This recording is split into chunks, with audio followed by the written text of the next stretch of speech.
Boom. Hey, yeah, I was muted. Hey.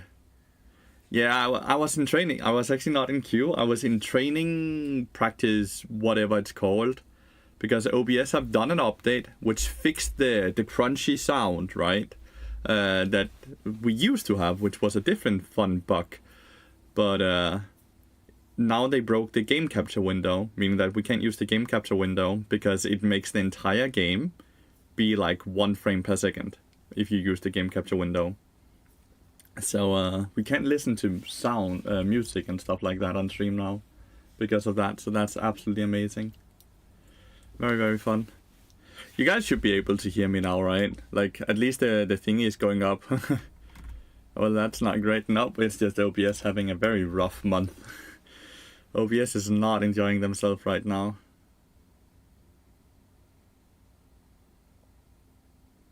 That's not the greatest trade. So yeah, that's what OBS is having fun with right now.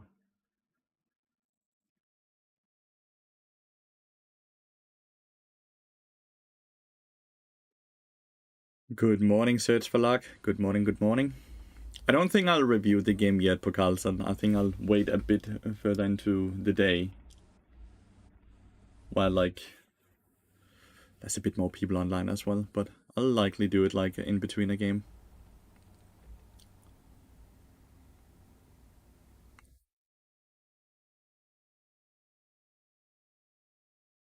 Oh, that's a kill. Nope, it's not. Not a kill. I will likely be gone by then, but as long as it's in the VOD, I can easily edit it. It should be in the VOD, yeah. I'll make sure to make to add a marker either before I start it or right as I end it. So you have an easier time finding it in the VOD as well. Level 6 to level 4, dude. What the fuck happened? Ah, missed it. Well played to the Scala here, dude. Completely saved the day. Just go for the minion wave now. Should have gone for the minion wave. We are under the right tab, we are. Finished my last stream by doing the sponsor game, so didn't remember if I was actually changed the right scene, but I am. I am under the right scene. That's actually quite a decent game. I could definitely see myself play that game in like in the train or in the plane or in a bus or something like that, a transportation, like where you have a lot of dead time and you just need to waste the dead time. So it seemed like a good game for that.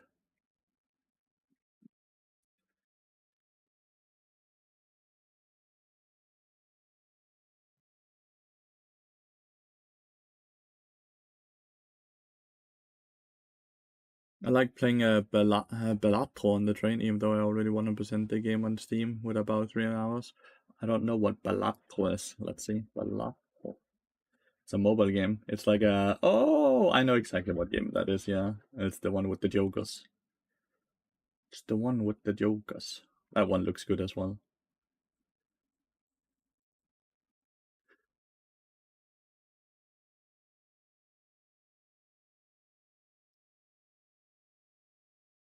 That one is lovely.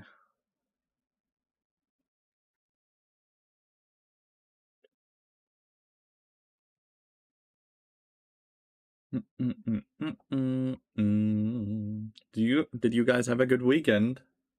Have you guys been doing something special, something fun?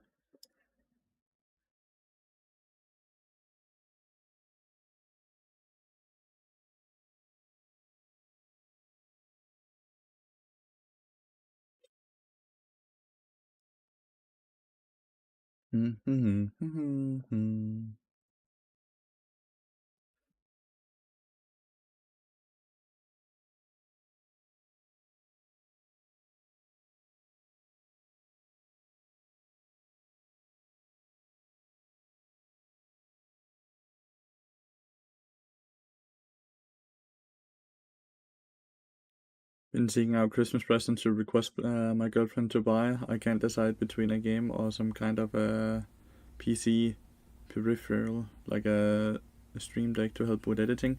I have a stream deck. It's amazing. I use it to help me put markers and change scenes and stuff like that on OBS. And when it works, the clip tool and stuff like that. I quite like it. Rather look up in your stream than playing Match Masters because I'm on my way to education. No, I definitely appreciate you having you in here as well. Definitely appreciate you having you in here as well. Oh, huh? Is the trip long to school? Or is it fine?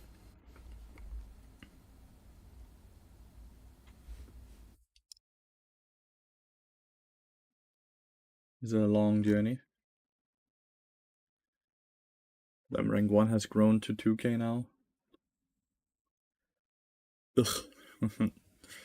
Rank 1 is only getting further away, chat, not closer. 1.5 hour each way? So you spend 3 hours in transportation each day? God damn it. Feels like so much that time. Huh? Yes, I'm so sorry. That sucks.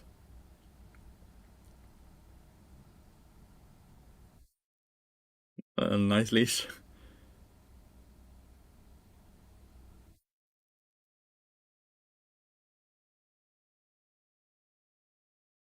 Since he's watching my stream right now, I really hope it's not in the car. Or at least I hope it's not him driving the car then.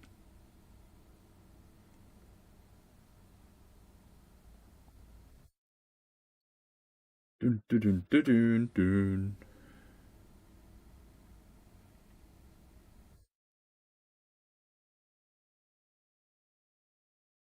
Only one. Okay.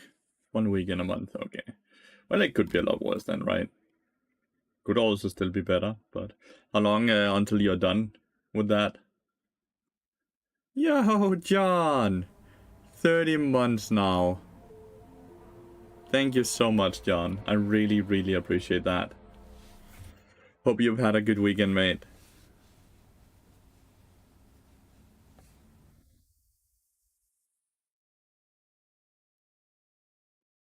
First sub of the day.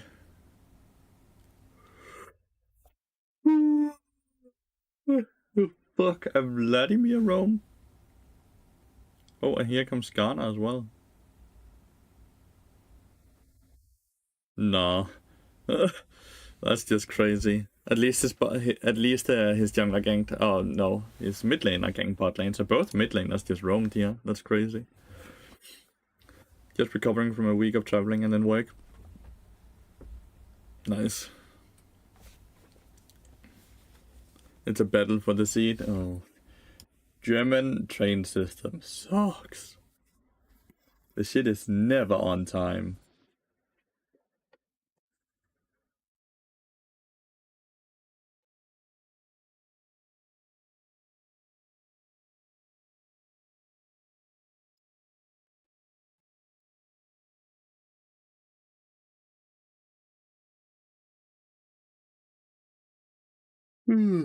Sorry.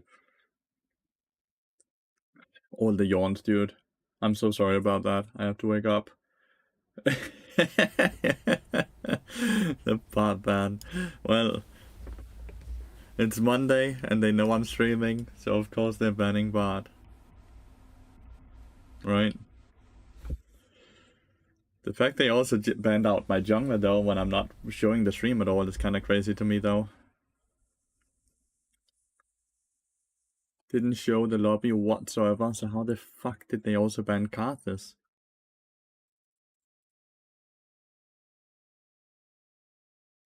Can't be my fault then. Ah, someone dodged.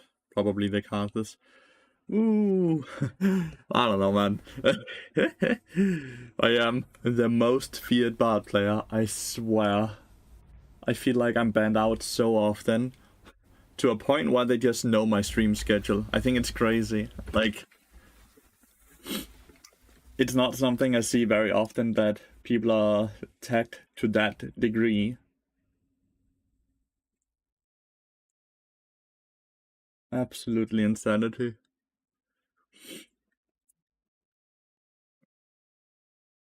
Used to live in Hong Kong, and the public transportation system is first in the world, so it was really downhill from there.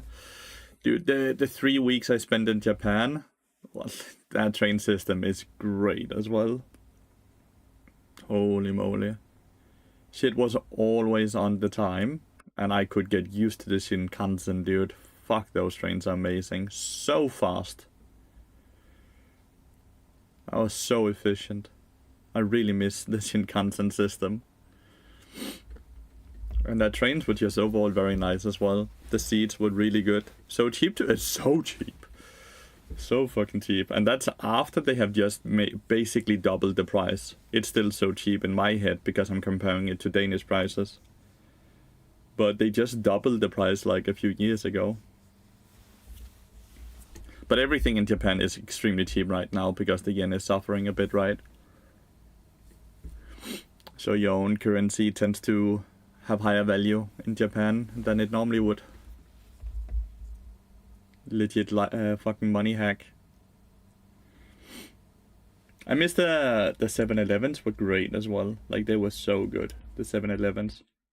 Good morning, Lathyrus. Good morning. Yeah, he's not gonna go making that fast enough. Holy classic night. He came back with vengeance, dude.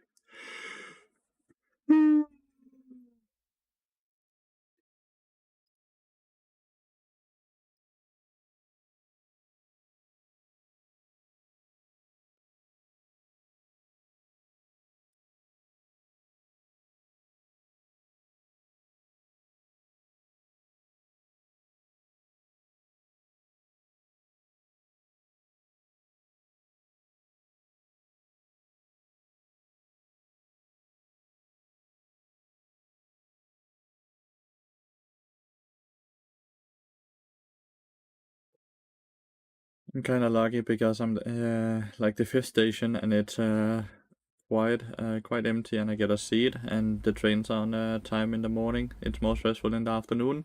Yeah, unless there's any type of winter, right? I feel like winter always breaks the German system. Having healthy instant meals in a convenience store, we were spoiled. Yeah. Yep. We definitely were.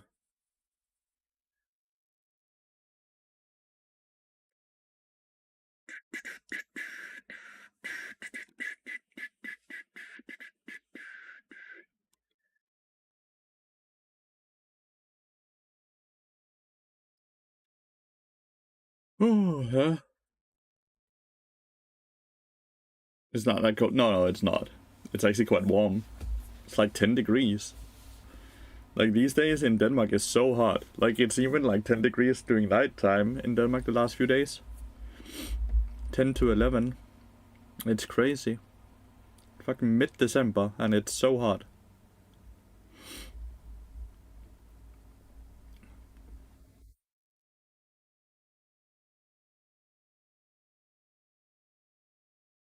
It's a good flash. It's a good sidestep. And he's gonna get a flash as well. Well played. Just don't overtaste now. Rumble. He played that really well. Just constantly yawning. I'm so sorry. So rude.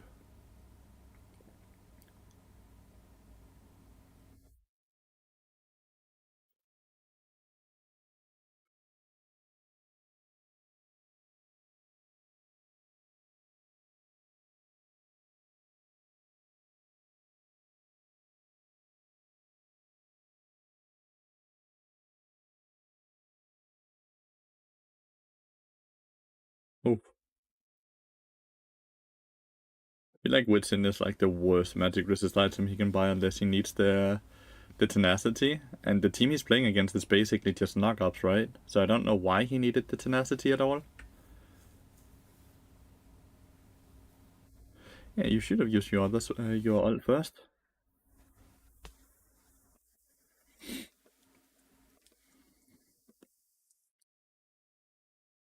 It only snows a few days out of the year, but every time it does, my city has no idea how to react and basically shuts itself down while having no plan for everyone else. It only snows a few days. Aren't you located in Canada?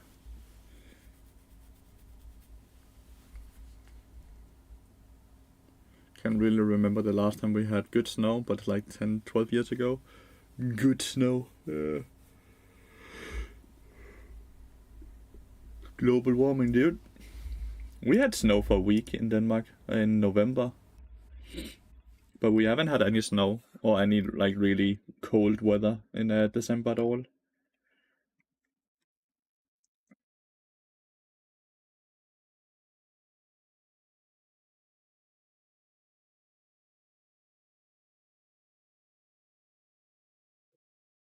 I'm in Vancouver, which is one of the warmest cities in Canada. One of the cities closest to the equator. Ah. Oh. Fair, fair, fair.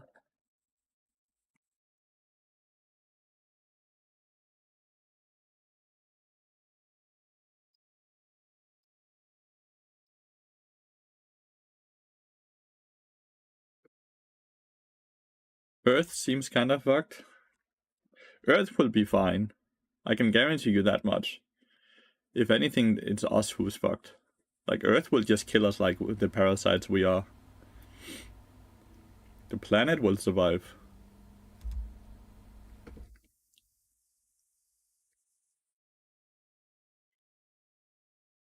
That's the thing that a lot of people seem to not really understand.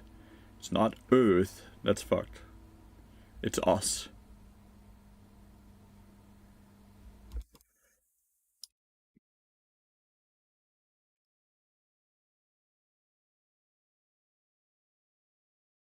Bow chicka wow wow. Baby, baby, bow wow wow.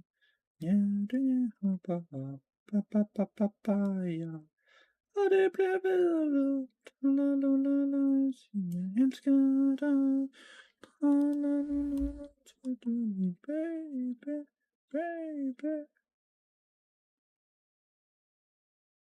Hmm.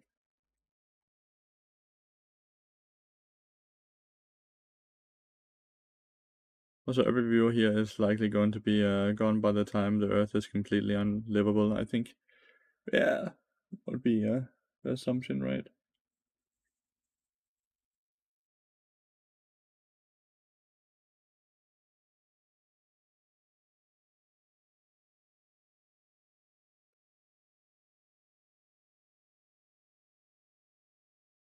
They're just getting completely outscaled. I don't understand the Witsend and the Mercs. He has so much tenacity. They don't have that much CC for, that works against him. Anyways. Feels like he's buying very expensive items that is not benefiting him. He's going for the third tenacity item now. Why? Dude is in love with tenacity. Feels like he can get items that are more efficient for him. And realistically cheaper as well, or at least more gold efficient for what he needs.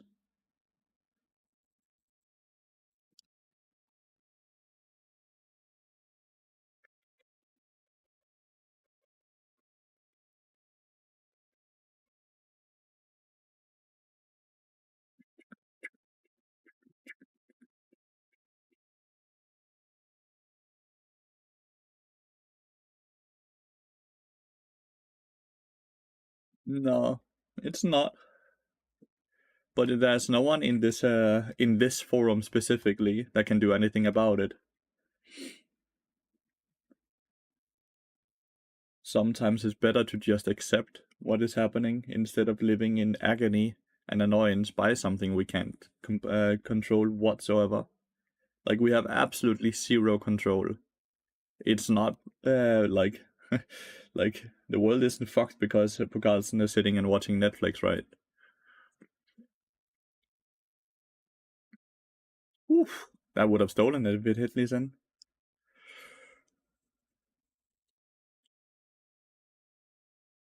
Rip.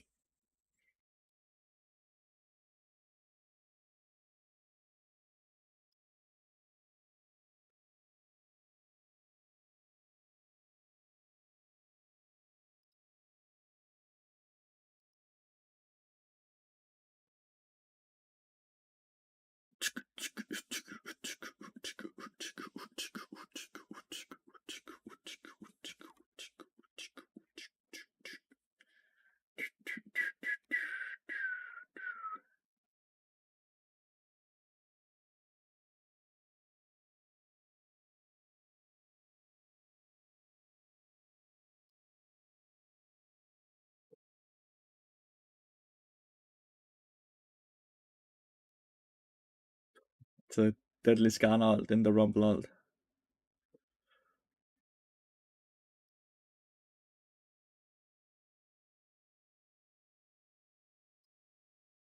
Good attempt. Good attempt.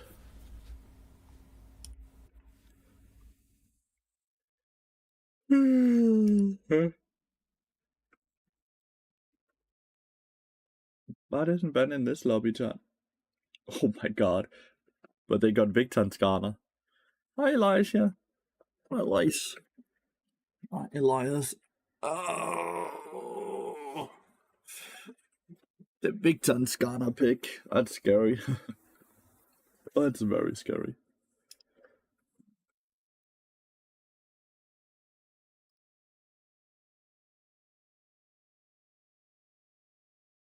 I'm Bessa Senna.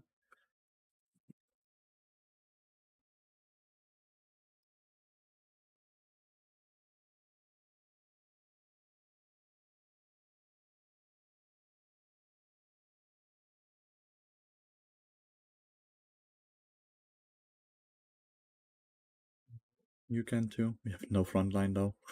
I think something like Renekton would have been awesome. Renekton counters Mbessa, and it adds some CC, and it adds some frontline for us as well with the Viego and me, right? Compared to Aurora will add a lot of control as well, right? A lot of damage, but just not really that front line that we might be lacking. Someone that can face take into a Bros or into River to take control, or much rather play against Ezreal than Caitlyn. These early game Caitlyn Senna can be very hard for Bardian. Let's see if this one goes through though, right? Or if it's another dodge. Don't like Skarner, this champion is so boring. Should be permaban. Don't think he's boring, but the champion's kit is certainly strong. But he's actually very fun to play, at least. Incredibly fun to play.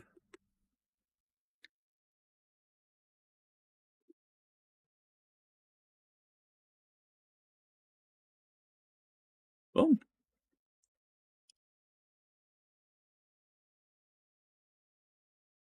Game is taking some time to load in. Holy shit. There we go. That took some time. What is this drink?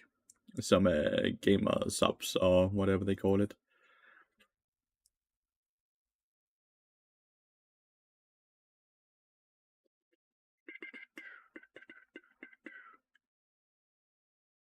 They have far higher, like I have a master jungler versus challenger jungler. I don't like that whatsoever. Should I be worried here, chat, huh? Should I be worried? I definitely think I should be worried.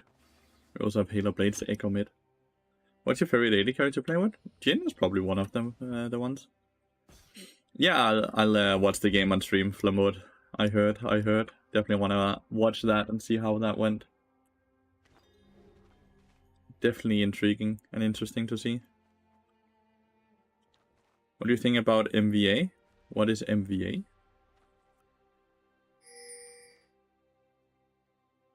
I think the Victor is very strong. The new Victor is super strong, but yeah, if you buff every single ability on him, then he will indeed be strong. Hi Nelly! Hell. Seems like Riot just did an oopsie, dude, when they buffed everything. Like, you cannot buff his passive, his Q, his W, his E, and his R, and then be like, good job, everyone. We did fine. Realistically, with the way they have placed the challenger players on each team, I think enemy team will have a far easier time to win. I think playing through mid lane and top lane is far easier than playing through bot lane. Hardest of core, thank you so much for gifting us up. Thank you.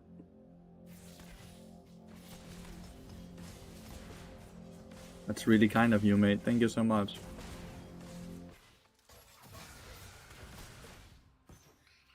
Hardest of core, hell yeah. Huh? Okay. Oh, not really touching this wave. Oh, his grenade was a bit. Did whiff. It's just 1 CS though.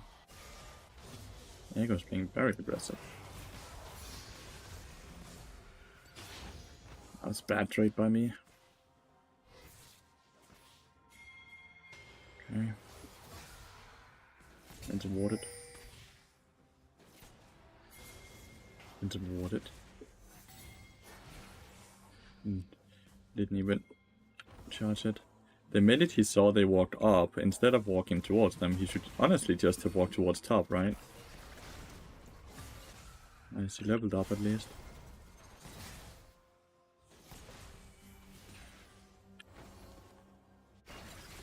Diego's doing some tomfoolery. If they die here, it's just game over, by the way. 1 for 1.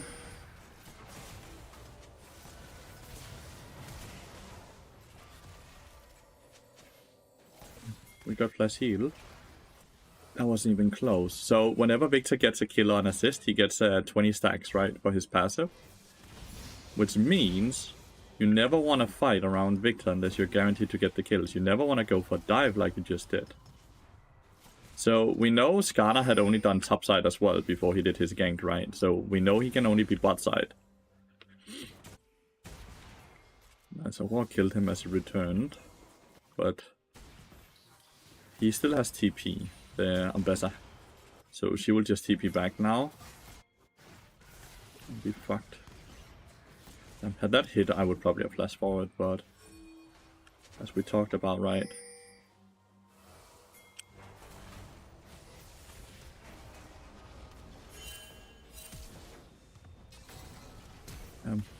He got the Q on me. I was hoping I could flash into the jam and get away. Jin did kill Senna though, so that's something at least, and we got Ezreal's flash. So it ends up being a 1-for-1 trade. Skarner legitimately only did 1 camp, which was this. He skipped all of his 3 camps to instantly run bot lane.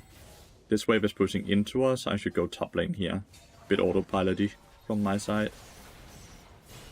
It's crazy that Viego wasn't just ready instantly.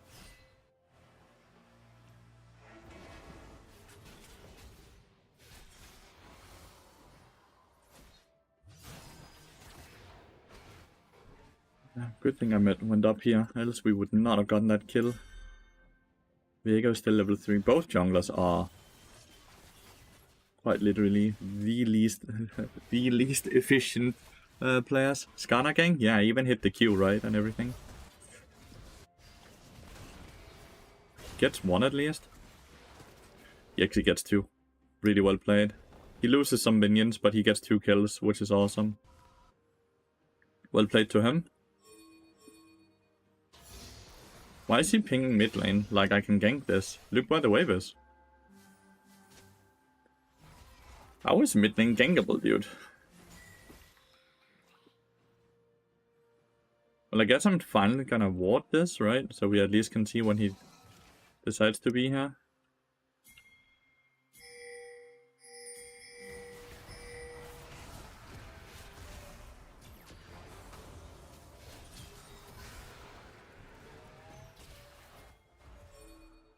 Well, this Senna is weird, because he's roaming.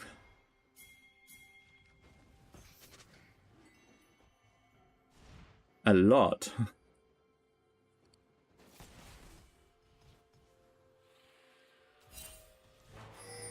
Ah.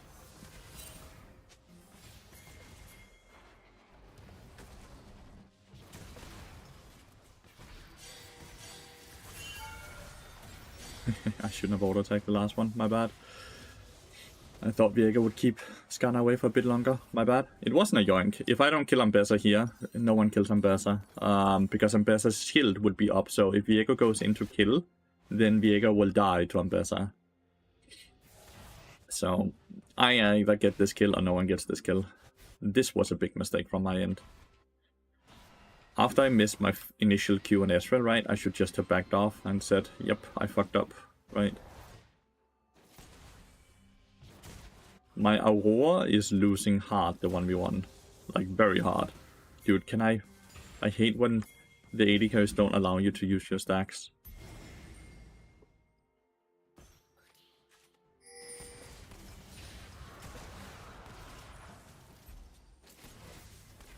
Very hard to get this cannon.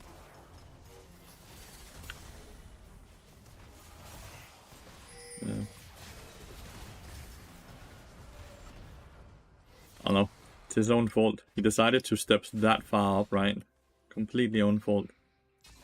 They kill the dragon and he starts pushing the wave instead of just being like, okay, well, let's wait, right? Oh.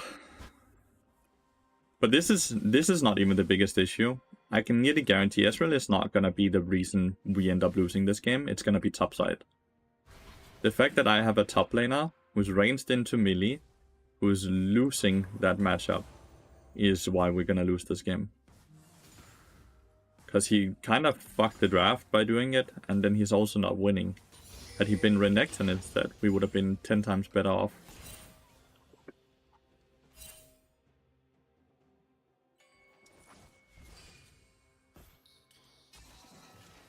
Renekton counters Aurora as well.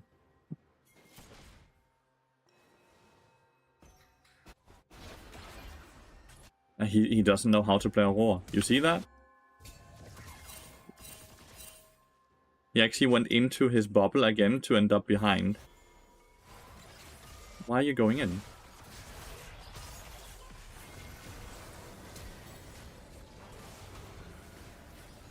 And a West Viega would have flashed that.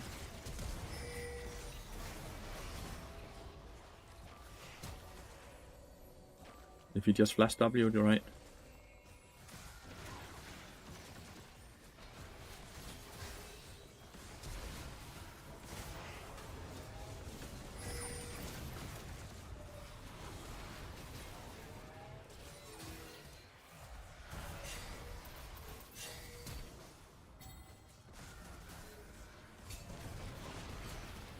Needed to go on Ezreal, right?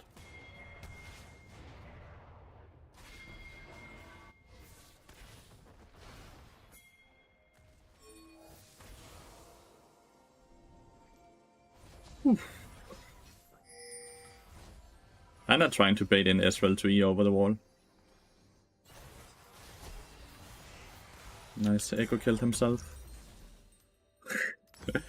What can you do though? Right? Dude, the barrier is not an excuse. That's never a good fucking thing to do. Aurora is 1-4-1. Like, I don't know. This Ambassador's gonna 1v9 us, chat.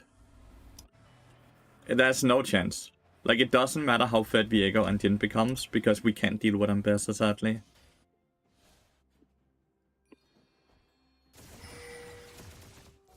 We needed to go now, instead of doing Crocs first.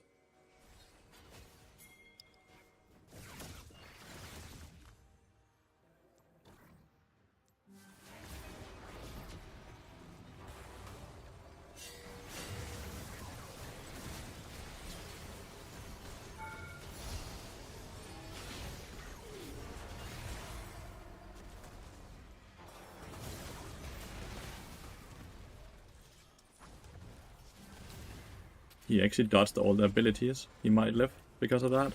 Nope. Great assault.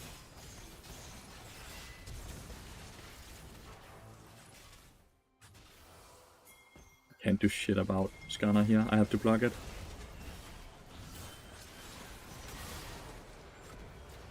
And at least we killed Ambassador, right? Because he went in for the Jin as well. Is Aurora getting back into the game doing this? No. Victor TP top and Ezreal is just chilling mid lane. Ezreal is actually just getting a camp. Not a camp. A plating. So... Ezreal got a shutdown from killing Viego as well. Quite a big one. He got a bigger shutdown than we did from killing the Ambassador, right? This game seems doomed. I fully agree.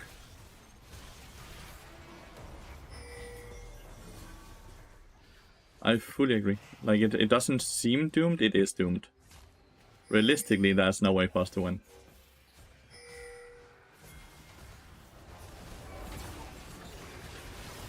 That actually helps a lot. That Ezreal just stayed up there. Echo got the kill. Might be able to get a dragon off of it as well. I'm not sure if Aurora's bot lane, so it might be hard to do the dragon, because Aurora's going full lethality now. She's gonna come up here now, right?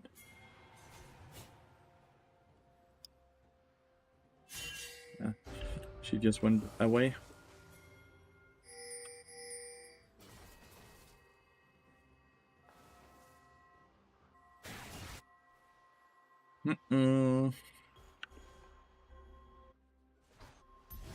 Let's see if we can get the void grubs. Getting that dragon is awesome, by the way. That's really fucking awesome, but I think it will be hard to get this. Echo's just dead on the tower.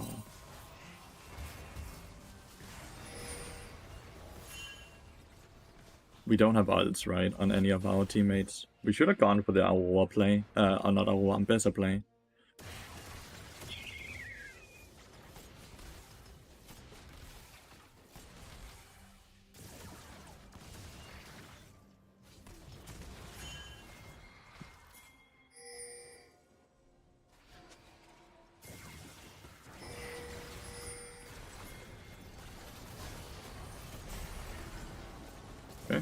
I absorbed everything I could. Victor just murdered the next person as well. I absorbed everything and my Jin still fucking got one shot from what I can see. And Ezreal here as well. See? Maybe with Aurora coming now. Skarner insta-ulted on Aurora. Sadly didn't have ult yet. Didn't realize yet. So yeah, I just set us up for kills, I guess. We got one. He can maybe E, ult, insta, just do something, get away. Kinda need Tarbies. So much I can see. Viego decided to go in and die. It's not like Echo has ult, right? Either, so... Alright, so we're just giving bot lane tower now. Echo's level 9. Aurora's level 9. Like, I don't have solo laners, chat. Without solo laners, we're never winning a game like this, by the way. Like, not in a million years.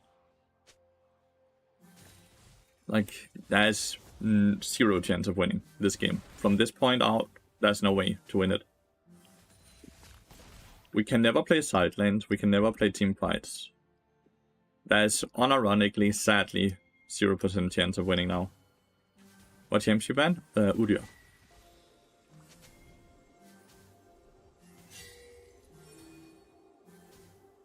Like, enemy team needs to run it or straight up DC for us to win now. Like, this FF makes so much sense. It makes so much sense.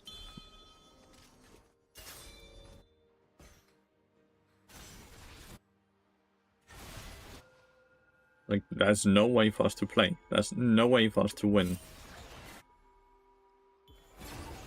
Like... I'm not trying to be a downer or negative or anything, I'm just trying to be a realist.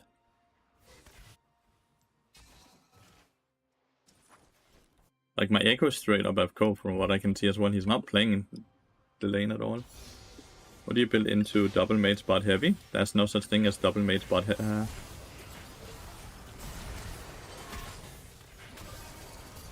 There's no such thing as what you just mentioned, Dupin. That doesn't exist. People don't play that.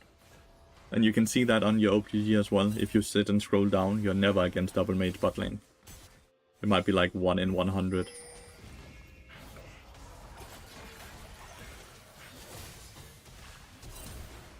Ah, she doesn't have ult. Matchmaking just sucked here. Like, completely. Matchmaking just griefed us so hard. We have 2 challenger players. We are both bot lane. Everyone else on our team is master. And... that top side is a all challenger. Bot lane does not matter whatsoever if your entire top side is gonna lose. So it's this matchmaking completely fisting us here. So there's nothing to be frustrated or annoyed about, because we were never supposed to win this game. This is the good old classic 30-30-40, where 30% of the games, no matter what you do, you just end up losing it. So the worst thing you can do is get annoyed, get frustrated, get angry. Because that will just go into your next game, right? That will just go into your next game. Ambessa need... No, Ambessa's completely fine, dude. Aurora just ran it, dude. Like, legitimately, she just ran it. I'm sure she doesn't even know how to play Aurora. Like, if we look up her account, she probably hasn't played any Aurora games.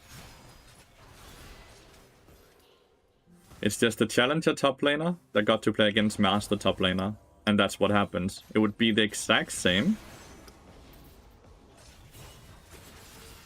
I didn't have Q up at all for that. It would be the exact same if you put a silver player up against the diamond player, right? The diamond player is gonna win 10 out of 10 times. There's nothing you can do in these situations.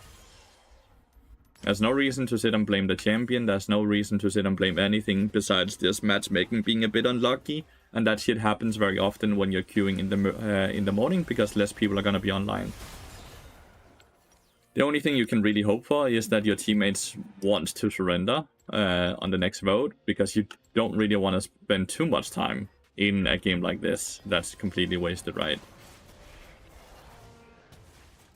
GG.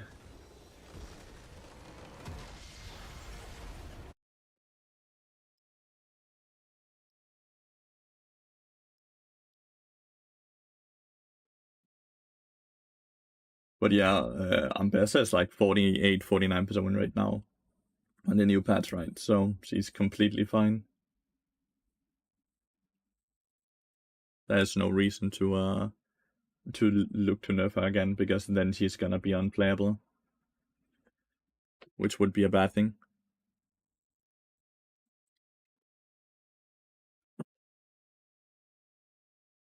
Not really anyone on to sit and watch while I'm in queue, which sucks. Am I hallucinating, or was your camera always above the minimap? I thought while you were in game. As I told you at the start of the stream, we can't use the scene where it's game capture because they broke that for Carlson. So I'm using a different scene, which just shows the entire window instead of the game scene, because OBS ruined the game capture thingy. So I have to use a completely different scene, which means the setup and things that are placed differently, because I'm using the same scene as I'm used when I watch streamers, and I have placed my camera above the map so I don't block their camera, so it's obvious when I'm watching someone else. So I'm not just trying to steal that content, but I actually make sure that people can see who I'm watching. Which is why my camera is above the minimap instead of between the minimap and the action bar, because that's why everyone else's camera always is.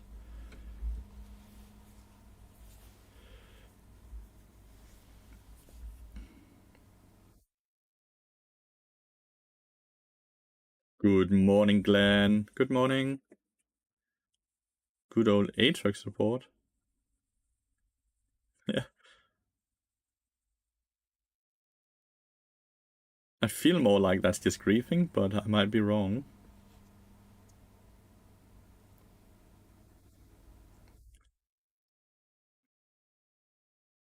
Like, he is playing on NA, right? So he doesn't have to take the game too seriously.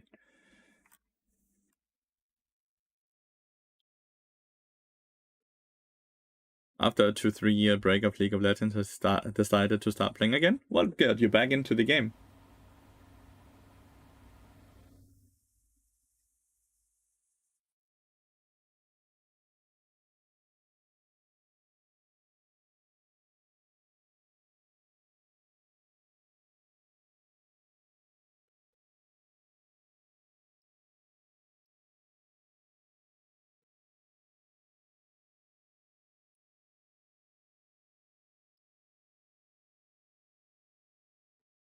It does take some time, yeah.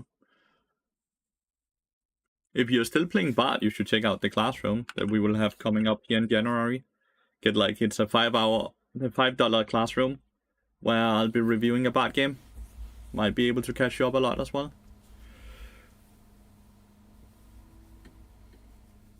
The classroom is set to start right before the season starts, so people are prepared and ready. Not a 5 hour, $5, yeah. $5 classroom. The classroom lasts around an hour. The full hour, I'm gonna leave. Have a wonderful day. Have a wonderful rest of your day as well, mate. It was awesome to see you. Hello, Lathy. What do you think about the new gacha system along the new pricey skin set League announced to be releasing each month? I don't give a fuck. It's a free game, and the skins have zero effect over gameplay. They could add a $1,000 skin, and I wouldn't care. The people that wants to buy it are gonna buy it, and people that don't want to buy it should just not buy it instead of bitching about it. It makes zero sense. It's like bitching about Gucci having a very expensive clothing brand, being very expensive, compared when you go into fucking Walmart and buy clothes there. Like, it makes zero sense. Good price, man. Yeah, but it's in a classroom setting, meaning that I coach multiple people at once. Like, I don't understand it. Like, it's just supply and demand. If people want to buy it, let them buy it, and if people don't want to buy it, don't buy it. People just want to complain, yeah. I don't understand it. It makes zero sense to complain about it.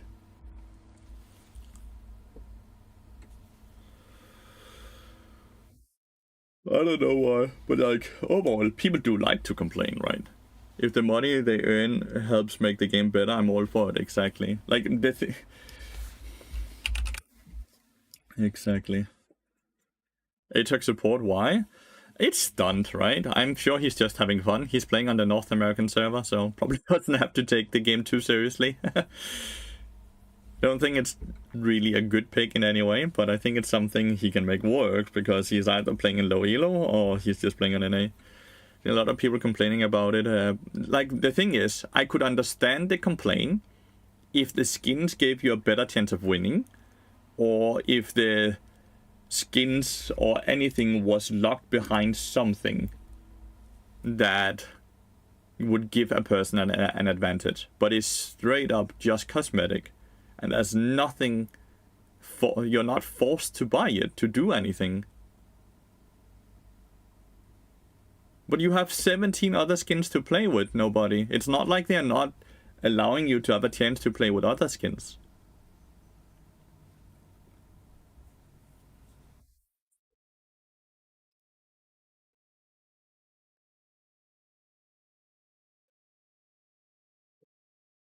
Complaining about the system not showing the price for the pools. But the people that complain about not showing the price for the pools would never pay for it anyways. They just want to complain. More gambling that just preys on people and makes them spend more money. But it's not gambling. It's not. It's not the same. It's not predatory. It's not. Listen, they are not fucking giving you a chance of winning a fuck ton of money if you use money on the game. It's just a fucking skin.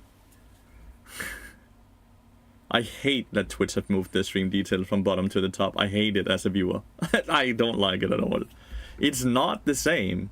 You guys like to throw a lot of words around that just doesn't make sense in this situation. It is not the same. It is not, like, it's the same type of gambling as there already was in the loot boxes.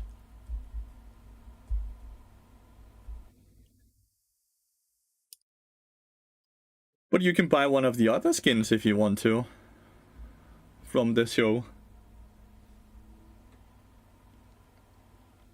You dislike that too. So you want the free game to not have any monetization. Does that make sense for you? How is the free game that you don't have to spend any money on to play the game, which gets bi-weekly updates for the last 15 years and gets huge updates multiple times throughout the year? How are they supposed to earn money?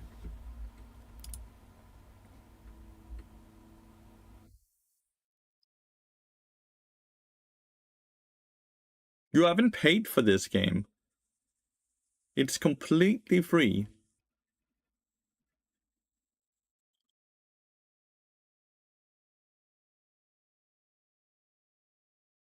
I think the system they have right now is perfect, which is why I'm not sitting and complaining about it. I think it's weird. Like, the people that complain about this, do you guys complain about, like, expensive watches as well?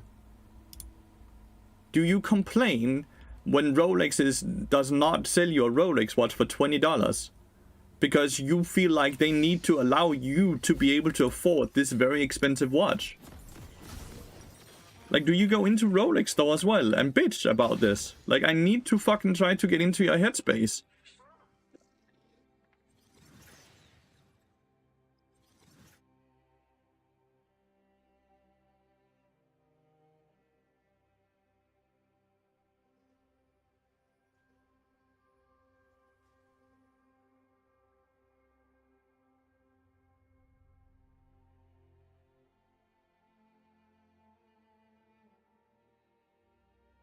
One time I complain is when a loot box system like this is available in game that are aimed for children.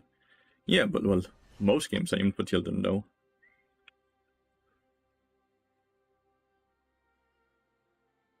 Like, you can argue that something like Counter-Strike system, or maybe even Overwatch system, not Overwatch, Valorant system is toxic, right? Because they fucking have a system in place where you can sell the expensive knives or the expensive gun skins, and you can sit and trade it. So it straight up becomes a type of gambling and payment things, right? Then I can see that it's predatory because they are hoping for you to get something, right? Okay, then just Counter-Strike. Then just Counter-Strike. I thought Valorant. I have never played Valorant at all. No, I've never played Valorant. I don't know.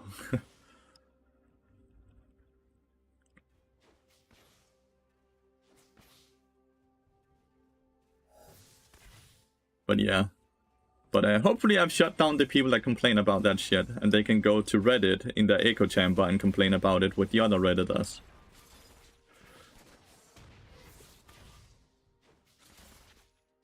I can't believe they used a ban on Bard instead of banning Skarner or banning Victor though. I cannot believe that. Why would you want to push?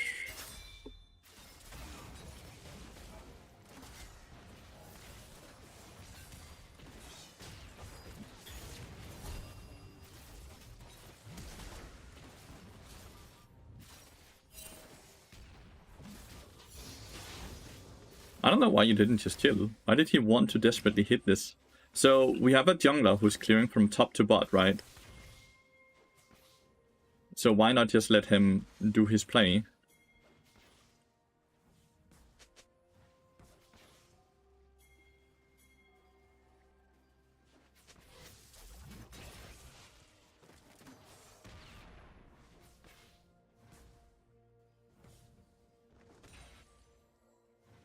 That the skin is extremely bad based on its cost? I haven't even looked at the skin. Could be that it's bad. Like, I haven't even looked at it because I don't care about it. Right? Like, I think that's a very big difference. And run away from it.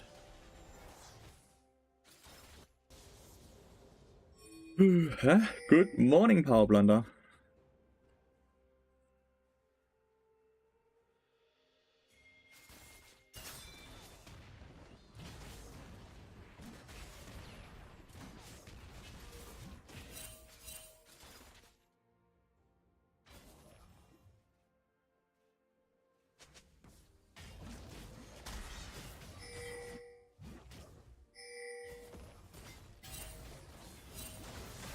I don't have any way to stop him afterwards.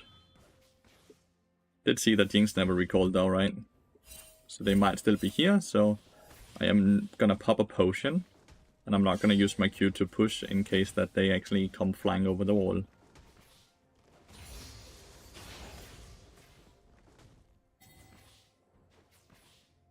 My Camille is 0 and not has 0. Okay, well. This game, their war is absolutely fisting over compared to last game. I guess I'm just doomed to having a top laner who's gonna run it down a bit.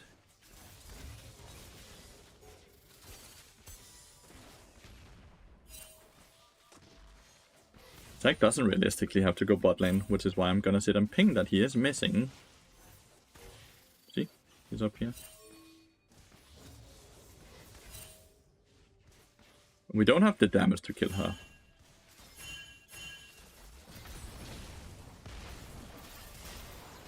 Damn, I got fucking murdered by Sejuani. Oh, he's dead as well. Maybe he can outrun it?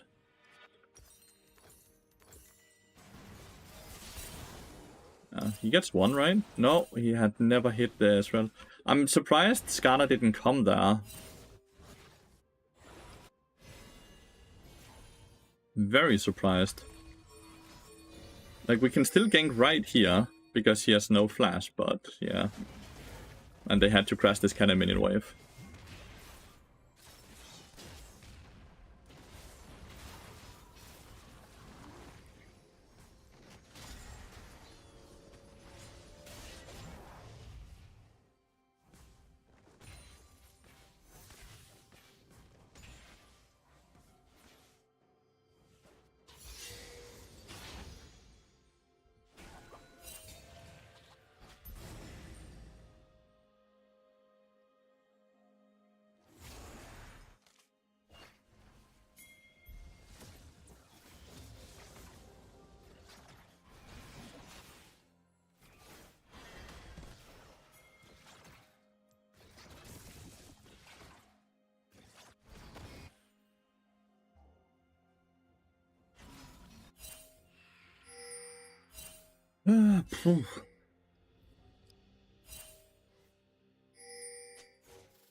Did Ezreal EN? What? Why? Why would you EN? Am I close? Am I close?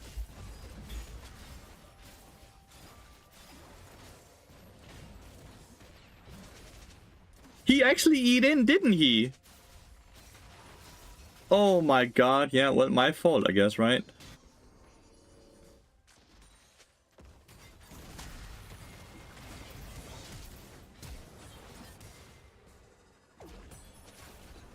Hyper Acro AD carry, gotta love it. He sees that I'm hitting a control ward and he E'd in. And then he sits and spam pings me, right? Like, that's my fault. That's absolutely nuts, dude, that he did that. The Jinx rocket came in very quickly. That's my bad, though. But yeah, Ezreal is just running it, and then he spam pings me. It's the funny thing, right? He ended level 1 when he wanted to fight them while they were level 2 and we were level 1, when it was pushing into us. And then he's just ended it every time since.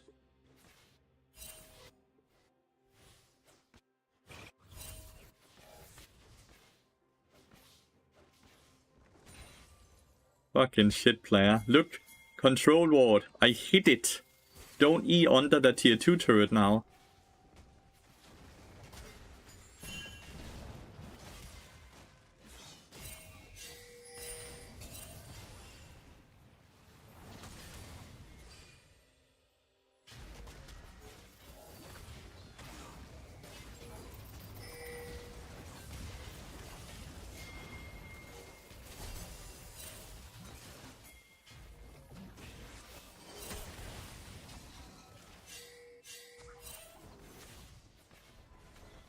He's pinged Kiana like a million times, right?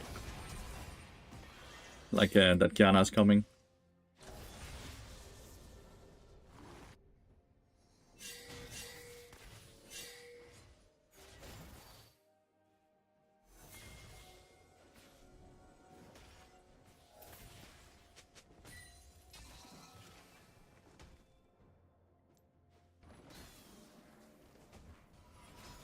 We should have done Dragon while we had this, because we had tempo. I'm gonna reset here. If he dies, he dies.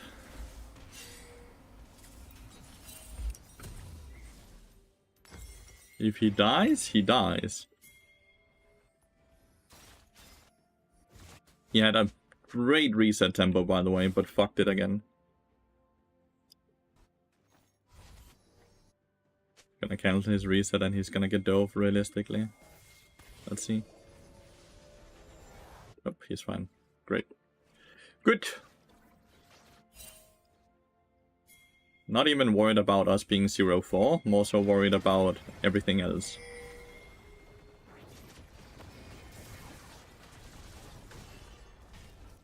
That should have been a kill.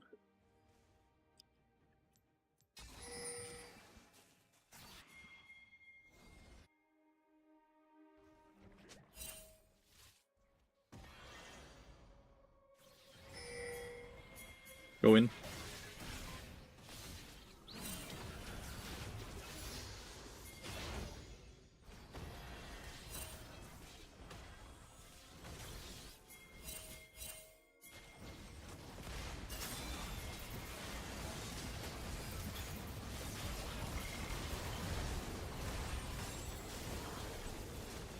He didn't get his ult off very fast. Insta fucking died. All 5 people up here. Not all 5, sorry, all 4. I didn't think Victor had allowed them all to get through. I guess in many ways that's my fault though. I went too far up.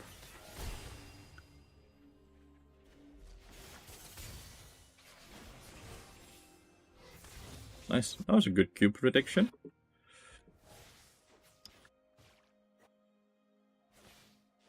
Kind of thought Scanner would have made it to Daora. We should just go for Dragon here, right?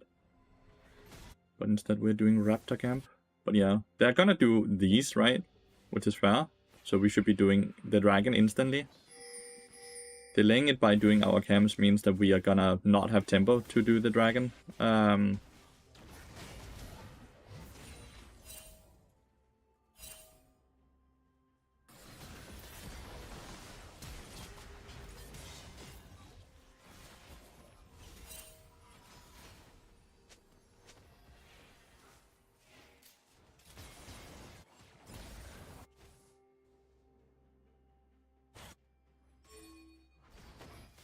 We're gonna have a very hard time winning this game.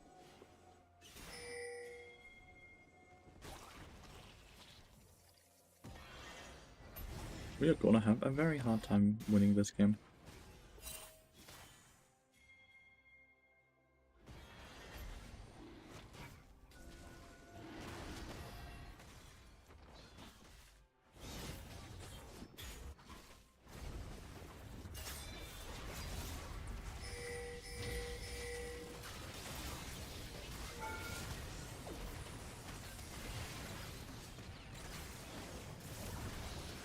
Nice. Shut down to Victor is great. He also got his flash and his ignite, right? This one has no R.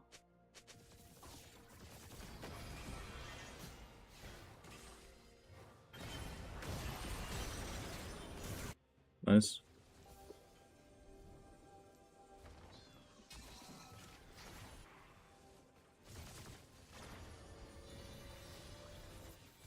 Gotta hit this for some stacks of gold. Might actually be able to get a planing here. Why's your ult look so big?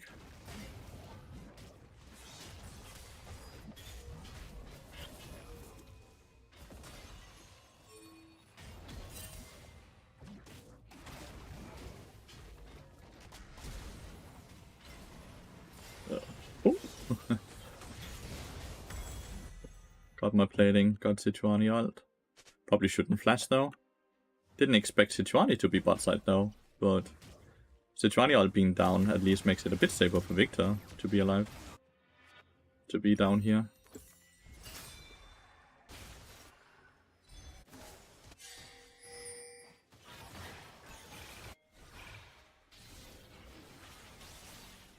Oh no. Nicely done. It's a good kill. Team comp wise, I'm really happy with the team comp, you know.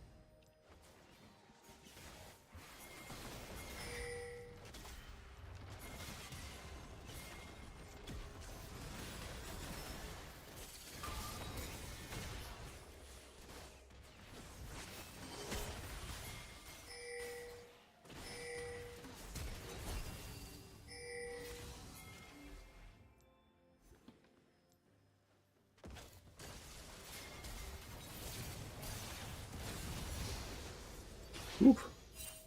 Big shutdown.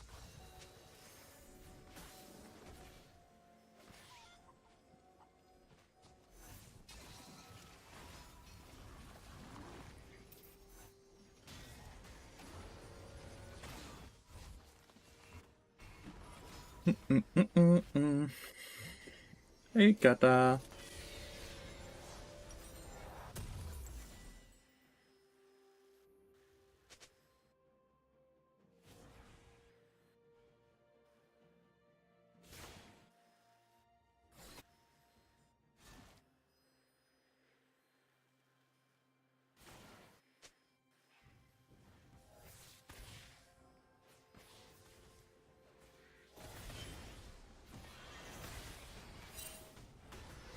Must have done, yeah. I was about to say, must have done enough damage soon for me to be able to.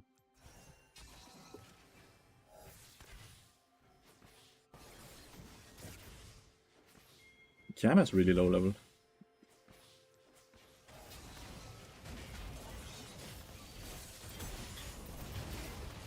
Oof.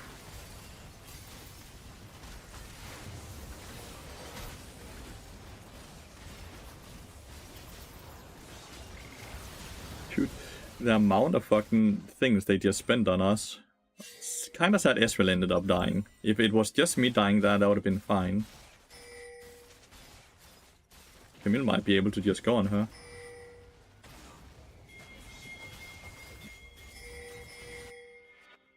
I don't know why he's not going. There's no flash, and look at the 2 people. This Camille is sleeping, dude. They might still kill though, because Jinx got, chased down. Right.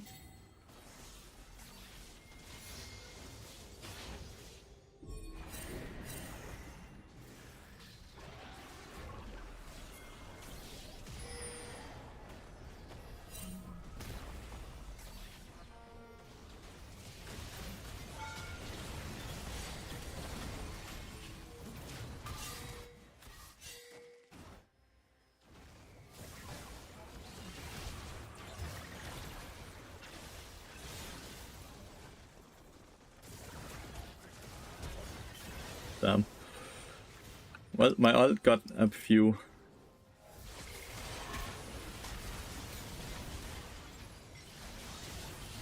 I'm blocking everything. Well, I'm not blocking everything enough. Camille's just never ulting, which pisses me off, by the way. It pisses me off that this Camille has had ult up this entire time. She's just not, and she's only using her E to get away. The way Camille is playing makes it that we are 4v5. Camille, please stop playing with your team. Well, you are playing with your team. You are around us, but you're not really clicking any abilities or hitting anything.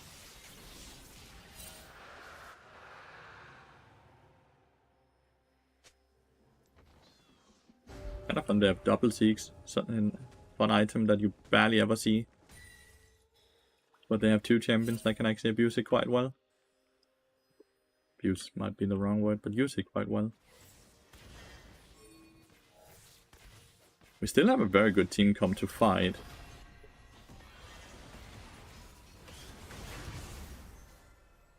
Gonna be interesting to see if we can win the game though. We have good scaling on Victor as well. I don't know if he has all his... Nope, he doesn't have his Arcane Storm yet.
Nice Skarner. Not. Oh, he doesn't have ult.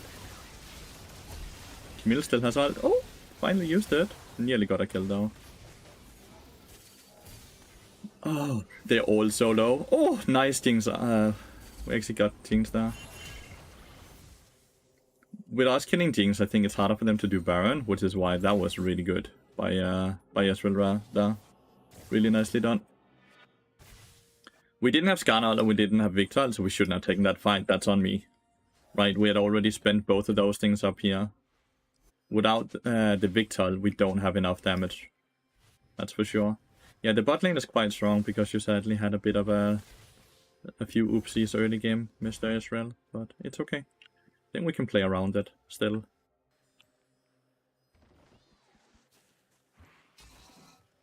Still think we can play around it, and they got a very bad dragon map.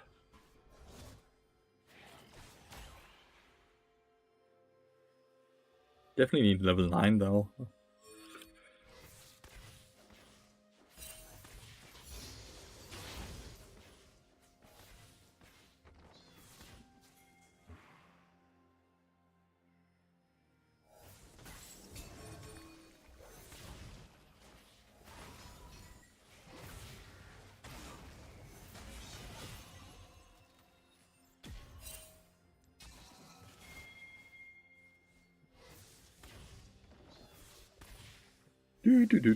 For Bard, what makes condition better than bone plating in your opinion? Because bone plating only blocks damage towards the person that procs bone plating.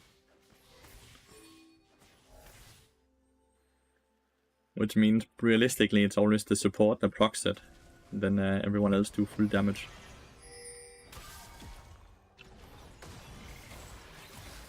Ow. That's some damage from Aurora there. Looks like she can basically one-shot him.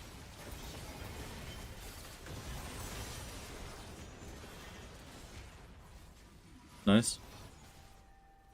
Just kind of figured out that we can actually just one-shot the sack in these situations.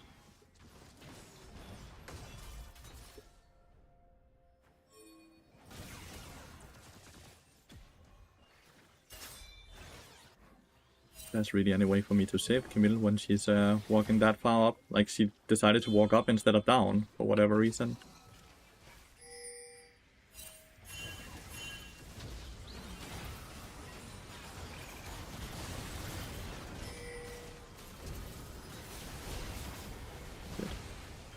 Good Kiana.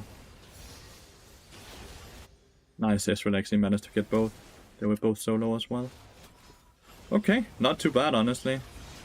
I can't help him with 200 HP, right?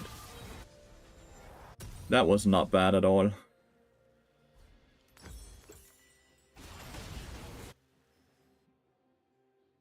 Second one too weak for Bard. Bard doesn't really get poked, right? Because you only get poked if you trade. And if you don't trade, you don't get poked.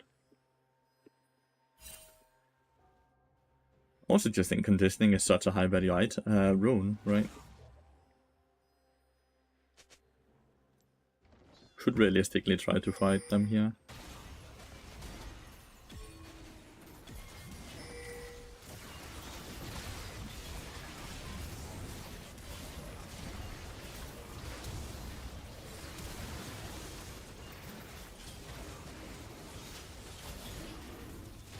The Jinx are.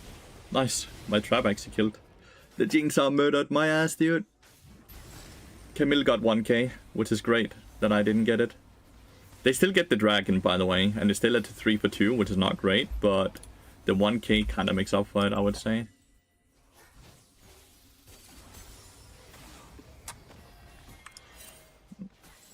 Close. They nearly could actually get into a position where they could steal it. Camille will become very hard for them to deal with if she gets to full build. Big if though, right? Ifs and buts and coconuts.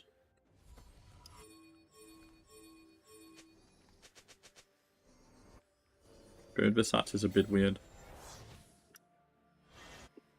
From a support perspective.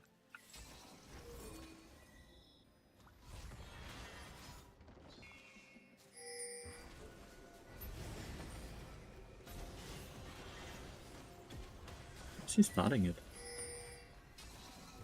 Because he can tank that shit forever.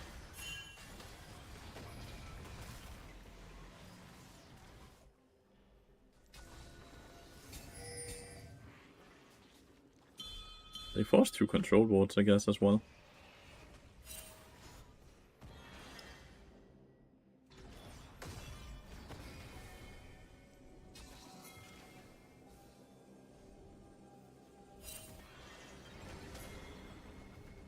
What is he doing?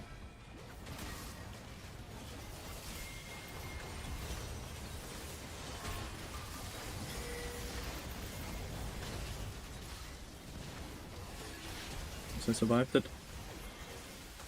But Camille doesn't.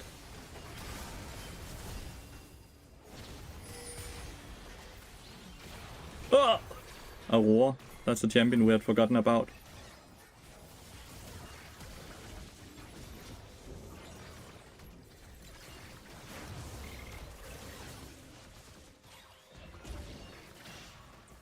Really thought that was good, right? But just couldn't get, like, the Camille just went in and sadly couldn't get the Jinx.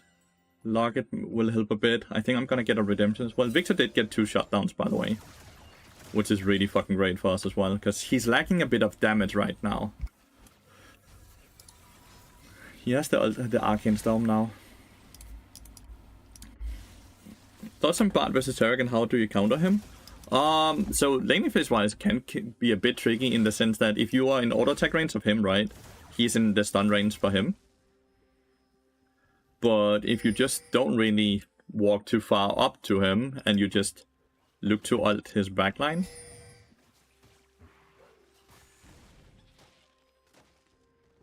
So I might jump in, but I can Q him.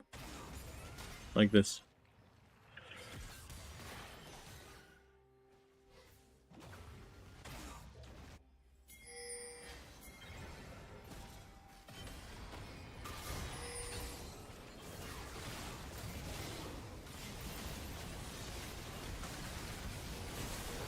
That looks like a very bad fight.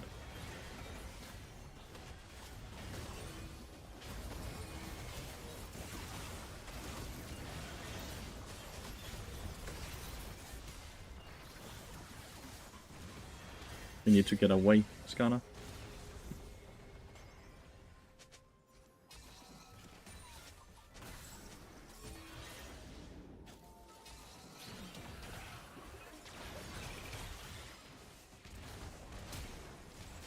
Oh, she has collector one? No. Red buff? Yeah, she has red buff. Last tick killed me. Engaging a sack was not the greatest of our ideas.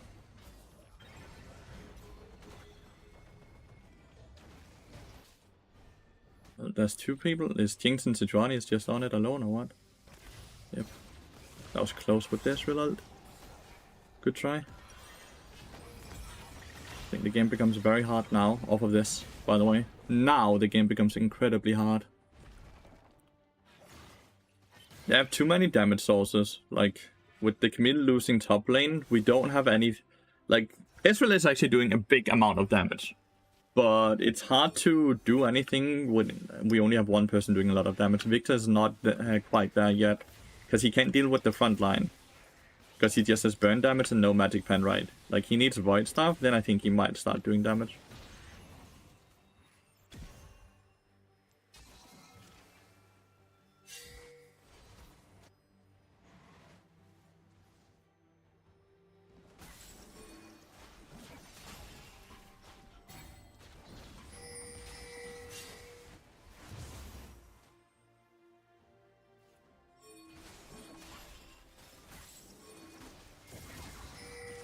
I think you should use those abilities on the minions in the future here.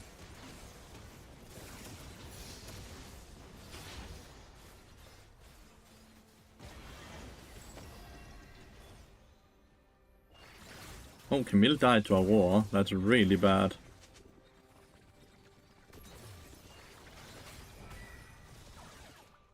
Now Ezreal is gonna die or what? Like Aurora did TP.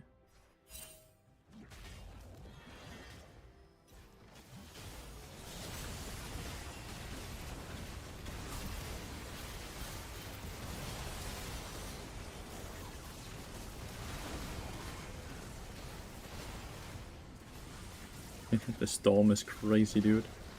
Ah, Victor went too far up. Okay, he's fine. For now. Damn, that laser would have been sick if it had hit. Oh, that team is so hard to deal with. Especially with our Camille just constantly being dead. Oh.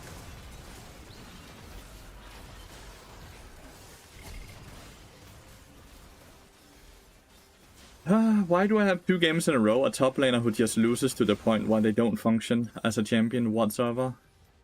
It's a bit frustrating, to say the least. You need to go. You need to go. You need to go. No? Like Camille, you need to go. Felt like we needed to chase them down doing this play. But the play is over now.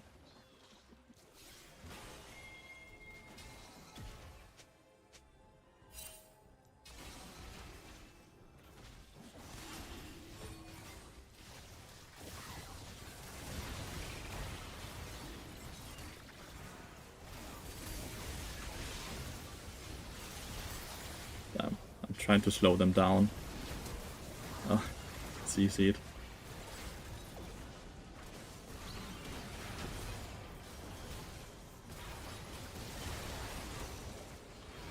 Great Skarner ult. Damn. It's not enough though. Oh, close. They have minion wave up here. I don't think I can defend it.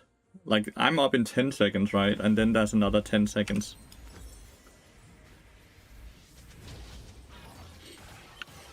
Yeah, Ezreal griefing early game made this game incredibly hard. They're all too healthy, right?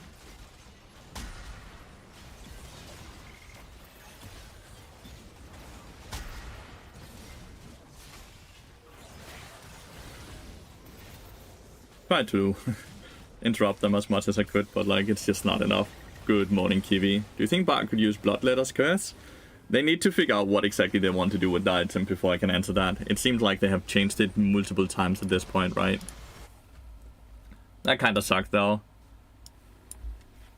Ezreal messed up level 1 a lot, and then again a bit later on, and Camille just lost from start to end. I'm not sure why. The Camille is a pure one trick. That's why. Wait, but Fiora's not bad. Wonder why he decided not to play Fiora. Oh well. Shit happens. Nice, he's playing Bard. From Bard content to Bard content.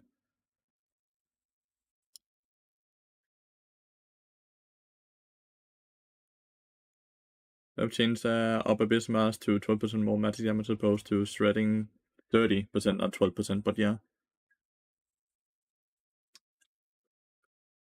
We have to just wait to see what exactly they're gonna end up changing before we really talk too much about it, right? He plays with Mana Flow Band and Scourge, which seems weird that he values Mana Flow Band on Bard. Like, Scourge is quite decent. Oh, okay, he's changing away from it. That's weird as well, though. Yeah, I wouldn't do that at all.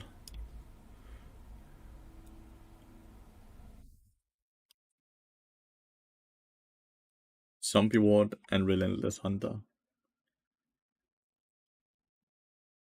I really have to pee. I'm gonna do a quick be right back, guys.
Good morning. He's doing a completely different build. He doesn't have cookies. He does not have cookies, so it is just a completely different build. He has ridden the Thunder and some zombie ward for whatever reason. I never liked zombie wards. Even like I would always value eyeball collection more because it just stacks faster.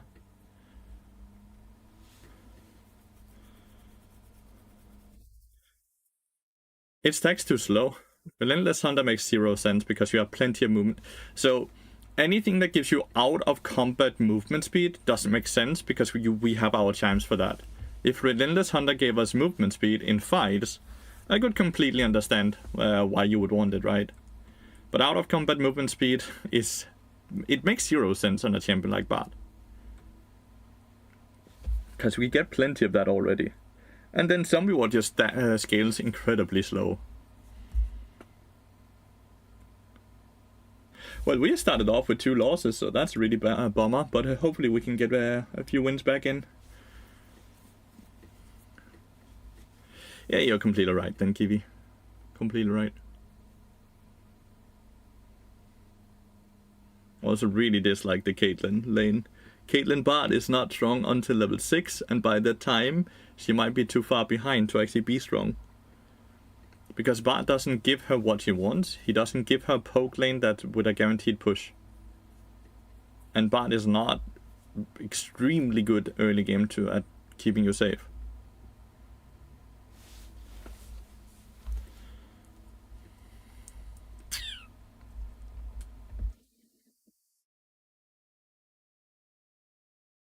And she's dead. He has to flash as well. Yeah. I don't know. This is just not good. This is just not good.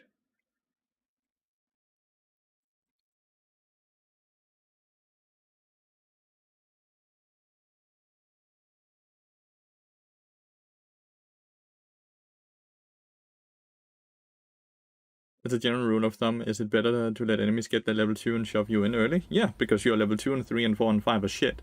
So you want to have a short lane, right? Because then they can't really abuse you.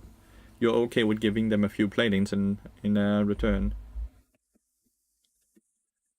He skipped some camps? No way he skipped some camps. He ganked at 4 minutes. He should have been able to have all 7 camps, including the Void Grub, not the Void Grub, the Skull Crab, to be able to do that gank. I think he did all his camps full clear into Skull Crab into gank.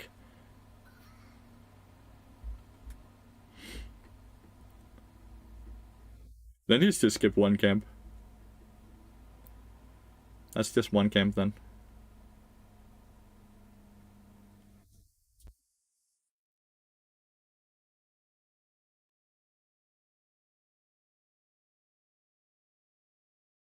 Her W is good with all, but that's first from level 6. So what does that really matter? Yeah, this is not his fault at all, but he needs to just back off. There's absolutely no reason for him to... There's no reason for him to ever walk up here. The fact that she managed to make Rakan get the kill is so good, honestly. That's really well played from a very bad played position. So good on her, to be honest.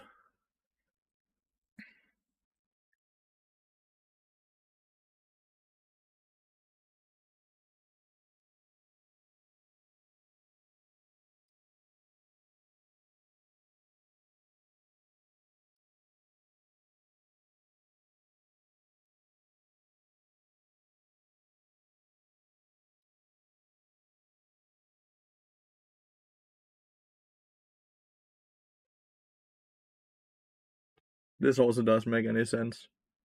This is a bad play.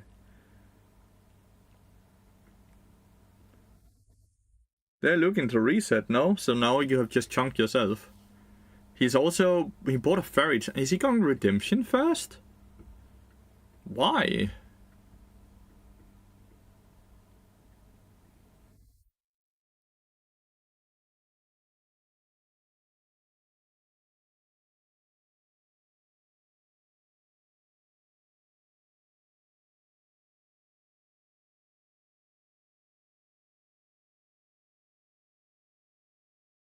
Mikhail's makes absolutely zero sense to rush into this team comp.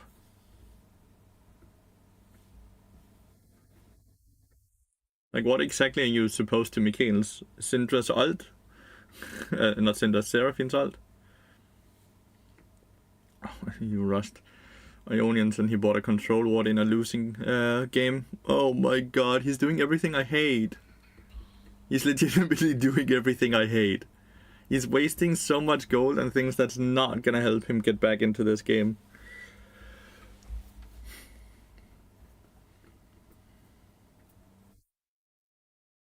Places a control ward in a ward that's already in a brush that's already warded. He had a sweeper to sweep if there was already a ward. He had a plant there to also see if there was already a ward in that brush. But no, let's place a control ward for fun.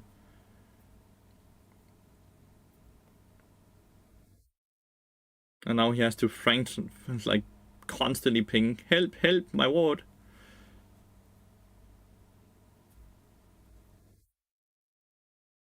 There's no Gragas now. First lesson got cancelled? That sucks. Welcome back now. You have missed, we have lost both of our games today. Search for luck.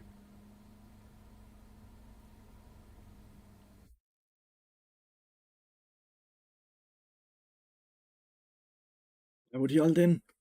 Why would he portal in? Like, why would you ever portal like this? Because now you can't use your portal to chase them. What?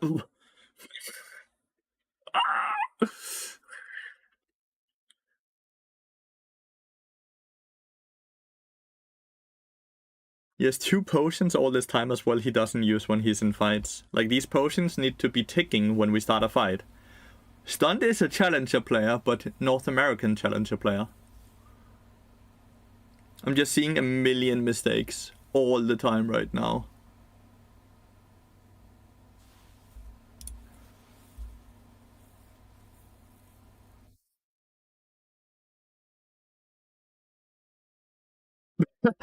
NA. Calm down. Why even spend the 100 gold on potions? That's a reason we don't.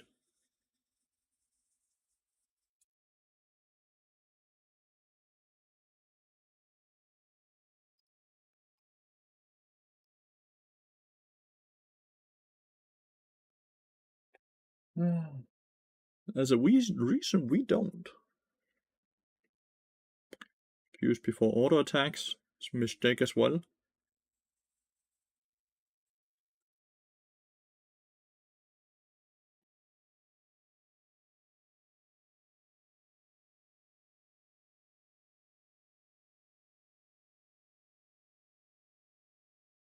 Okay, it's like Denmark meeting Norway yesterday. Big yikes, Denmark being an A.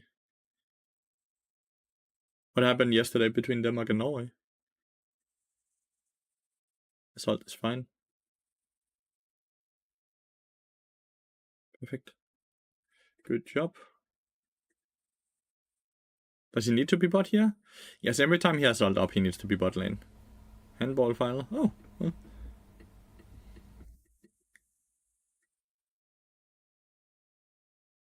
Oh well.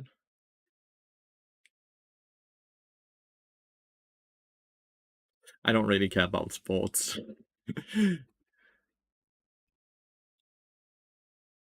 I don't really care about sports whatsoever. Didn't lay a CC with Kate ult. Mistake. Caitlyn trap. Yeah. That is very true. It is redemption he's rushing, isn't it?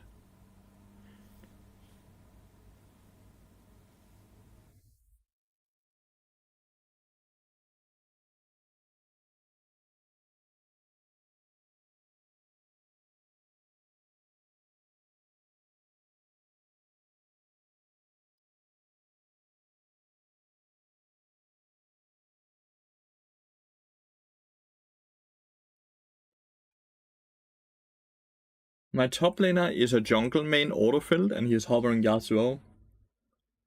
See, this is why like he's just autofilled and he needs to realize he should just pick some type of tank or something. But nope, he picked Talon top lane. Oh, third game in a row where my top lane is just gonna solo lose the game.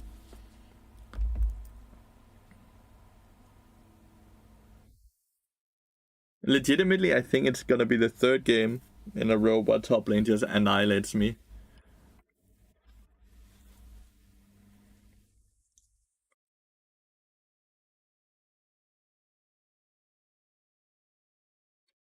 I'm sad.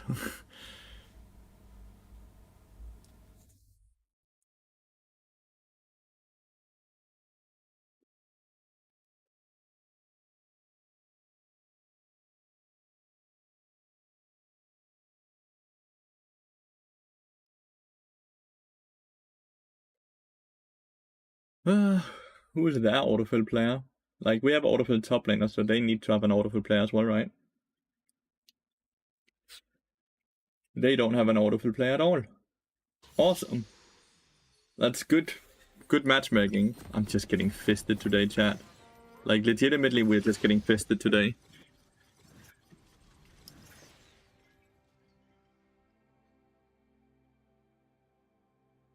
Oh well. Hopefully he doesn't die a lot, or hopefully he doesn't fall mega far behind in CS.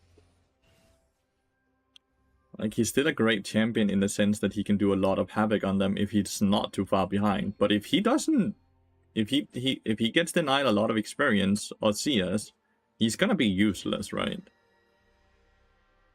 Maybe we should try to play a lot for him, but like Talon doesn't have any setup either for us. Like, it's not easy to gank a Talon on top lane because he has 0 setup. He basically needs to always have Ambessa at his tower here, I guess, so we can just kill with just slows. It looks very hard.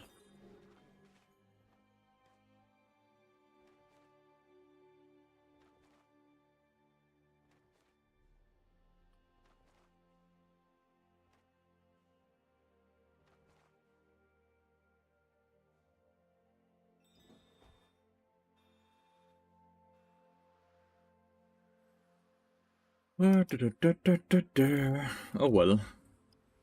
I think the game plan is that we need to somehow play for the Talon. Night Slayer? Do you think that's racist? Do you think that's what it means? That's a lot of poke damage there. Ouch. Thunderfly healing. Bad matchup early game. It's fine for mid to late. It's more so the issue is the Caitlyn pick, really, right? Because I can't give Caitlyn what she wants. So the fact that she picked Caitlyn because of the Bard hover is bad.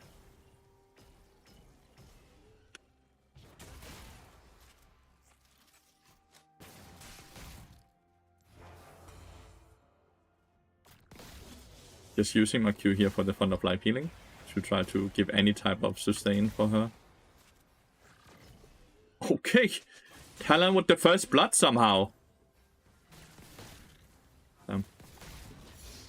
Actually thought.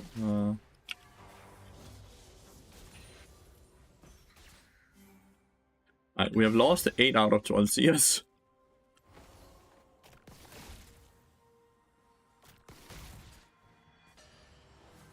She would lose that one as well. I will get another stack up for the cannon, luckily.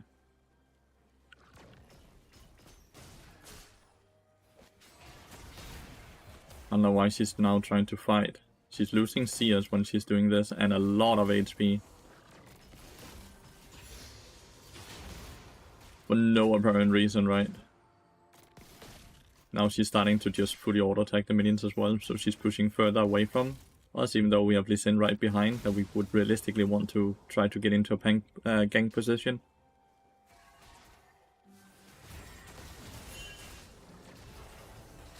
No trap from the stun.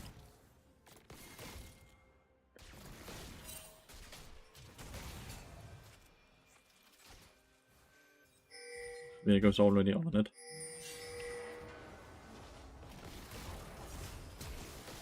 Okay, we can get a quick flash here. But Viego's gonna get a double scuttle. But he realistically gets that anyways, since he's first in river.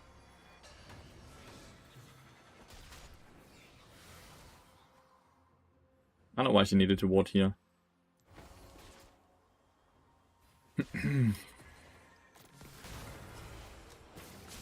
Mr. Q. Talon is quite far behind in CS from what I can see. Kill? No. Nope. Well, I get the kill, but... She didn't flash, right, to follow up? Please stop. You don't win that. Remember, you have TP while he has barrier, so you do not win this.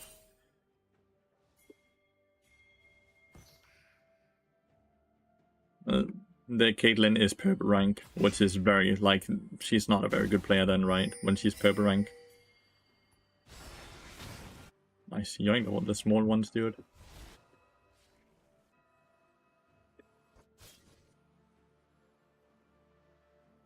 Yo, yo, yo, Chime Wanderer.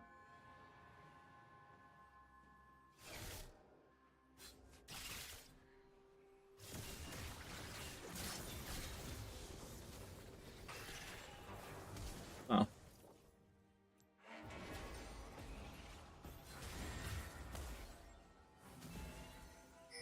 Put a portal. We're taking the portal, but I guess in the same way he doesn't want to lose the CS. We got a Kali flash and we got a Kali ult. Which just relieves a lot of pressure on him, right?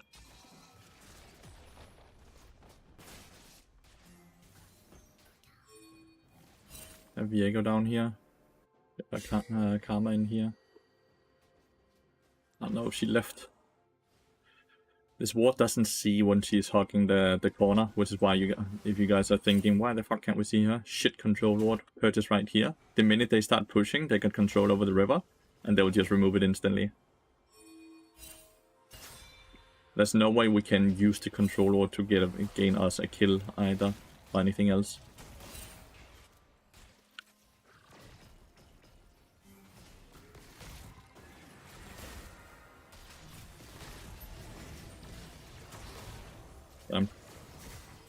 That's my bad on the queue.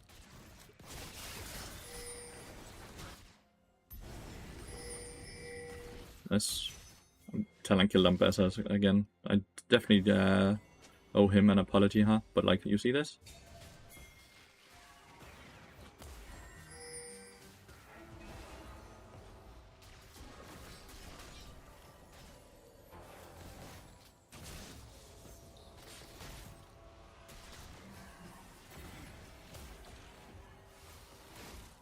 Definitely owe Talon an apology. I didn't flame him.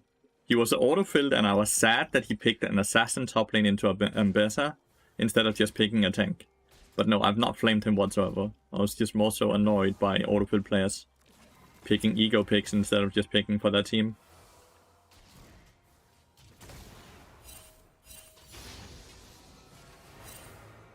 I need to hit these Qs to whittle him down a bit more. Didn't get her ult earlier, he probably would have gotten a Kali back.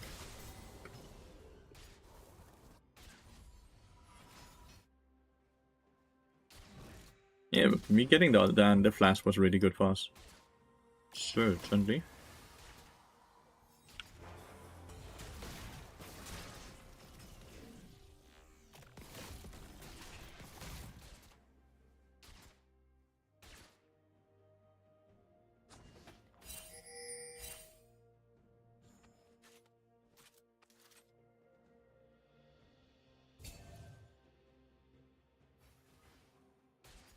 And Talon is doing great top lane, and Ambassador is going lethality.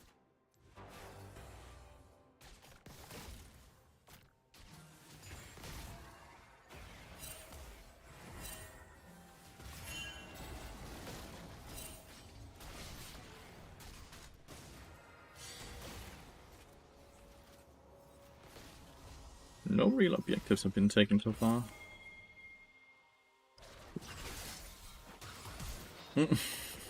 Yeah, I didn't fucking expect Talon, not Talon, a Kali in the brush. I needed the chime for the mana for the Q. I couldn't afford the stun at all.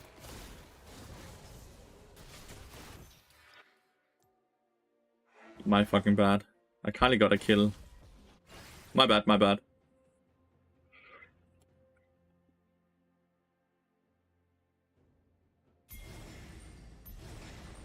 Victor and I can actually go fuck with them here. If he's down to do so.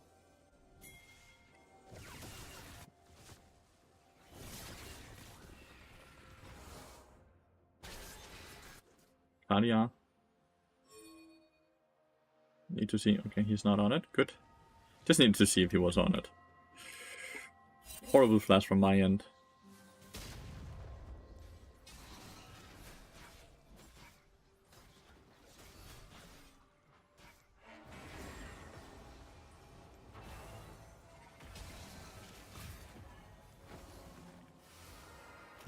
I'm dead from this. That's horrible from me. I should have ported down this way. I didn't expect I should just have ported downwards.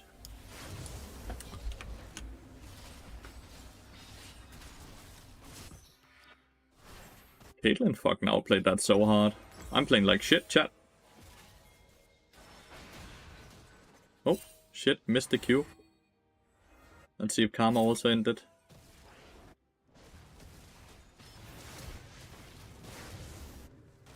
Oof, nice. Nice dodges at least.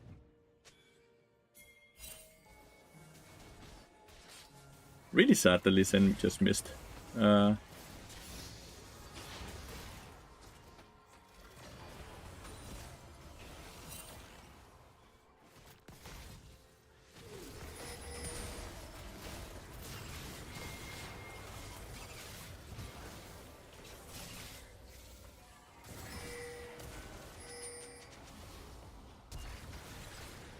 Good.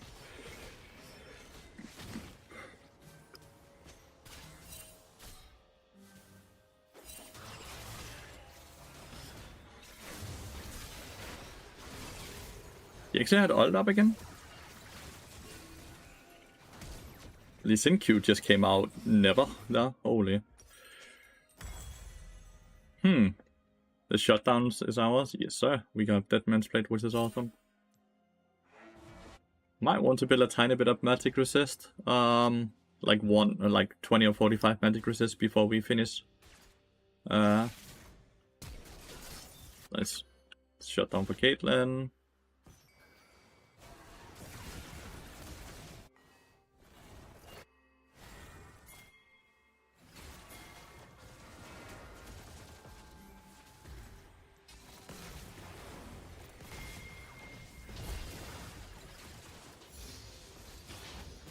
I don't know what the fuck they're doing.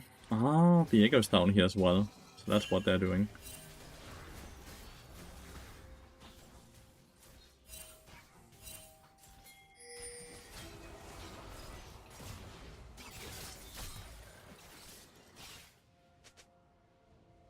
Good. Akali TP. And we slowed down Viego by quite a lot. So this is why I'm gonna sit on a Negatron Cloak, because I need to be able to tank Akali. This body does that? Yes. That does give Bard an assist, because you have interacted with the champion then. But only your allies. If an enemy uses the portal and then dies, then it doesn't. I wanna look... Oh, never mind. She's actually rotating.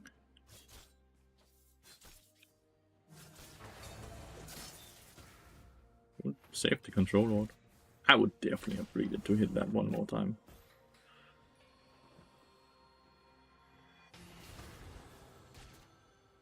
I'm at 790. I'm gonna wait to use this one, so I can use it when I start hitting the turret, because I should be able to get one more bonus stack then.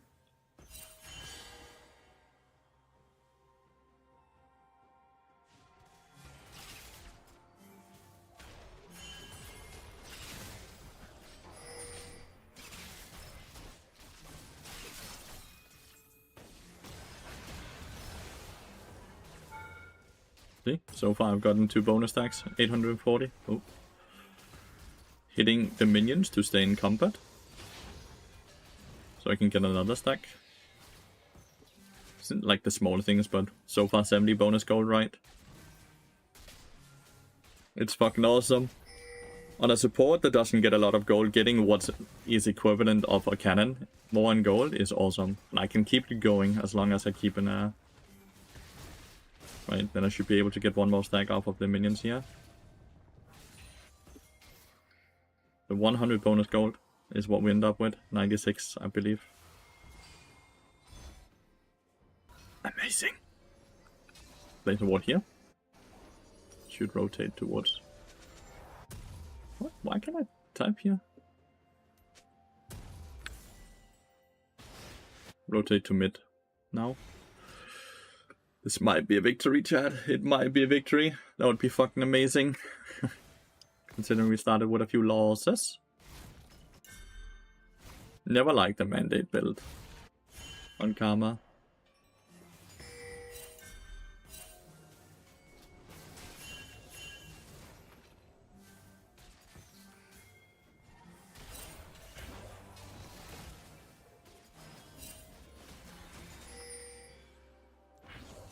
Dude, what is up with all the wards here?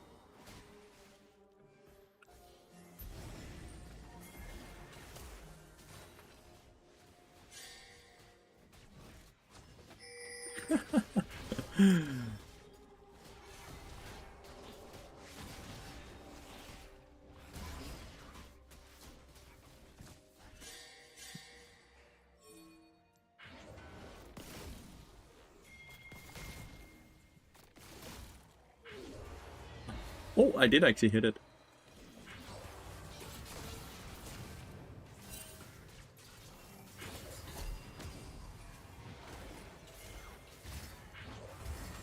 Why did Caitlyn stop?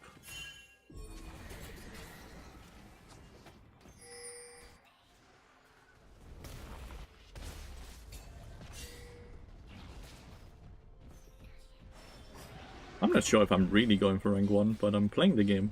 And I'm having fun. I think rank 1 is more so first realistic from...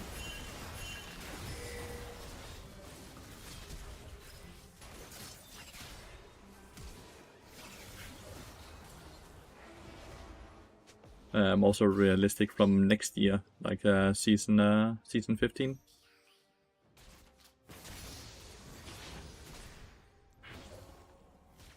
I didn't play it up early part of the split. Didn't take it too seriously. So right now I'm more so trying to just get back into form than anything else.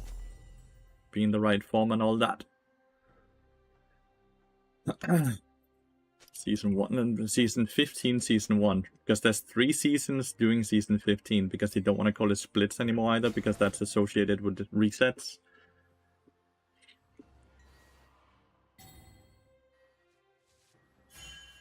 Definitely think we give the dragon and just play for the top tower.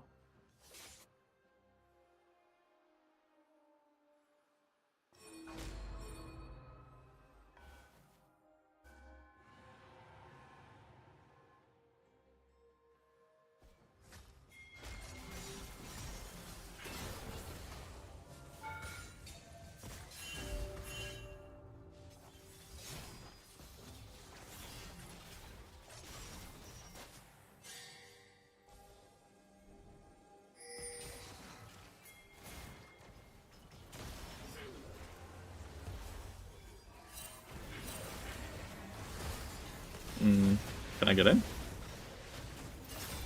Ugh, I got collected in the end. My bad. On that ult. That was really bad. They could have used a better naming. Yeah, they definitely could have. Better here.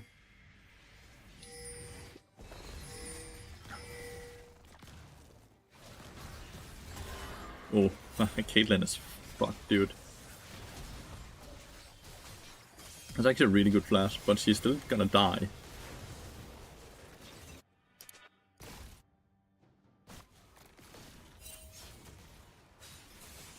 I think Mr. Night Slayer ended there, but he actually ends up living because Talon missed the W, both ends. Oh well, I played poorly with that there. And then I should just have taken the portal instantly. I actually ended up auto-attacking afterwards as well, which ended up making it even worse.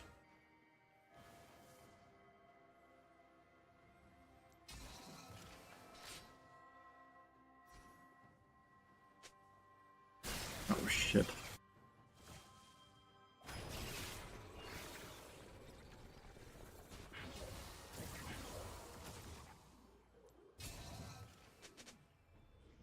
Nice. Your life. That would have been a lot of gold to give to Akali, so that's awesome that didn't kill. Let's have Ravenous and Edge of Night, which is a weird build. 100 gold. Trying not to take any experience away from Caitlyn so she can become very high level.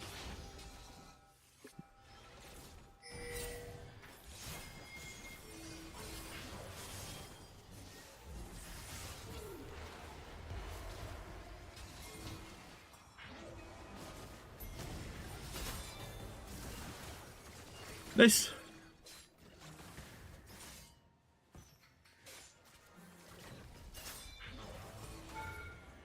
Imagine Victor had stayed there. The chunk, but it's fine. They're going for the Barret, which is an amazing call as well. I don't have anything to stop the Jhin ult, though. Besides my Q, if he does it right here.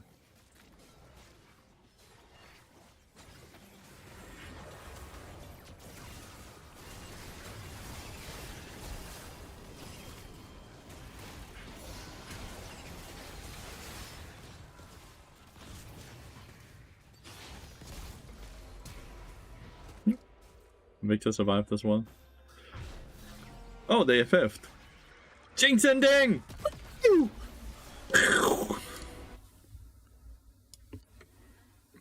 Alright, we gotta win. One more win. Why can't I drag it? What the hell? One more win and we're even today. One more win and we're even today.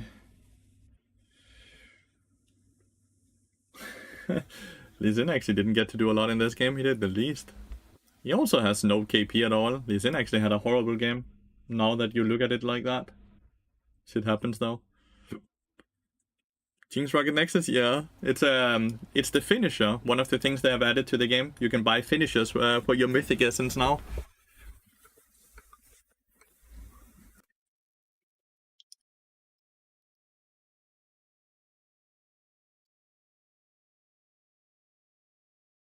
It depends on how many kills and assists he gets, right, Eldos, and how good he is at last hitting. What up, Holiday? Hope you're having a wonderful December, mate. I want to finish this for champion kills. That could be cool as well, but like, this is in the direction of that Chill Crank. So yeah, I bought, like, I had so much of this Mythic Essence stuff, right, so I just bought it. Like, you know how I have all this loot that I never use, so it was kind of fun that I could actually use some of it and actually get something that I could sit and have fun with.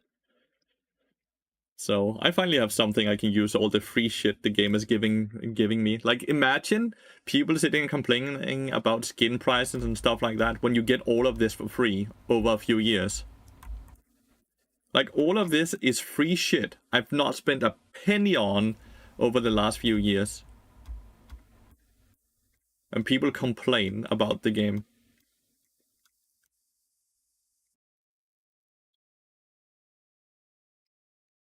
And I still have, I spent 250 on the Kaboom thingy, and I still have 190.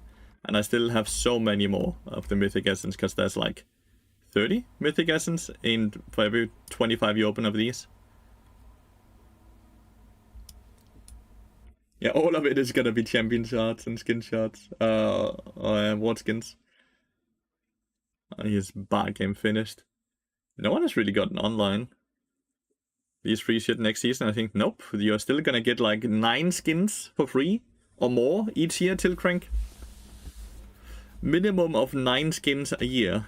And that's not counting the Victoria skins you're gonna get 3 of each year as well.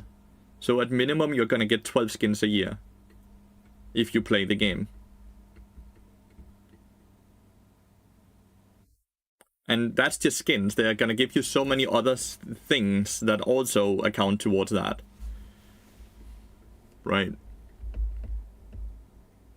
You're gonna get better honor rewards as well next year. So, like, people just like to complain till Crank, and a lot of misinformation is being spread on Twitter and Reddit about them just removing all of this.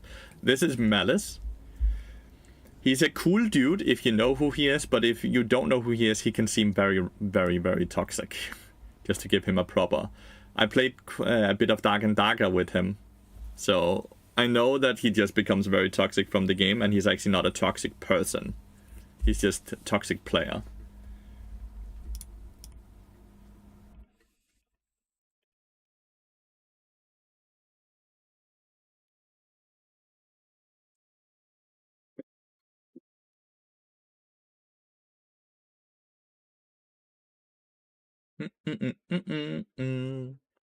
Be bad skin. I don't know what skin would even be able to get released to make me want to use that over using the Elderwood one. I feel like Elderwood skin is just perfection, dude. Like legitimate perfection.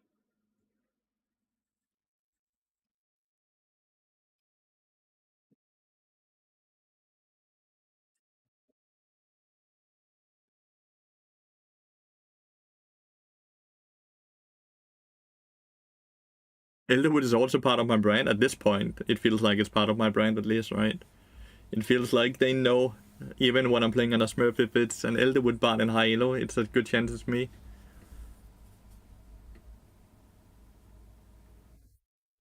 Do you want World Ender Bard, Eldos?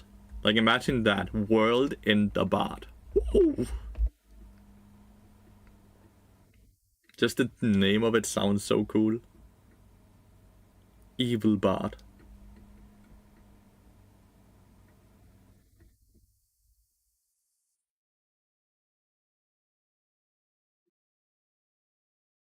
I'm smelling something. What are you smelling, Scenarios? Did you fart? We are in the same queue. I've been playing with Agony 3 games in a row as well, Scenarios. Like, it's legitimately the same 10 people I'm playing with every queue right now. Just all 10 people just get randomized who gets on what team. And then it's Skeens, aka Sunflower, that I've been playing a bunch with as well in every game.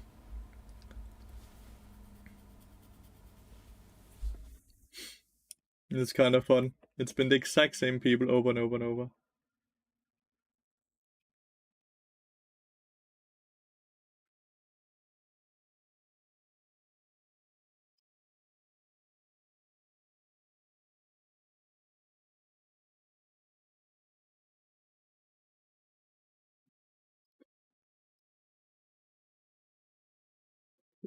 Pentakill Barn? Yeah, you could definitely. But didn't they stop the Pentakill things? Sadly. They stopped making Pentakill music and all that. So I'm not sure if they're gonna ever release more Pentakill skins. Kiana's name, I will perform. He is 3-1, to be fair. They did, unfortunately, yeah. Janitor Bard, no. Just came to the stream and was confused. How do you play cards with one hand? I'm watching a stream while I'm in queue myself, mate. When I play at this time of the day, the queue times are very long, so I tend to just watch streamers while I'm in queue to have something on the screen for all of us to watch and be entertained by and to talk about. We are currently watching Malice. He streams, obviously, and you should definitely check him out if you're interested in jungle content. Need arcade bar with Pac-Man palettes for jams. That would be super cool as well. What's your favorite Hades 1 or 2? Kind of feel like they need to finish Hades 2 before I can really say, right? Because there's a lot of the game that's still missing. But both games are great. Hades 1 is finished though, so if you're looking to buy one of them, then I would just go with Hades 1, because Hades 2 is still a bit of a work in progress. Would be cool if watching a stream while on stream also tells the streamer and adds viewers. Yeah, they have at least started doing the thing where you can start streaming together, so you share viewer base or something like that. I think that's cool for collabing. I don't know how it works with ad revenue and other things though.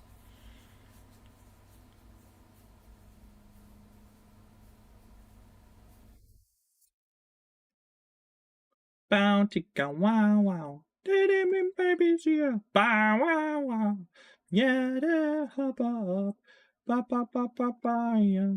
Og det bliver ved. Tralalala, siger jeg ønsker dig. Any Phineas and Ferb lovers in chat?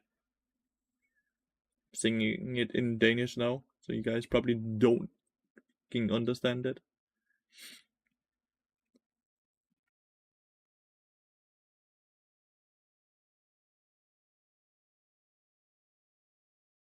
Like he flashed too early, but who knows?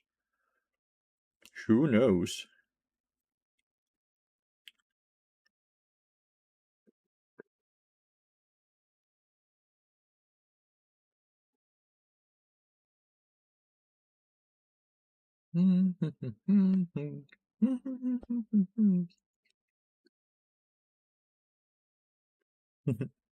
My sisters loved it.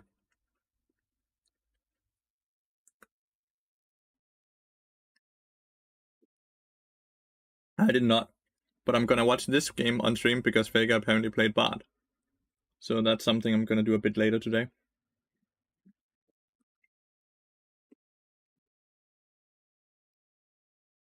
Because I'm very interested in that, to see how Vega played Bard.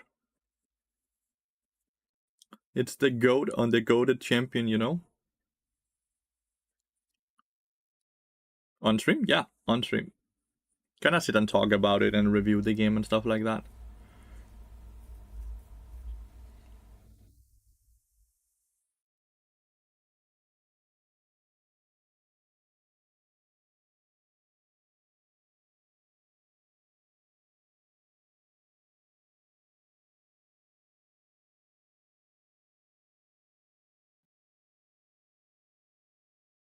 Gragas is struggling, huh? Watch it, but apparently he made an insane play that everyone was melting over. Nice. That's great.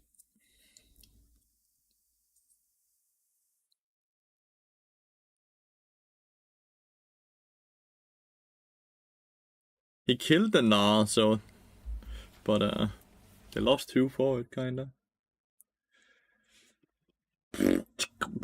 Hey, Lathy. When Lathyrus doesn't make sense to buy after shift, do you buy either Koenig Ruken or Frozen Heart Renders, depending on the game? Exactly. 100%. Like some type of tank item if you feel like you need more tank, right? Whatever you kinda need. Gragas is struggling hard. Mr. Timmy Rocket, thanks for the follow, mate. Welcome to the stream. Hope you're having a wonderful Monday. Just a Q flash when 4 people were stacking. I mean... That's still cool, you know? That's like the most flashy play we can basically do on Bard. A Q flash. Especially if he changed the angle of the Q with his flash. Bard isn't really the most flashy champion, he's like the conductor, you know? He's not playing any of the instruments or anything, he just conducts the entire game, dude. You gotta appreciate the macro gameplay, but it takes to play Bard on a high level to appreciate Bard gameplay.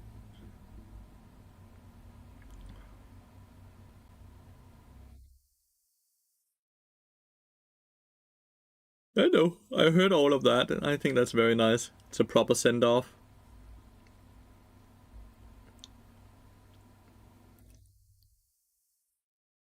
It's the ult? I actually disagree. I think the most skill-expressive ability Bard has is his portal. And I think it's the ability most people are very bad at using on Bard, because they only use it as an in-and-out tool. Welcome back, Dweban. Glad to see you coming back and also coming back to the stream. Always lovely to see an old name in the chat again. 640 extra bucks. Yum. Why did you decide to play Karthus with your feet this time? To challenge myself, honestly, 40. It was just simply too easy with my hands.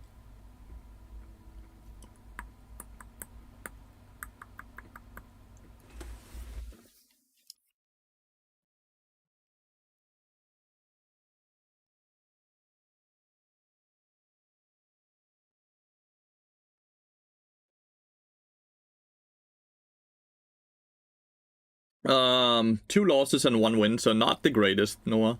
Not the greatest, but I'm having fun. Can you elaborate on the portal comment? That it's the skill expressive one? Basically, that there's just so many ways you can use your portal in so many different opportunities or options, which makes it the most skill expressive. The ability that you can be the most creative with is obviously going to be the ability that would be the hardest to get the most use of, the best use of in every single scenario. We need a YouTube video about body, or you can join the Bard classroom where we might be talking about all of these things that's coming up in the new year and will only cost you $5 to participate in. Just saying, wink wink, nudge nudge.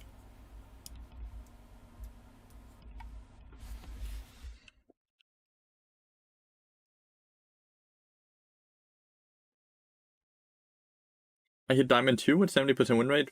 Breaks seem to have done well for me. All our coaching stuff seems to come natural now. That's awesome. That's good to hear that none of that was wasted for you, the weapon.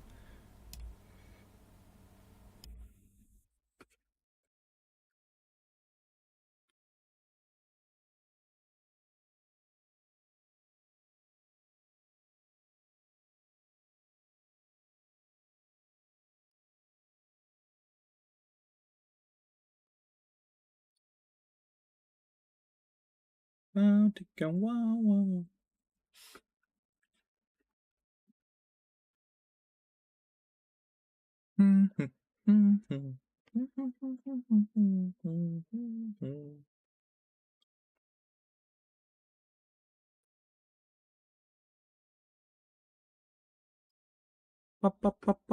Yeah. Is he chat restricted? No, he types because he doesn't play with a microphone to communicate with his stream. Elders. So it's more so like him verbally talking.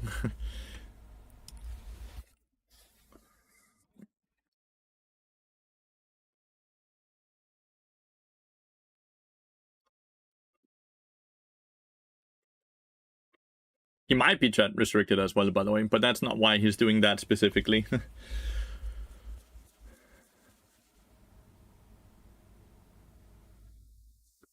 He used to be, at least. He used to be having a hard time sometimes controlling his urges of saying how he felt about his teammates. I don't think he's a toxic person, but he's a toxic player. But he might have gotten better.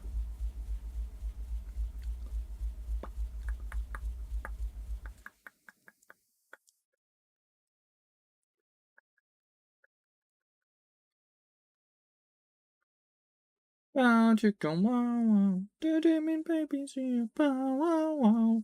Yeah, they hop up, yeah. Only brave love you, la lula la, see you, it's gonna die. La lula la, see you, do me, baby, baby, baby, baby.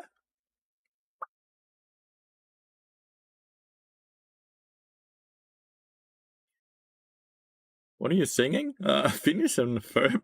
I don't know why I've suddenly gotten that on my mind. I haven't fucking seen that show like in 10 years.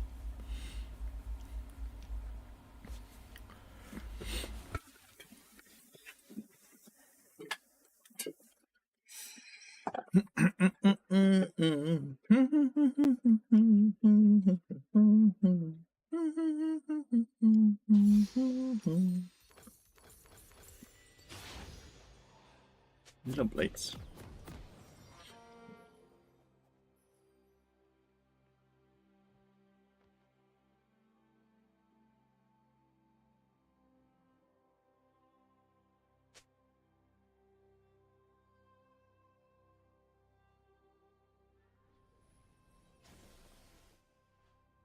It is getting camp for sure.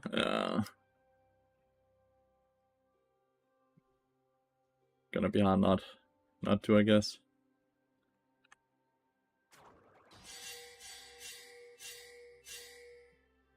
Might have Skarner like E over the wall or something like that, you know?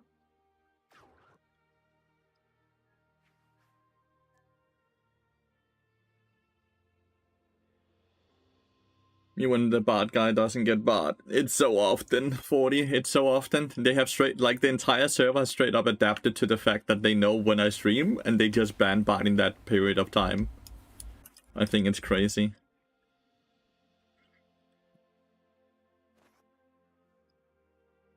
Do we think they will late invade? Nah, not with that champions, right?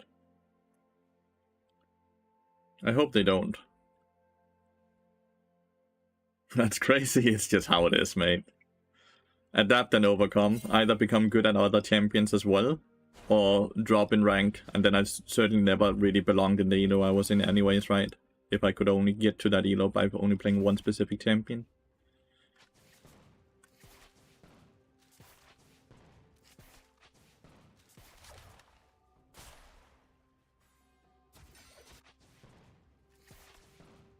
PTA if you will.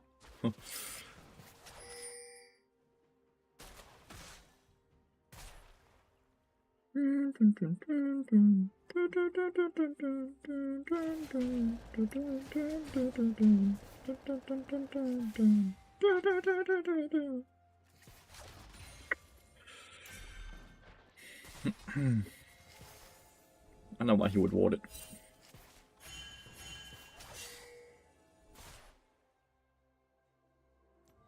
Just gonna pop a pot.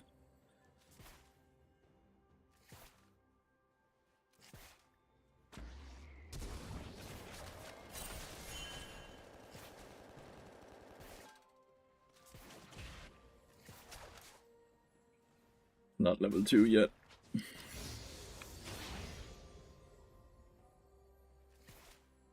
The Healer Blades Caitlyn is certainly a bit frustrating to deal with right now, doing the early levels here.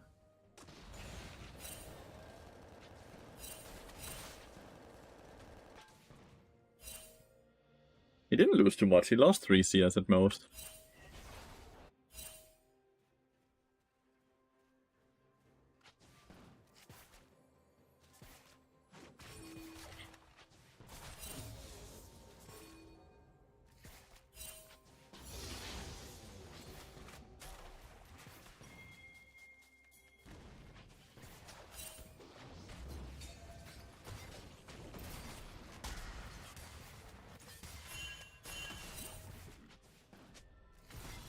Oh my god, directly into the trap. That was really nice by the Skarner. He drove me into the fucking Caitlyn trap, dude. Oh my lord. That was rough.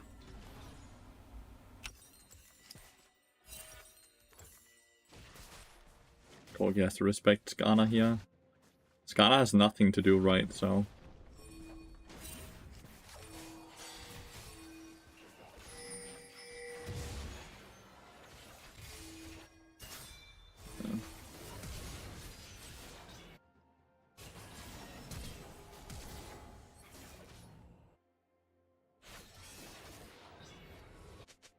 Crazy that Orianna had didn't have first move there as a range champion to melee, but I guess Viego maybe just skipped everything. Corgi ended up dying to the Skarner because he was not respective.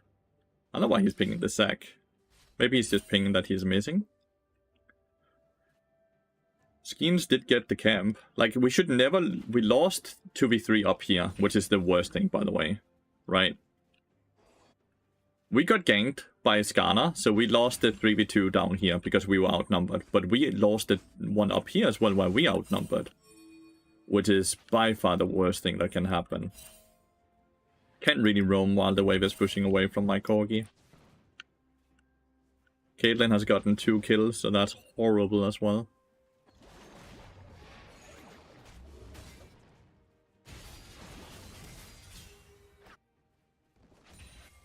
Like, he has full roam. Like, he can do everything he wants right now. Rano, thank you so much for the 28 months, sorry. Thank you so much for the continued support. While it's pushing away from Corgi like this, I cannot do anything but stay bot. I cannot match roams.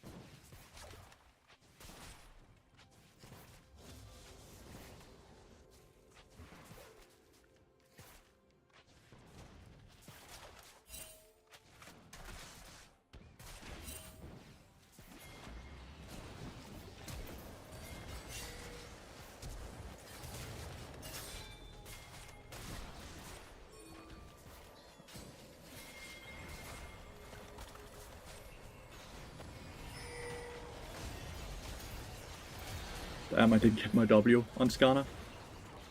Oh well, we get 3 for 2. Kindred gets 2 kills. Might even be able to do something about. Yep. Oh, I got an assist. Huge. 1 for 1 up there, but the minion wave Kale is losing here is horrible. But at least it's a shutdown for the Kale, right? But hard to play for a bronze guy? Not harder than any other champions, I would really say.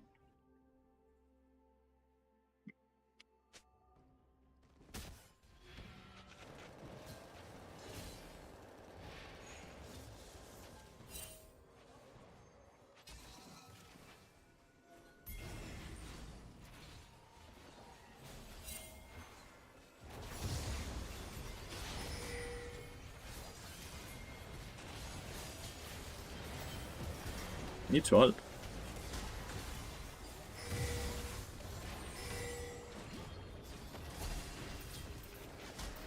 Where the fuck did the kill go? Damn, the Kindred never got his ult off. Her ult off, she got stunned. I thought she would instantly ult after we got the Viego, but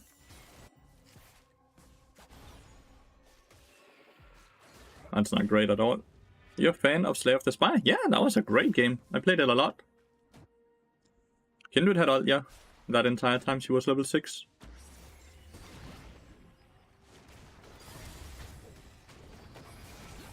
Dude, moving is not an option for this Kayle.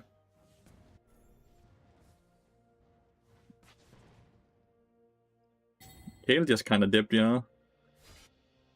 I don't know why Agony of Pain is playing Kayle though. It's not a champion he ever plays.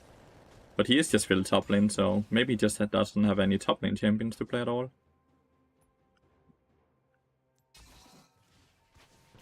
I'm actually gonna give this solo plating.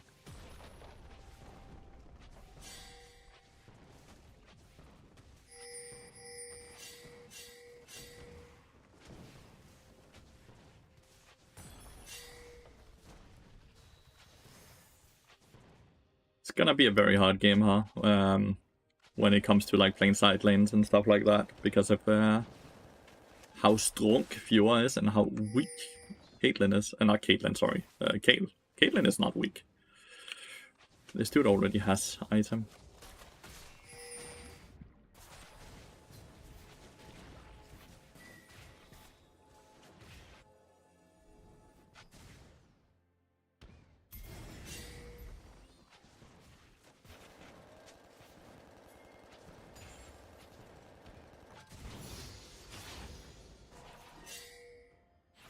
Move to Kindred.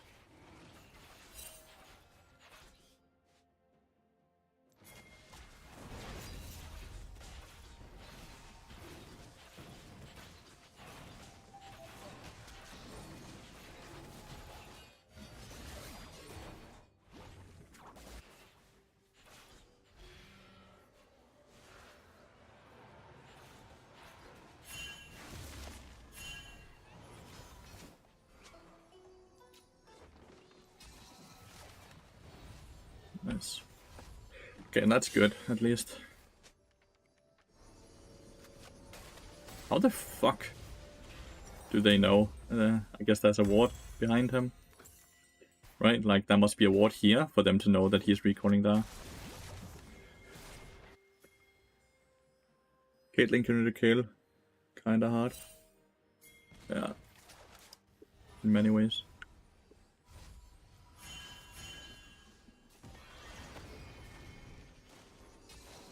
Oh.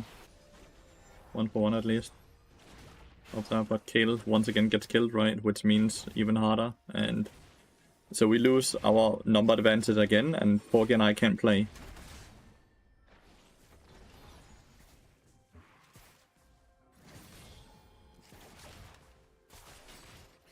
This shit is just dead. There's nothing we can do. Skarner's still here as well, right? So they got a full tower there from this play.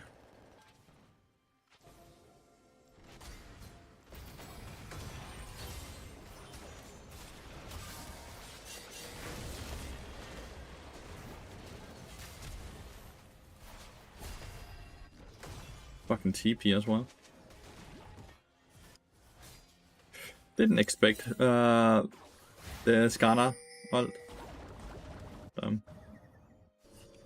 We lost 2 summoners on Corki there as well, sadly. Okay, pure ult. Not ult, sorry, pure flash.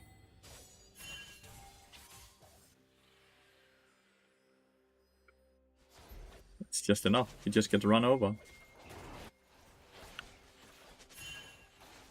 So any way to... Yeah, I think so. Orianna and I have enough damage, I would say. With Ignite especially.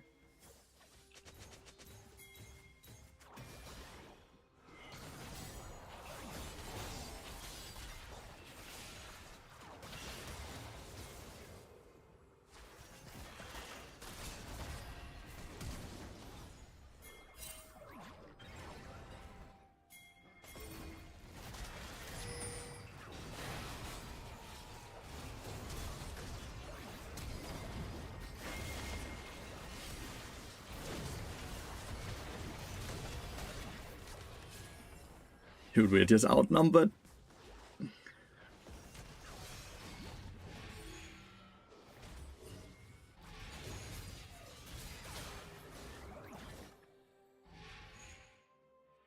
We are just outnumbered. We're getting something mid lane at least on Kayle. 65 CS on Kayle is not what you want to see though. Are you building unkillable Maokai? Nope, I'm building utility Maokai. It's kind of what my team needs from me.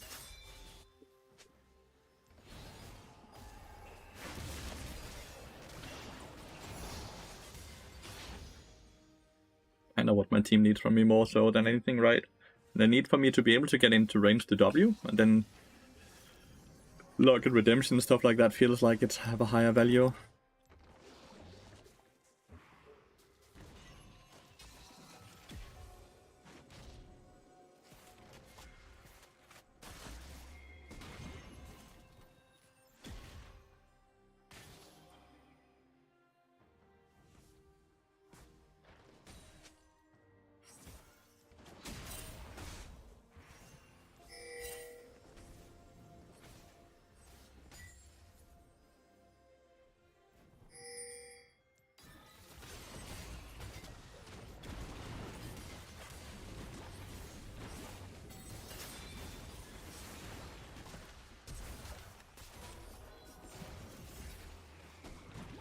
We lost top lane, from what I can see. I have to run upwards, right?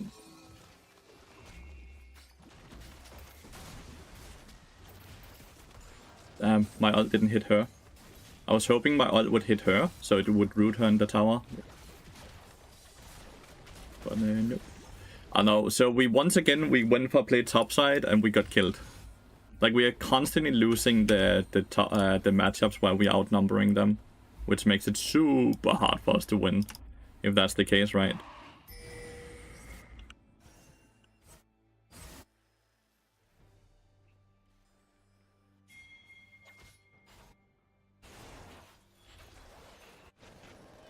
So just cancel her. And a good cancel, I feel like.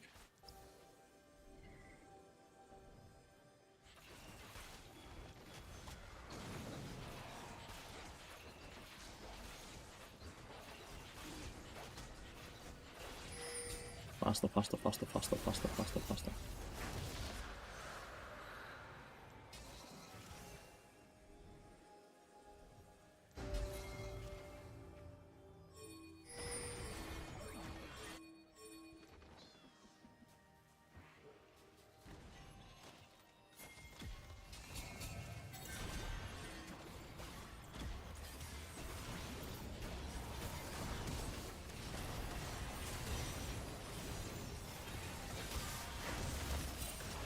How is that my fault? In what world was that actually my fault? Why is Kindred pinging me? She's the one who got hit by the abilities.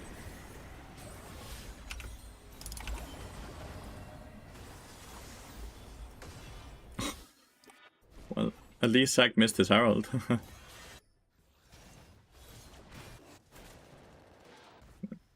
Corgi's at least doing really well here, got 2 shutdowns.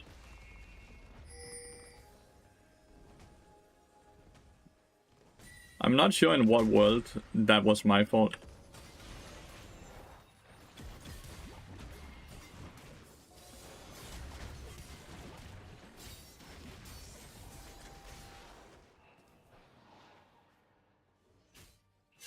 Careful from the right. The Fjord was still fucking there. My bad. That's my bad. It's always jungler support's fault, but why is the jungler blaming me? Like, this game, had he gotten Kindred ult off in this pit right here, this game would have looked so different if you guys look back to that level 6 play. Had he gotten his ult off there, such a different game.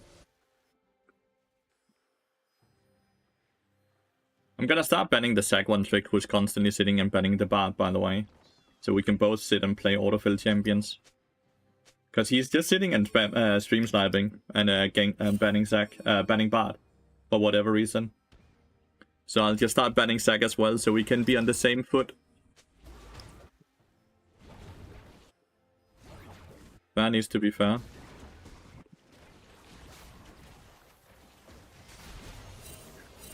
I couldn't make it!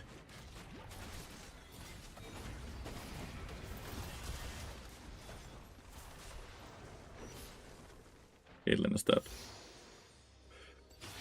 I tried to make it. These with Caitlyn dead is actually a lot harder for them to siege this tower.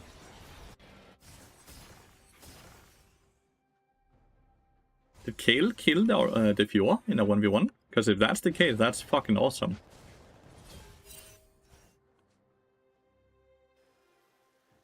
It's Skeens. Skeens has always been quite a toxic person. He's probably typing a lot of shit as well, but luckily for me, I'm not playing with chat on.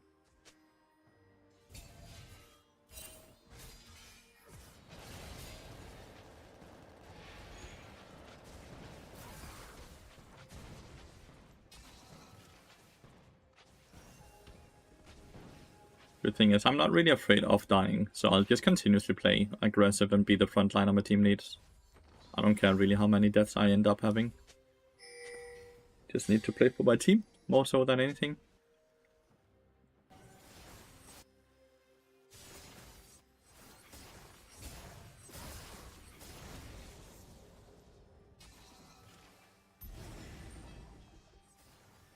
Now that Baron spawns in 1 minute, the game becomes extremely hard for us once again, because the split pushing starts having a lot of effect now.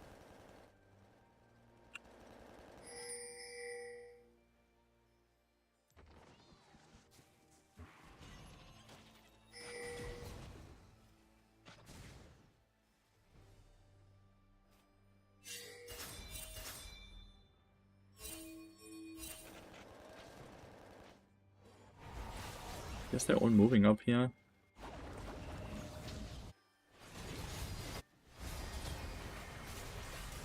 Not really any way for me to play this. They're all just dead though. Right when the Baron spawns as well. We have no Orianna, no anything. Skarner somehow gets caught as well.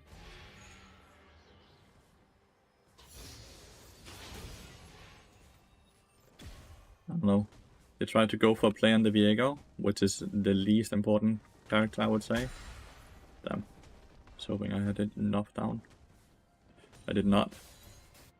And so we lose mid lane turret as well. Yeah. Lose mid lane turret, we lose Dragon, we lose Baron. We lose basically everything. What could I have done differently there? Nothing, right? Like, they double TP'd. Not double TP'd, the pure TP'd and the kill TP'd. I'm just hitting. I'm just hitting. I am not using any spells. Good thing is we have dragons, so we don't have to fight for the dragons, right? We are doing that though, which I'm not entirely sure of why.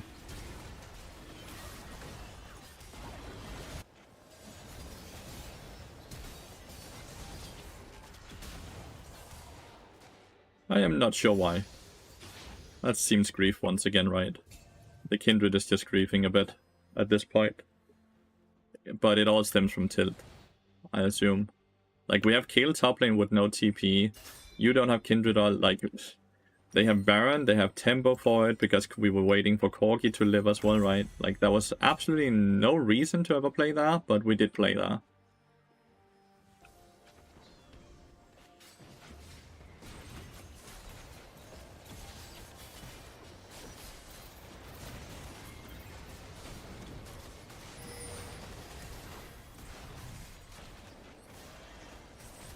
Zag is quite worth a shot down. Oh, Corki somehow died now. Kinda assumed I would have gotten Fjord there as I knocked her. She stayed into it. Nice. If we can defend the inhibitors here, that would be kinda nice. 2 for 2. And here's Magi, so we got something denied. I kinda hoped we would have gotten Fjord there as well. But more time for Kale to scale right. 3 more levels is still a lot of levels.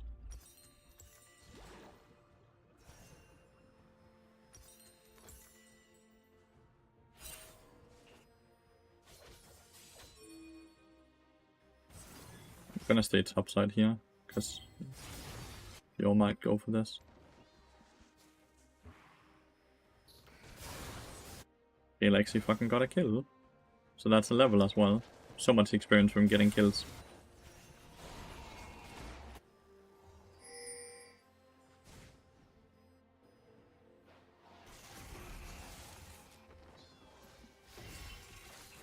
Why would she take that ever?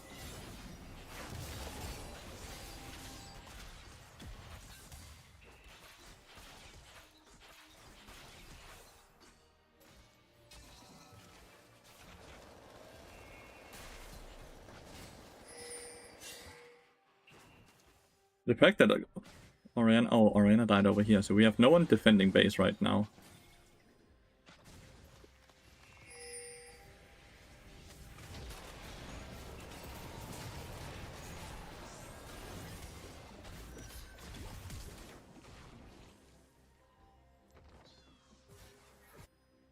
I guess the game is kind of over here. I don't know why the Kindred took this. Fuck, we lost a lot on that. We lost so much on the decision making there. From Kindred doing that.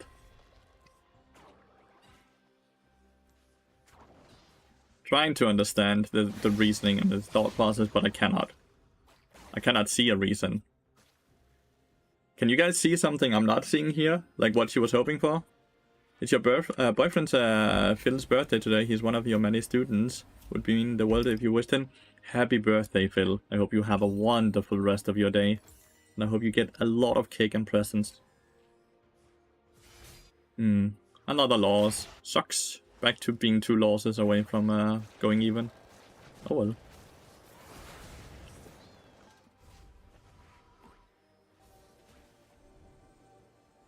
Has been overly aggressive all game. Yeah, she has. She has 4 marks though. It's not a lot, but at least he has gotten 1 upgrade right. Gale is level 15. I feel like we have lost too much of our base though, but the thing is, in 1 minute, that's gonna be Dragon and Baron, and I feel like that's where we're gonna lose the game. I might be wrong. Hopefully I'm wrong. But I might be wrong.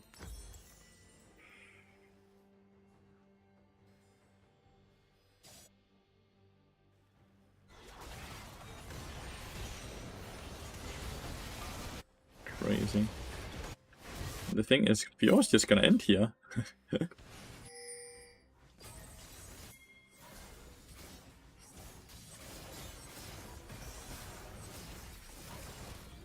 He's doing so much damage with just 3 items. I don't know how that's my fault. Why are you guys fighting for tier 2 turret with 50 HP? How is that my fault? I don't understand it. What? In what universe is that my fault? That you guys are doing that?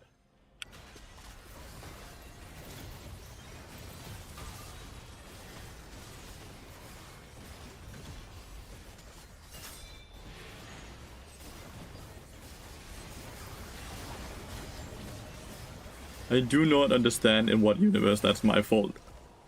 A bronze gameplay turns out a challenger player playing a cosmic god fucks up low elo? Yes, it's very easy to fuck up low elo if you're a challenger player. There's no such thing as being hard stuck because of the elo. It doesn't exist. You will always be in the elo you belong in.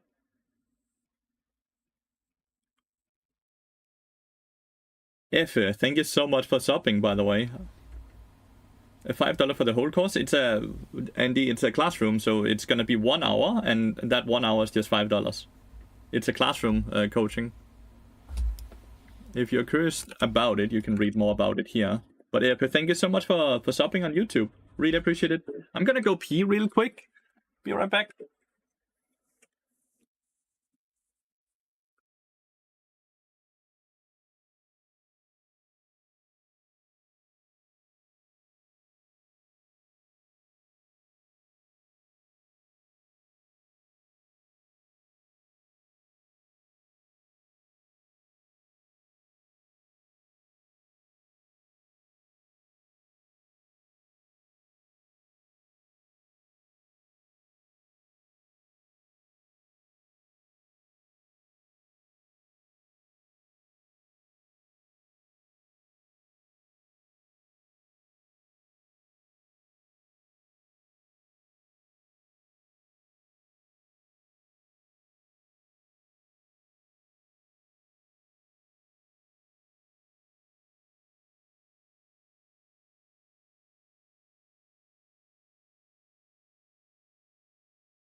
Oh.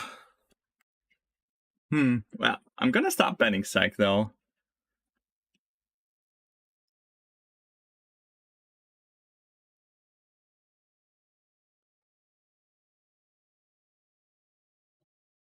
Since are the same guys from previous years. Yep.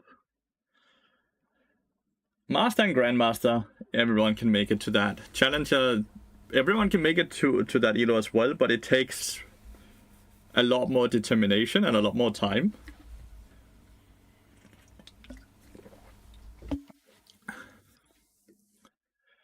Yeah. You guys playing Path of Exile?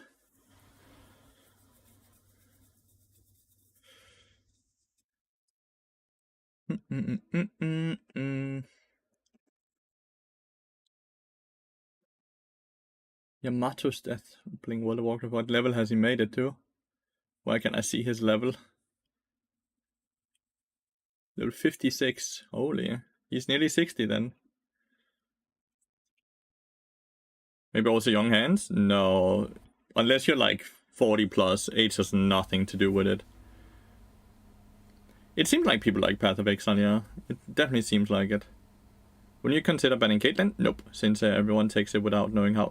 Well, the thing is, that is a very reliable way to do things, right? And certainly not a bad way to think about it, right?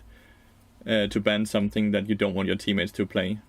But you kind of... That works if there's no such thing as OP picks in the game. But there's a few OP picks. I'm 40, dude. Nice. You're fucked then. GG. Game over.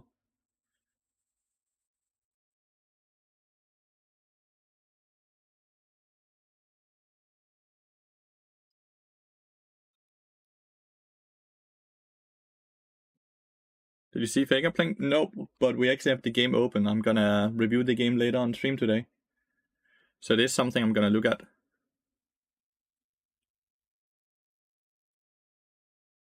You'll make sense one day. I believe in you. I believe in you.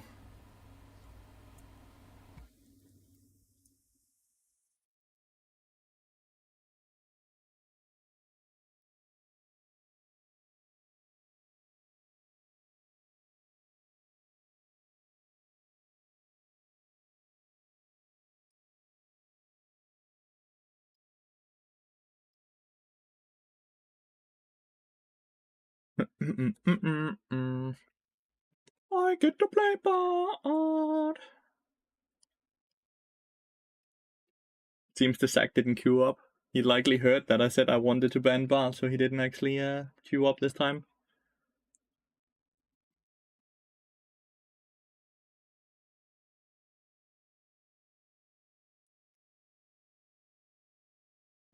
Kalista Blitzcrank can certainly be very hard to play into as well.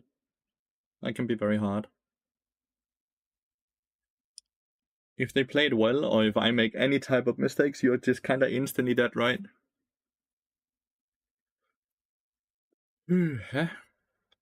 Need some type of AP mid lane.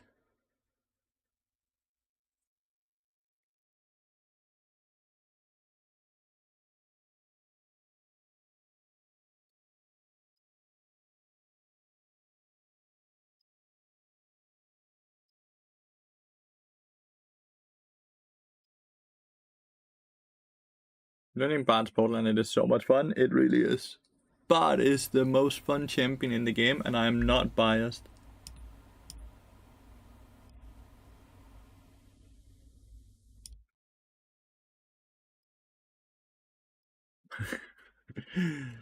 Positivity brings you to new highs. Hell yeah, it does.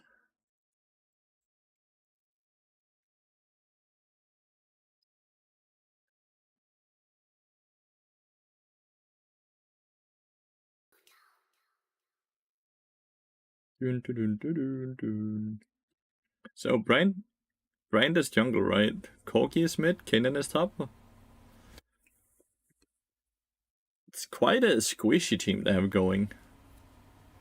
But they might just Giga snowball it, you know? Might just get Giga snowball, but who knows? I think the Darius might have a hard time top lane. That doesn't seem easy for him at all to play.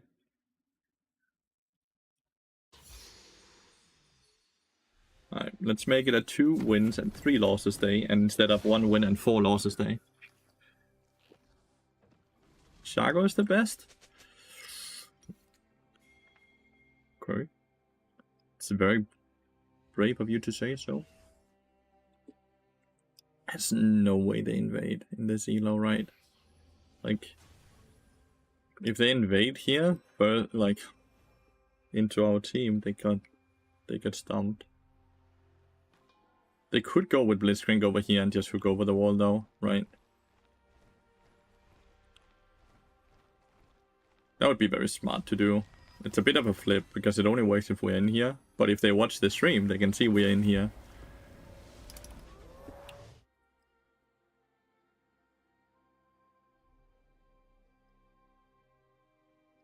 Could be up here, they could be in there. They were in there instead. No flash and ash is a bit of a rough. You ward here. That's gonna be rough already. Finally you're in game. This is my 4th game. It's my 4th game.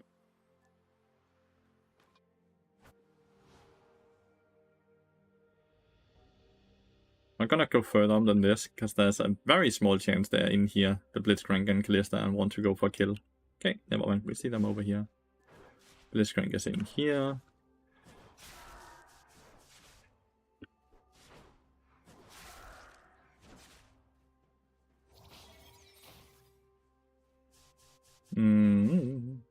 Bit worried that the Ash Valley might have fucked over more minions than it, because it didn't get anything.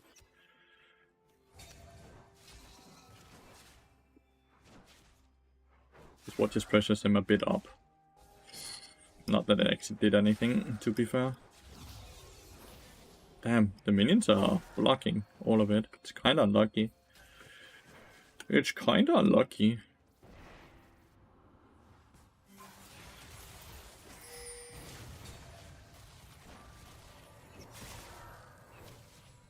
The cookie saved my ass. I took so much HP. That was 100 to 0 basically. I was full HP and that was through Guardian as well. Very insane. Okay, Darius actually first bloods the cannon. That's crazy. Didn't expect that. New minion wave coming in here, so I can collect this. Can collect this. Can collect this. Kallista's already pushed the wave, right, by killing 1 minion, so we are fine so far, still. I'm a bit low HP, but unless we fuck up by getting hooked again, I'm fine.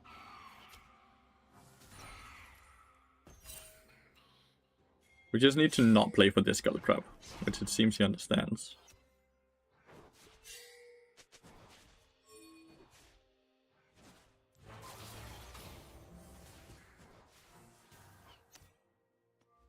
As we didn't get hooked. Brian delayed his clear tiny bit. Tiny bit. And now we have Skarner on the winning side of the rift as well.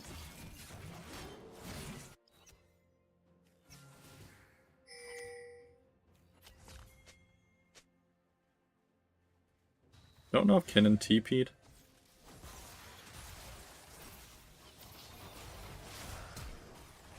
What? How the fuck did she auto-attack that far? Kallista's auto-attacks can't get cancelled.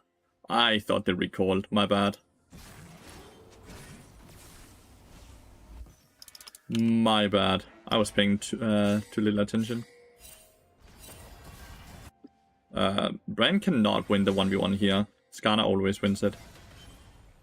Skarner has far more damage than Brand has.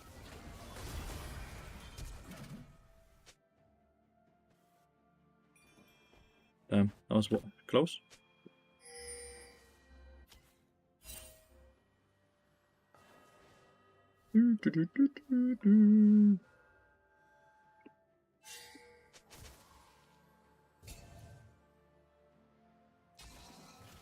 There we have Blitzkranker. Cinder has already used TP.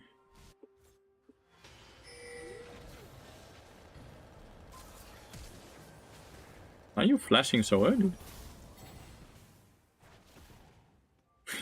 She flashed and the hook wasn't even close to her. That was a bit of a shame, to say the least. Like, she lives, which is the most important, but now she has no flash, so... way too early to punish her now.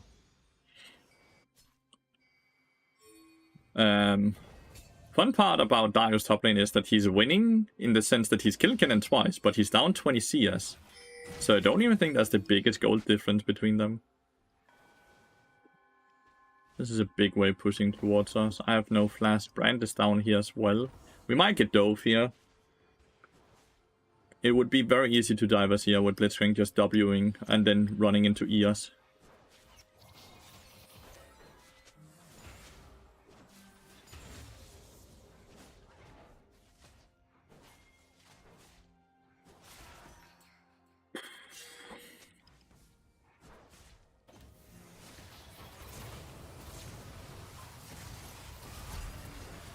Trying to block everything I can. They fucked up! Oh, they fucked up, Chad! The way they fucked up is that Blitzcrank, before he even CC'd the Ash, clicked Ignite on Ash. So he started tanking that tower before they got any CC on any one of us.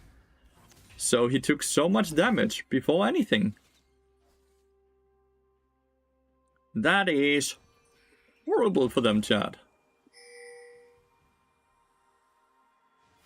Kind of wanted to see if I could get the planing. I can't. But yeah, the flash earlier. Syndra pinging me. I just killed 3 of them. And because you died to Blitzcrank as he could return from base, it's my fault because you wasted your flash earlier. Some of these people, dude, are not human. I refuse to believe so.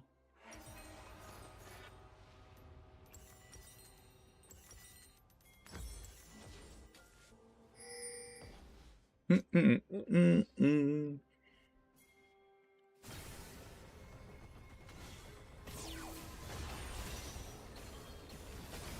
this play, by the way?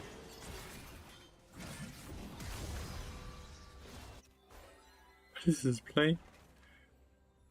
At least it's 1 for 1, right? But what the fuck? Get your best, get your pants.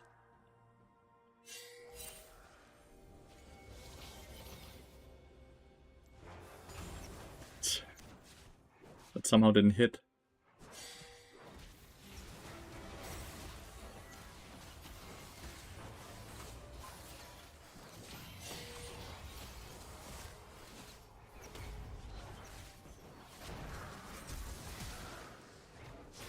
That's just flash.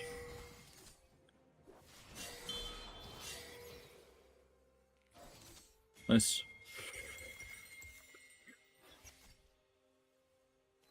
Needs to dodge the abilities here. Okay, there's no stun. Okay.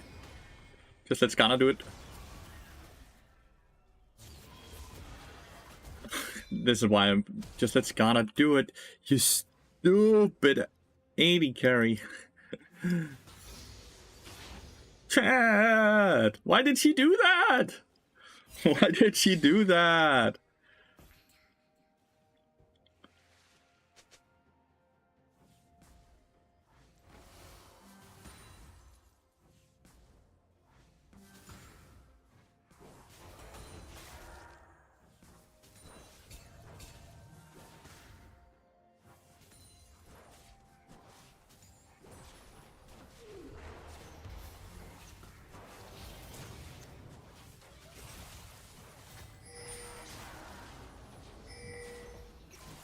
Position myself in front of us.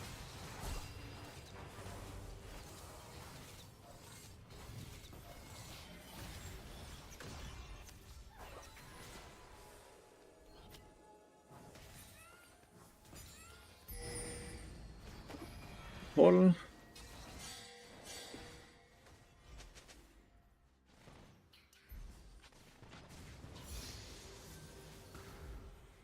I'm just trying to drag the wave.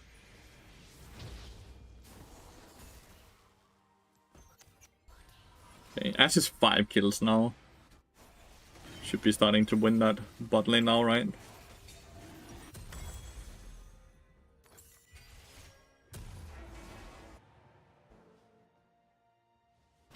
It was a bad ult on my end though. Bad ult and bad initial Q as well on the Kalista, but she was just so far up that it didn't even matter, right? I just had to make sure Blitzcrank was never in a position where he could hook my Ash.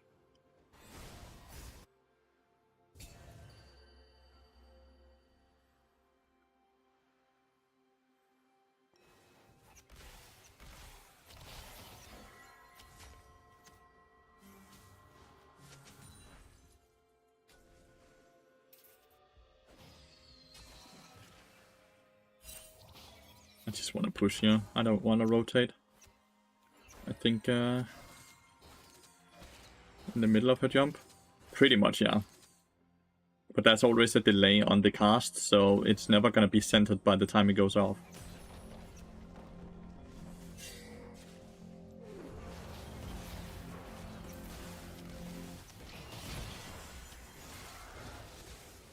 I'm not sure why I didn't get the tank there, but that sucked.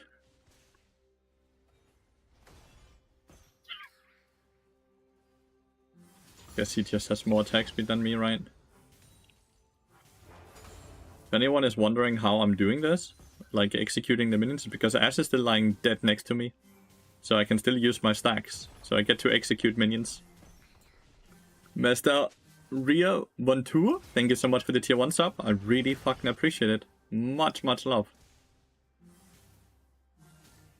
Thank you so much for the support, mate.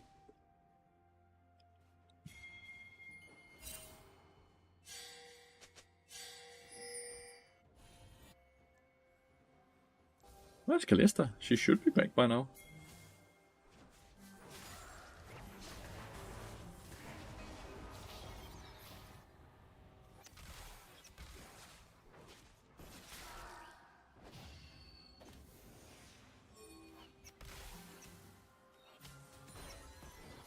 For the chill stream, mister. No problem, mate. I really appreciate you watching it.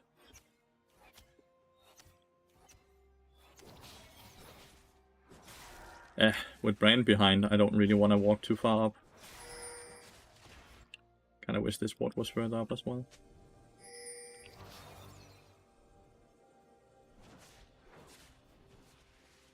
Brand is for sure down here. You can see how they are suddenly playing a lot more aggressive, right? Brand is for sure behind them, so let's just respect that.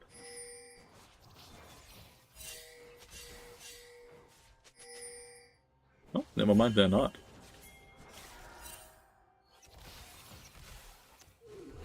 Wow, instantly moved away as well.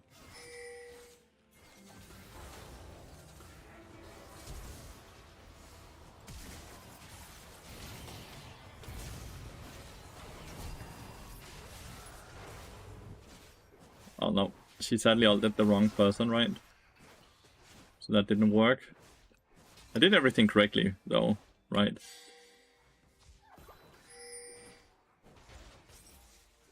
I did everything correctly in the sense that I queued, flashed in front of. That sucks. Should have been a very easy fight, but it didn't. Pepe with the 36 months now as well. Thank you so much for the prime. And Rixa with the follow. Welcome to the stream, mate. Definitely need some magic resist very fast as well, by the way. With Kennen and Brand both being quite strong. They get tower down here, they get tower up here, they get tower in the mid lane. They've actually gotten all towers, it seems. Jeez. That's not good for us.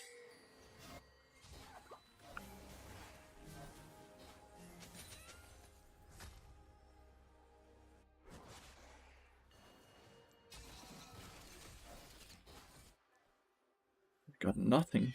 We've gotten a dragon though, and we've gotten the herald, and we've gotten a few void drops.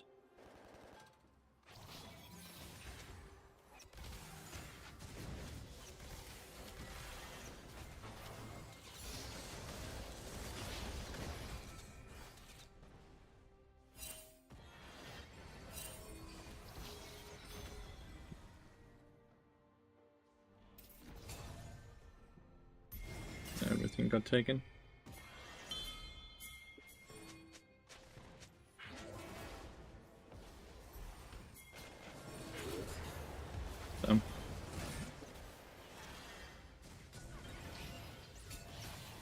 Nice.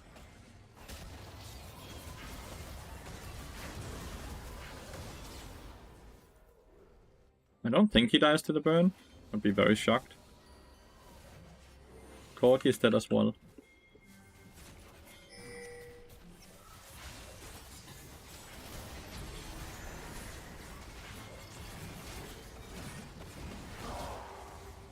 Well, that's a nice interrupt. So Kennen does get a tier 2 from this. But we do get 2 kills from it. 2 kills is worth the same as a tier 2.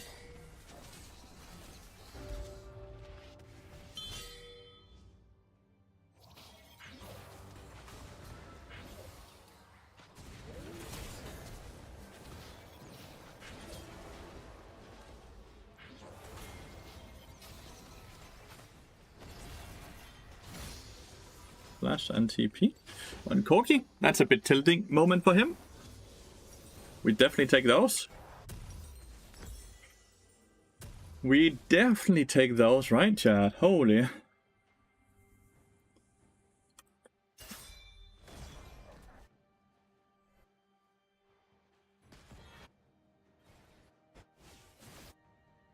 Still 2 tier 1 towers to collect on the map right now, so that's a lot of standing gold.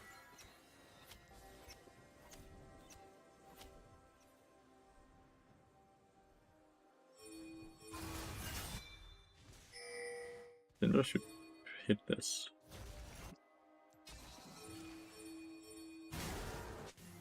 Not sure why we're not hitting this up here. I wish I had static shift. I do on my reset now, but if I had static shift I could set up a proper push up here and kill this. But instead I don't. Wait, is Ash dead? Ash is dead. Why?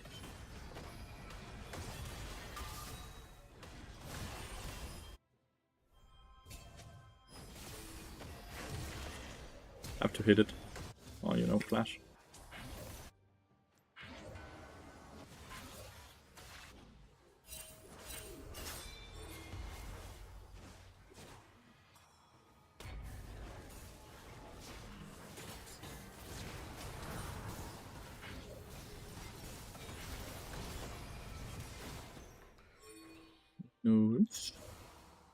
Who's this then?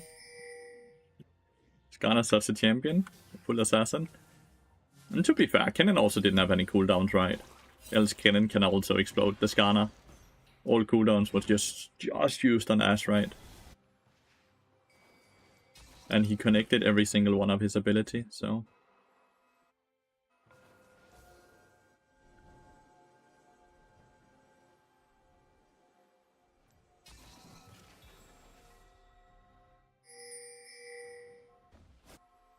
Start getting some magic resist now. Trying to see if anyone is recalling though on my team. I either need someone to recall or I need to recall after this wave, but it's so far up that it's hard to recall.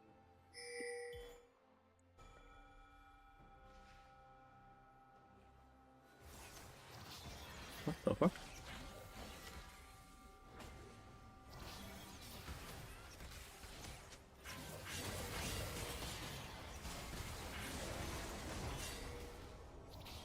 Kennen is down there, so we know there's no one there. You know we are quite safe in this.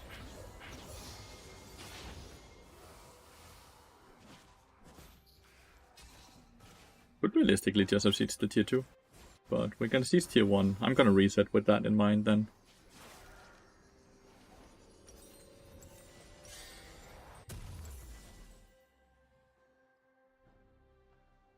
I think the main point of an assassin is killing someone fast and get out.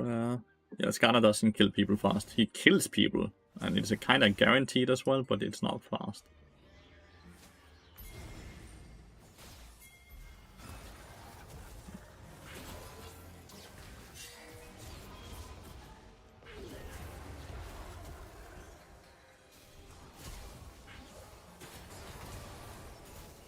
Damn. What is happening up here? What is this play?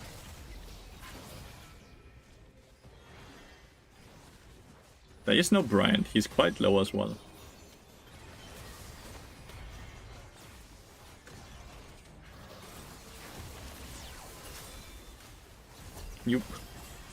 Syndra is not clicking E for anything. Syndra is so bad. I can't believe she's worth a shutdown. But like, why the fuck... what did Darius die to? Should we be worried that they turned back into this? Like, Darius died to what exactly? Brand got 2 shutdowns. I can't figure out what Darius died to. Because Blitz and Kalista wasn't there. Brand and... oh. And Kennen was bot side. Yeah, nicely done, all of you. Managed to lose an unlosable game by doing a random ass Baron play. Oh, fucking hell, dude.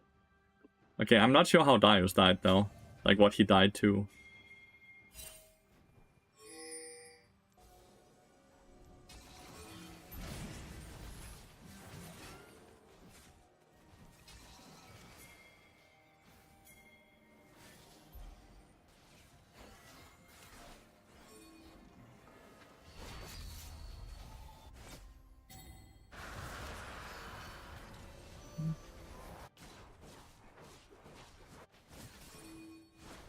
They get a lot from this. At least 2 towers, right?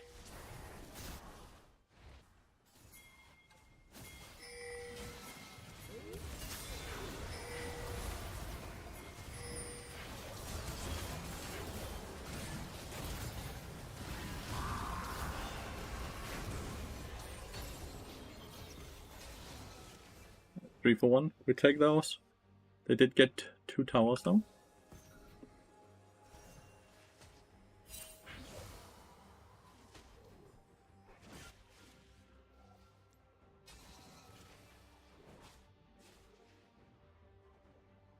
Boom, boom, boom, boom, boom, boom, boom.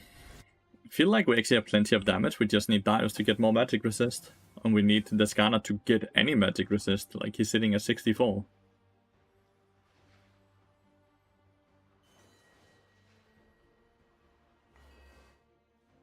Top lane and push this out, since it's like slow pushing.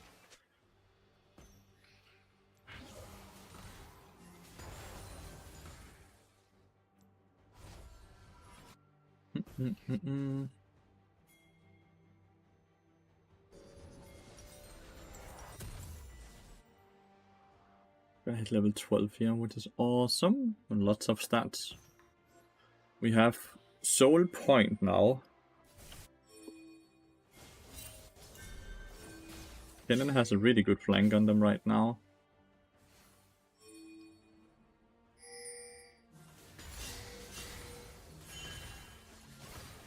Oh, never mind, Kennen is here for whatever reason.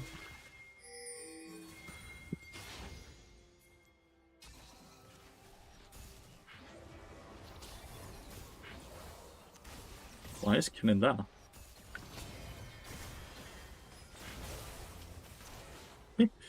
Why is Kennen there? Ah, that didn't connect somehow.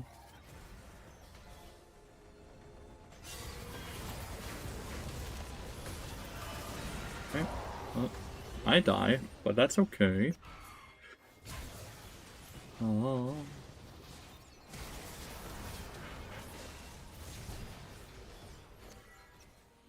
They all live.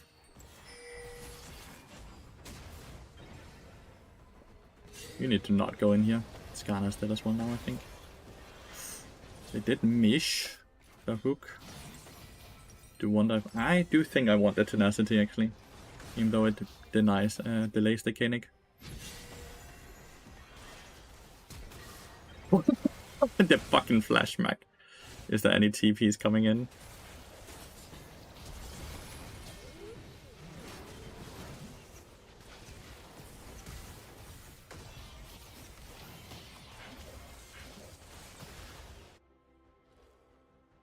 Again, Storm Surge murdering.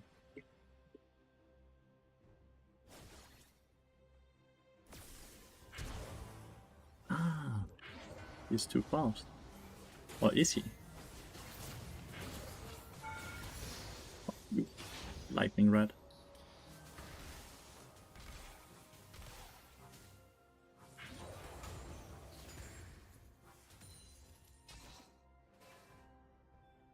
I don't think that's worth the flash and ignite, by the way, but fuck Kennen, you know? Not having flash and ignite up on the Baron or the Dragon seems like a mistake on my end. The more I think about it, I needed to hit the... I don't know, just needed to not do that, I guess, to be completely honest. Ego play more than anything else, right?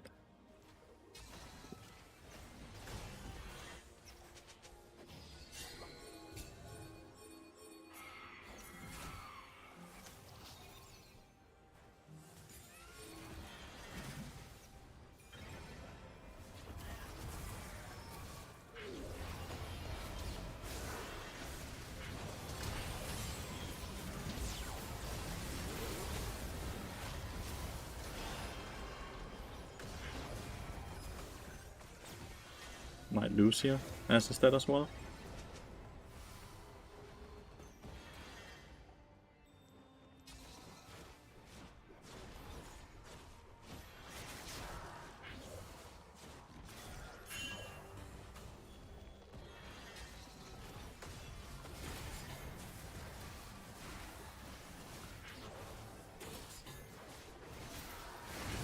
We do.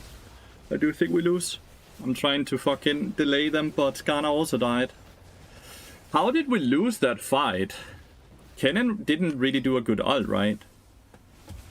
Damn. Well, my Q got flashed, right? So I couldn't really do a difference. It's close. How did we lose that fight? Let's see this, because I could certainly have done something different, right? Because your team no flash, but they also had no flash, right? Enemy team also no flash. So it should be the same, right? Besides the one person that flashed away the brand, right?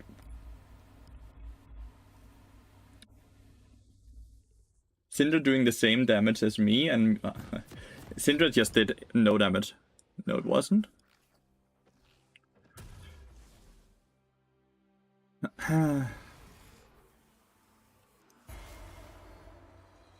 We have Ghost up here.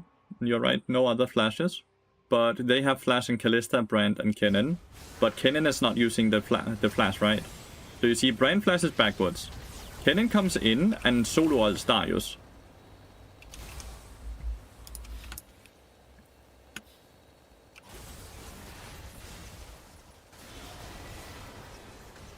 What did Syndra do in this fight? Syndra did 0 damage this entire game. I think she might have been auto-filled. My ult sadly also stopped the Ashe ult, right? That would have been far better if Ashe ult had just connected. When is she Eing? She's Eing here, but the E doesn't stun anything. Yeah. And Kalista actually wins the 1v1 against Ashe. Kalista got quite strong. Wait, why is Ashe only 160 CS? She's 72. Okay, she just didn't see us the entire game, but like here they're only 16. It's just bad split? No, it's just bad players. My Ashe is not farming at all.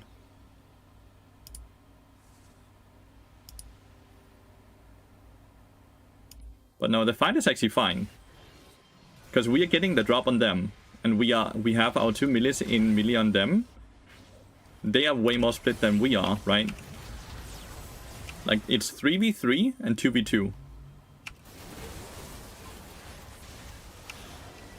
It's just Syndra being absolute trash and missing every single ability and ulting the Blitzcrank. This entire fight looks so different if Syndra knows how to play. Pay attention to Syndra here, okay? And look at how little ability she hits. No, you're right, it's not a 2v2 because Syndra is worse than a cannon minion. So she ults for whatever reason the Blitzcrank, which gets saved by the Kalista, right? Then she E's nothing, and then she misses Q again. She didn't hit one ability.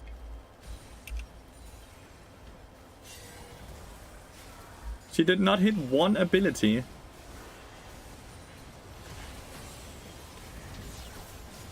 She's boosted. Maybe she's boosted. I need to see this Blitz Syndra.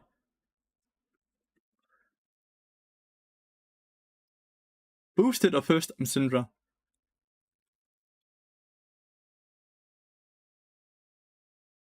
Just straight up boosted. Like, doesn't know how to play Syndra. The Bard and Assault was very unlucky, fully agreed. But like Syndra doing the same damage as everyone else in this game means that there was some issues here. Like, how does Syndra do that little damage? Because she's not hitting abilities and not using them. Like, look at this shit. LB players happen, sadly. Yeah. Some rough games today. Some rough games. Hopefully we get to play against this Syndra. That would be very free elo. Good morning, Icero. Good morning. Would be very free elo to play against Syndra, so let's hope for that. But yeah, the Bard ult was super unlucky. Then the Q, my Q that would double stun got flashed by the brand. So both my Bard ult and my stun didn't really have the positive effect it was supposed to have, which was super fucking unfortunate. Yeah, he was boosted. Like, the entire game, Time Wanderer. He didn't know how to play Syndra. Like, I'm using boosted incorrectly here because he didn't get boosted. But he's not a Syndra player. He has no idea how to play Syndra. He's a Grandmaster player, but on Syndra he's like an Emerald or Diamond player. It's kind of like if I suddenly had to first time, let's say, Pike, right? Then I'm not a Challenger player.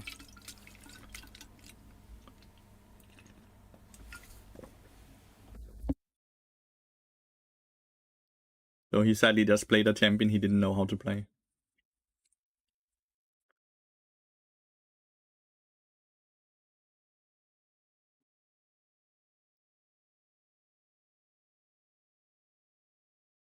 Maybe one day, yeah.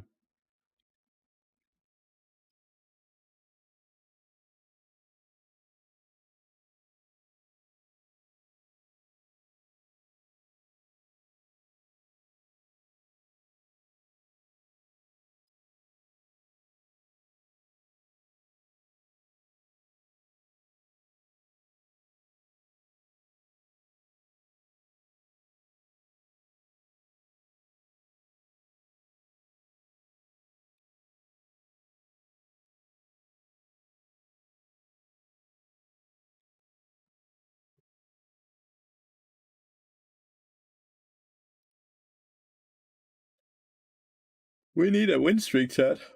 We need a win streak to get back our LP. We're down 3 wins today.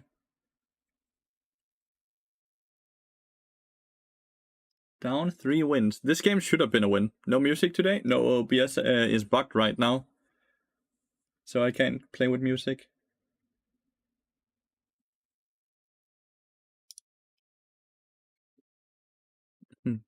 Let's play that. We need a win streak badly or we are fucked.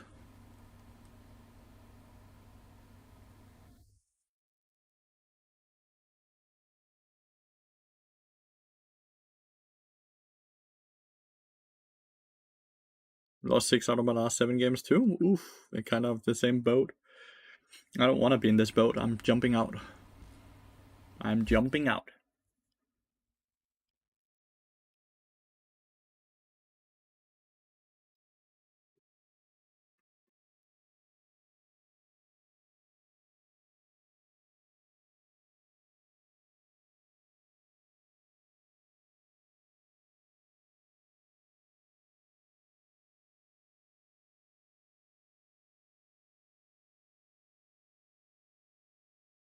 Does he not have pillar? That pillar came out so late. Yeah, that was poorly played by Na. Not Na, sorry, Trundle. Na played it well. If enemy is like to 3 AP, do you still go Deadman's first item on part? If the person I interact with the most is AD, then yes, it doesn't matter how many AP champions there are. It's all about who you basically get to interact with. SK, thanks. Thank you so much for the prime.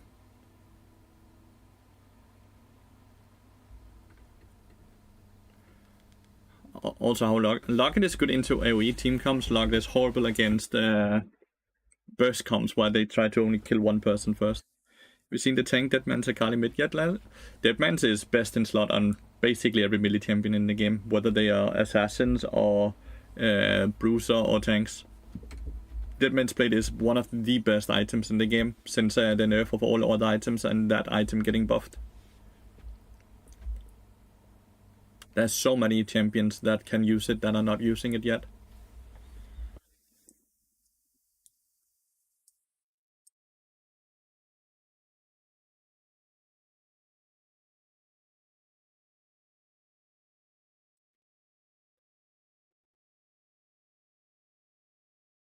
Would very likely getting nerfed, but the new season is almost here.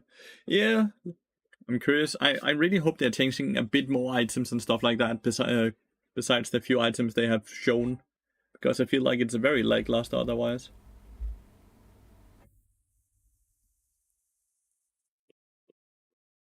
Like, they're adding a new objective, which is awesome, right? But besides that, they're not really doing anything besides like a skin on the map, right? Which has nothing to do with gameplay and doesn't keep the game fresh and fun to play. So we need more than that. Like, the objective alone is not enough.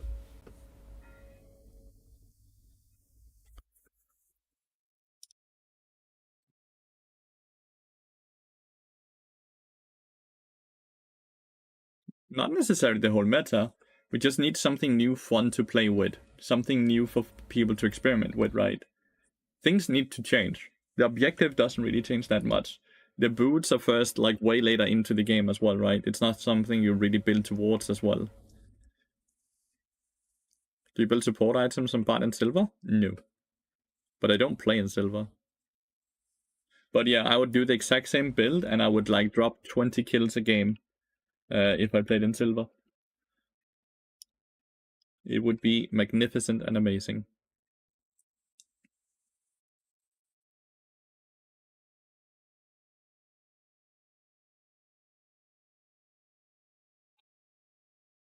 The only thing I might change would be maybe a change away from a resolve tree and into domination tree, because I know I can snowball it, so I know I can abuse the damage very easily.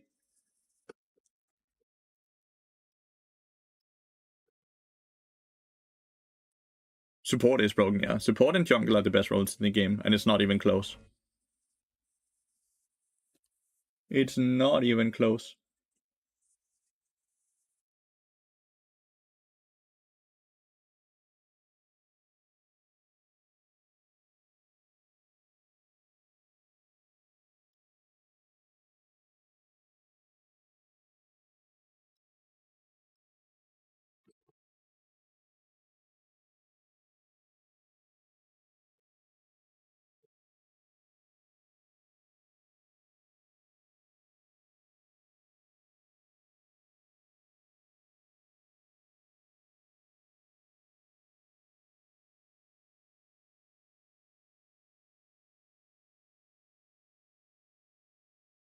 I'm not sure what runes I would go, because I haven't tried or experimented with it because I don't play in silver.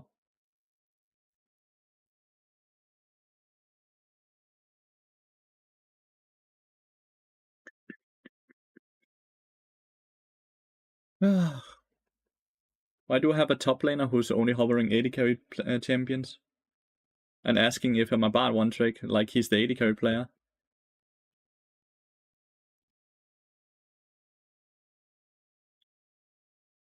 Victor, Viego, Bard, Callista, Corgi. Why did this I've really gotten griefed by top lane throughout today. Like, it's so many games I'm getting griefed by the top laner. Like, I can decide to dodge this last second, but it still feels horrible.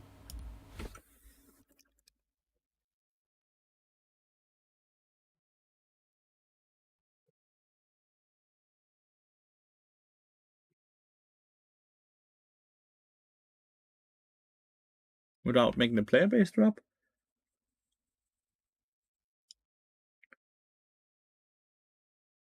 The only reason why I settled with support is because of the freedom in playstyle. You can do the same things, you just are not going to be as efficient. I think that's all that needs to be. Rough day? Yeah, a bit. Like, my top laners are continuously griefing with the picks and the way they play, dude. I'm getting a bit unlucky. Why dodge? Because I have a grief on top lane. Mate, that's why. As I've been verbally saying the last 5-10 seconds. You're not paying attention or what? Dodge because I cannot play and win a game with a top laner who's actively trying to lose the game. That's why.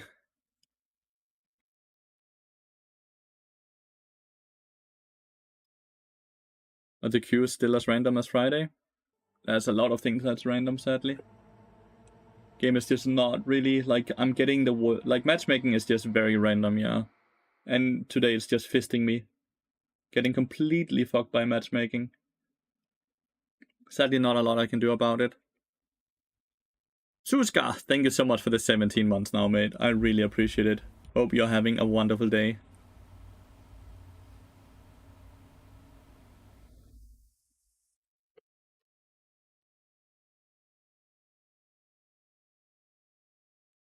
Some games are just like this. Some days. Sometimes I regret playing in high elo and wish I could just play in lower elos where queue times were far lower. I feel like Aloas have done a very good job of just being able to continuously play new champions in low elo and always have good queue times. He's doing really well. Koda is diagnosed with epilepsy and he's starting medication which he has to take twice a day for the rest of his life. And it can be quite rough on the organs, and he is having a bit of like bivirkninger. Bivirkninger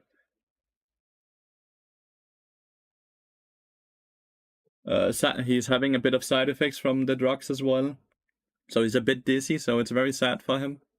But we're trying our very best to make sure that he gets better, but it's not curable at all. It's something he has to live with the rest of his life.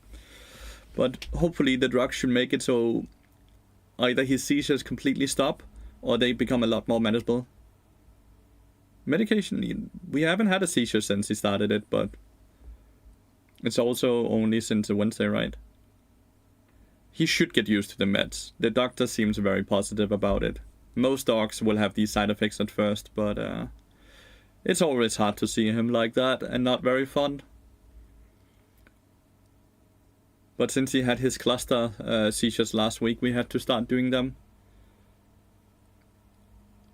There was no longer, like, because the medication itself is quite toxic for him, so they didn't want to start the medication too early. But now he's forced to it, which sucks. Got any good games today? None. No good games today. All 5 games are kinda sucked. Even the one game we won has sucked.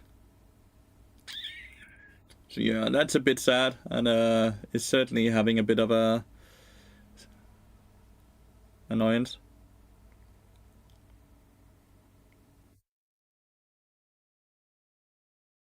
A dog and a human is 2 very different things. And I'm definitely gonna listen to my doctor instead of a stranger on the internet. Sorry, mate.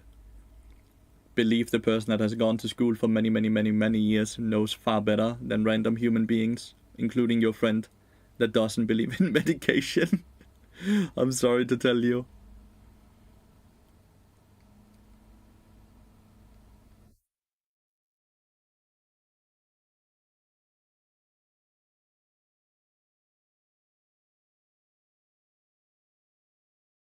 Never trust Twitch chat, never trust strangers on the internet. Listen to the professional people that actually know what they're talking about. I'm not gonna take any advice from the internet. That's one of the worst things you can do.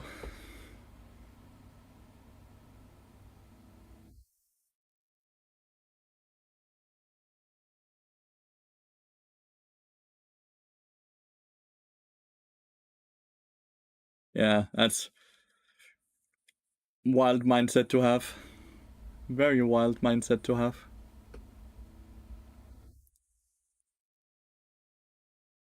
Yeah, I read something on the internet, yeah.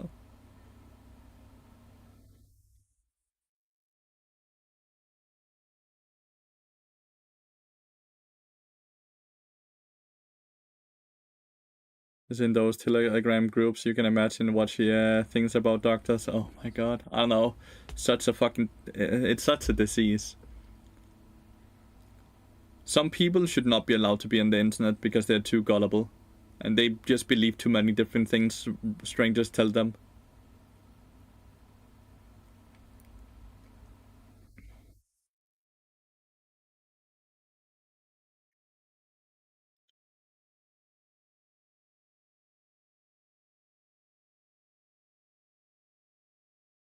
Yeah, 100% it preys on those type of people. It really does. It completely preys on them. It's so not good.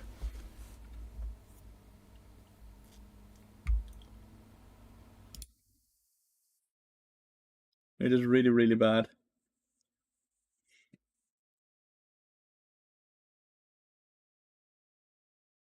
In some ways, I think what Alois does here, content-wise, is super cool. In other ways, I feel like it's so... Like, I think he's... Need to see what... Like... I think Alois is doing so much amazing content when it comes to educational content, right? Which is amazing, but at the same time, I'm just... He's ruining so many games, right? By continuously smurfing. He's way too good to continuously just smurf in Emerald to make new content on new champions. But at the same time, I definitely want to fucking smurf as well, because I hate these queue times. So I completely understand why he does it. I want to smurf badly as well. Not because I want to play in low elo, but because I don't want 15 to 30 minute queue times.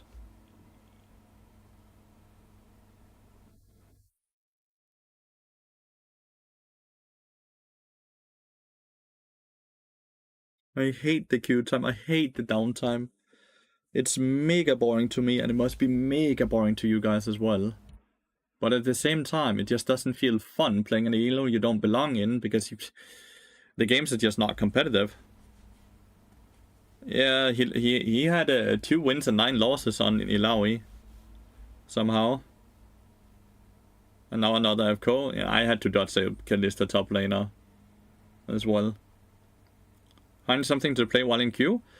So that's kind of fun because I would love to do that, but off of doing a lot of analytics or whatever you want to call it, right? With my Twitch stream, when I play queue games, my viewership drop by a lot. I retain a lot more viewers by watching other people play League of Legends in queue than when I play queue games.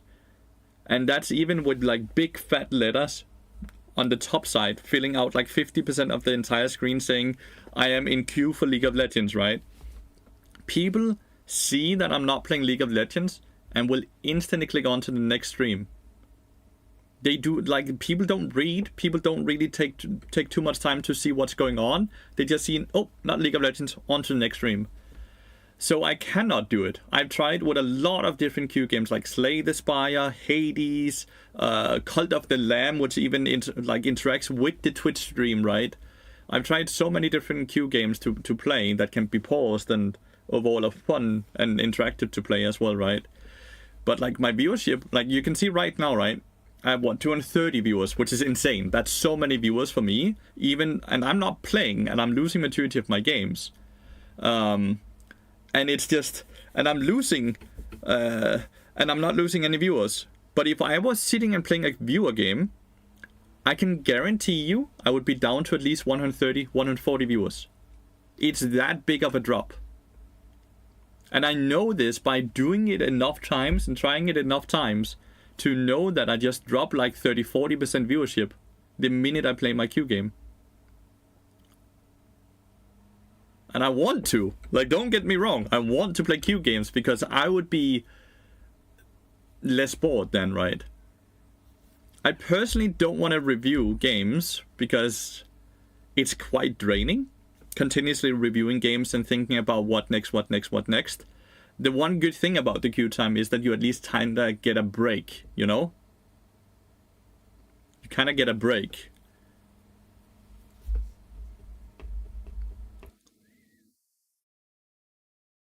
Slay the Spire is an amazing game, and anyone that hasn't played it should go play it.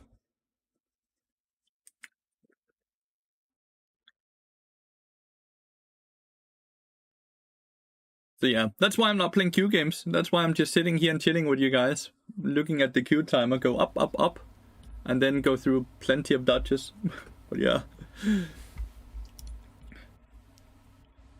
But yeah, if I didn't live off of streaming, I would 100% play queue games, because then I wouldn't care about viewership, right? But since I live off of streaming, I have to care about viewership, because 70% of my revenue is ad revenue, which pays me more the more people watch the stream. So I can't ignore the viewership. I have to do everything I can to retain as many viewers as I can. I have an idea. Take a random low elo streamer on Twitch playing support and review them live on queue. No, because that's gonna be seen me as teaching someone that is not looking to be taught. Will not be seen as me teaching, but more so me mocking how bad they are. It will be seen in a negative fashion from an outside perspective. And I can completely understand that, because it's very disrespectful to do that.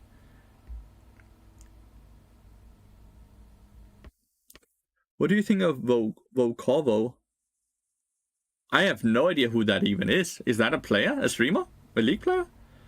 He got tired. Got tired of Smurfs in his Iron game, so he buys high elo accounts to play. Oh, it's the Brazilian player, right? The old dude, the 50-60-year-old. He calls it reverse smurfing. Do you think it's different ethically from high elo smurfs coming into low elo? Yeah, because he's doing it to ruin the games, while smurfs generally don't do it to ruin games. They do it to entertain the stream. Like, I think one is with a very malicious thought process of, I have to ruin these people's time. And he's punishing people that not necessarily are the people that are smurfing. He's actually punishing the few people that are not smurfing, which makes them want to smurf. So he's encouraging them to stop playing in high elo and start playing in low elo. It's a very backwards and very toxic way of thinking. And it makes no sense whatsoever if you take 2 seconds to think about what he's doing. Like, none whatsoever. It's not ethically the same at all, because he's punishing the wrong people.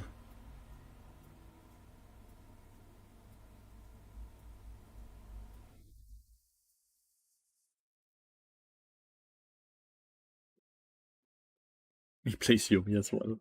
I don't know. But yeah, I don't think that's the same at all. I think he's actually just encouraging people to smurf. To stop playing in Halo. I can guarantee you 99% of the Challenger players that smurf don't smurf because they want to, but they smurf because of the queue time.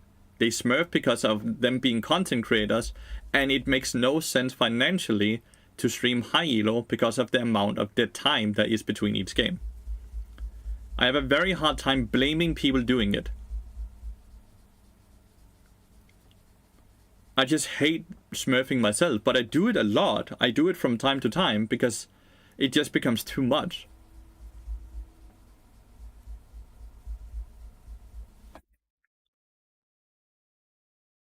So I'm I'm really against it, but at the same time I have full understanding of why people do it, and I would do it myself sometimes. You can't play everyday high elo, brother? I've only played high elo since I started this split at least. And I have such a long downtime between each game. Or they're boosting for money. In many ways, I wish I had no ethics. Like, if I was just, like, imagine I had no ethics. I could just sit and stream, and I could be boosting people while I was streaming. Just hide the names, just play and say I'm smurfing. And then when I get the account to master from Iron or something like that, then move on to the next account and just sell it. The amount of money I could earn on that shit, if there was just no such thing as ethics. He's getting completely fisted in Emerald, by the way. It's kind of embarrassing. Like, he's getting completely annihilated. It's not worth anymore. If you're streaming the games anyways, it would be worth it, because you just make more money while doing what you will do anyways. No, because you can hide the chat as well. You can hide this chat. You can just remove it down to the corner. All the way down in the corner so they can't see anything. If you sell a master account, you can easily get a few, like $300-400 for it.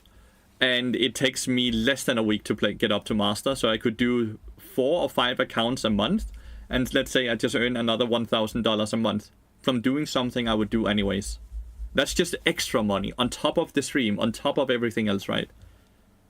It's so easy, and no matter how little money you earn from it, it doesn't matter if it's something you would be doing anyway, right? If you just want to smurf, you might as well do it, but if you didn't have ethics. I don't know. League of Legends master accounts. LOL master account for sale.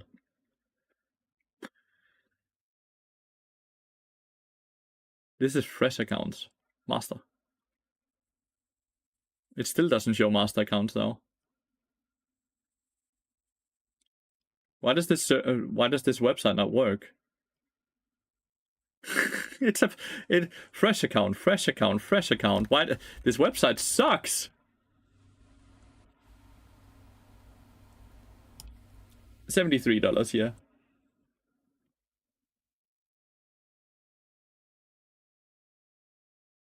And it's a botted account, so it's a lot more. It's a lot cheaper because it will get banned. Since it's a botted account. So it's a shit account. It's guaranteed to get botted. Who is buying this? Sadly, way too many people buy it. Like, unironically, sadly, way too many people buy boosted accounts. You would be shocked.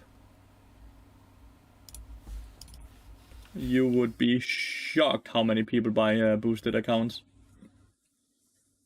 It's horrible. Do you think pro players secretly boost? A lot of them used to do. I don't know if the new pro players are doing it, but a lot of older pro players used to do that.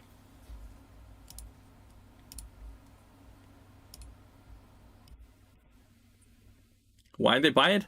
Because a lot of people will have the mindset of, I deserve this rank, but my teammates are keeping me away from the rank, so if I just buy this account, I'm gonna showcase that I'm actually in this elo, and then I'll just win a lot, because now I get to play with good players. Because I'm good myself, but I just get shit teammates.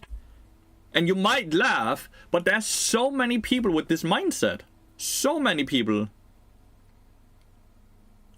Like, without like sitting and like pointing names or trying to make people like feel bad, because I really like Lathyrus, but like there's no way in hell Lathyrus buys like levels his account as well. Like there's no way in hell he does that. He 100% buys his account as well. All of them, because he's constantly on a new Smurf, and it takes way too much time to level up Smurfs. Like it takes like 3 or 4 days with 8 to 10 hours of gameplay each day to get to level 30.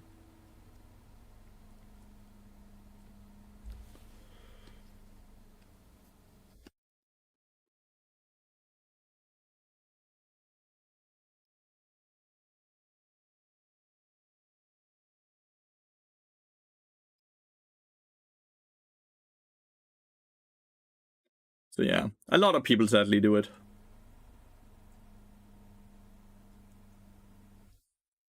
It takes a lot of time to level accounts. My bar got picked away here. Did you see Los Ratones versus T1? No, I'm gonna review it in a game or two.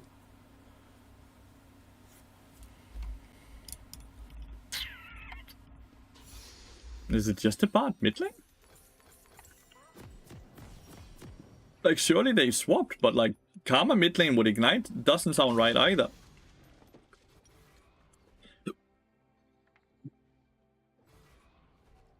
Dota, you're not allowed to smurf, so if they find out you're not a new player, you will get banned.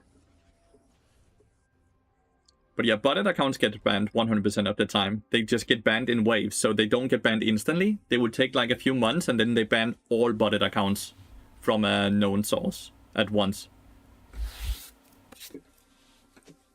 But yeah, smurfing is illegal or against US in Dota, so it makes all of that way harder. Drutut's ban 100% was probably also botted accounts, right? Which is why he got banned. Like, a lot of people seem to have been banned from botted accounts a few days ago. There might have been a new wave coming out. Well, League of Legends is not against smurfing. I0. League is not against smurfing, so everything they do is okay when it comes to TOS. Besides buying accounts, because that's what is that goes under the account sharing aspect, which is not okay. Nice, I got Desperate Nasus. Holy. Very good top laner, even though he normally plays a mid lane. I would be so sad if this game turns into being a remake, by the way. It's straight up a Bard mid lane. He took my Bard. Could have W'd there, but I W into a force shot, so I feel like I would take even more damage. Probably should have second win into Karma lane.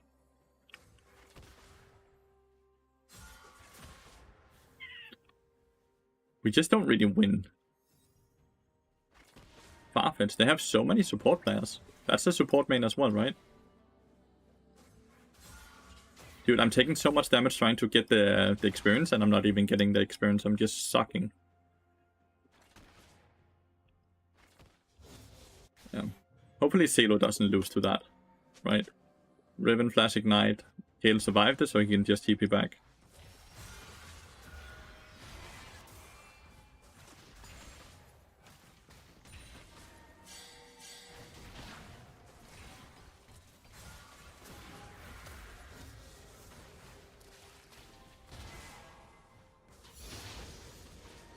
A rough early game. We've lost a lot of CS. Like, he's basically only managed to last hit 2 CS on his own. Losing all of this, right?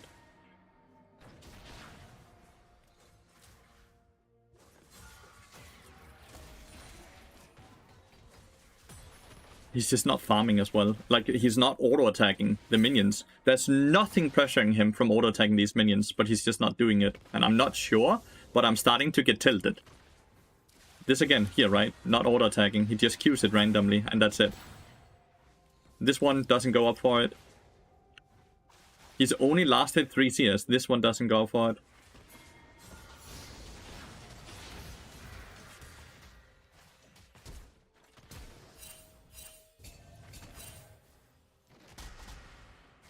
Fucking flashed into the wall here, the Wukong.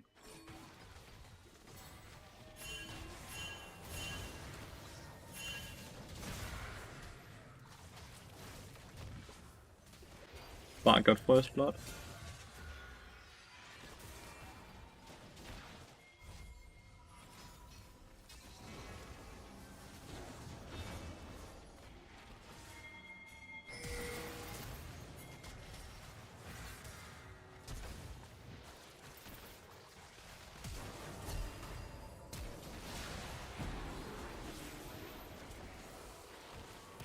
Nice. 3 for 3 in the end with Wukong's death as well.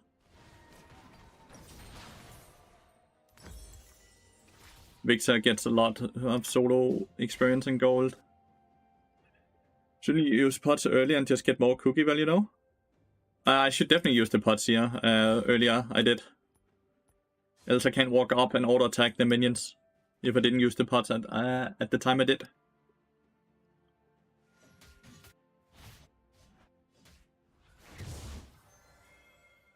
Who's saying Samsara bought his account? He just fucking flashed into the wall. I think we have all done that in the past. Like, we have all made a misplay. Misplays are okay.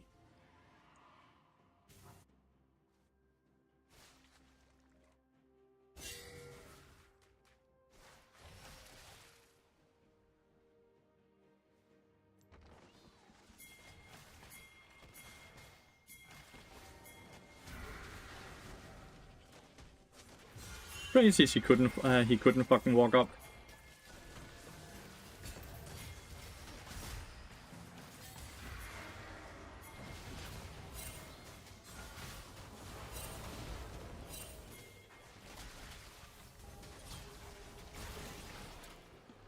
Fuck is happening with this shit low elo game?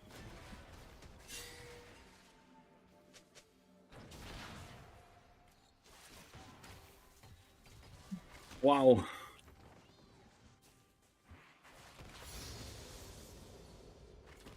I don't know. This dude is just griefing, dude. I'm not playing against Bard. Like, not a typical Bard player, at least. This is not a good play at all. Karma will be here, see?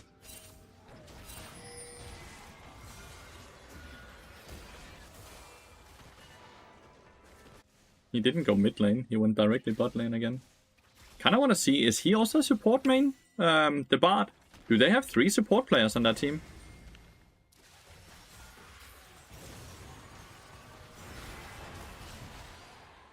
Don't think he hit. Oh, he did.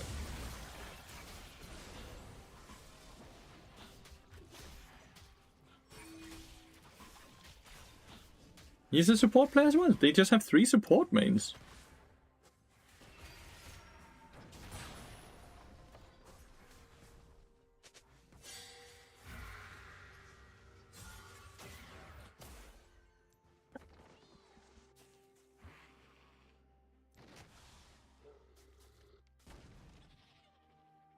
This permabot, that's fine as well.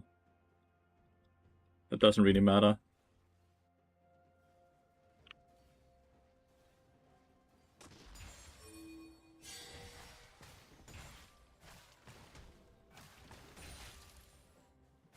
Many ways he should buy a support item at this point, right? With how little CS he is getting, he would gain more gold from having a support item. Yeah, but like if you look at his last 20 games, he plays Janna and stuff like that as well. So he's a support player now. So bad topside, but I would still want to be afraid. No, he's not alone. Look at the map, right? We see Jhin and we see Riven. Where's Rengar? Where's Karma? Where's Bard? A portal right here. It's time for you to adapt to the fact that you have seen bot lane 17 times. So let's not just walk up randomly.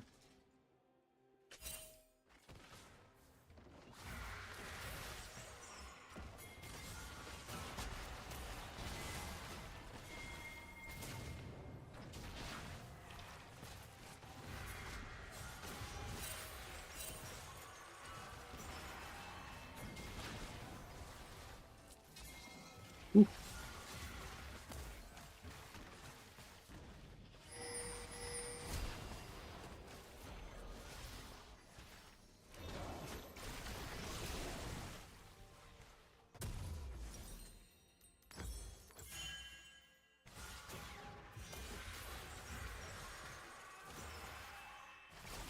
Does the melee win? No, it didn't. Okay. That would have been so fun.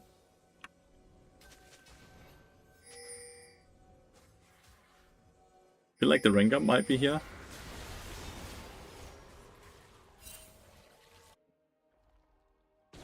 That stun field was placed very poorly.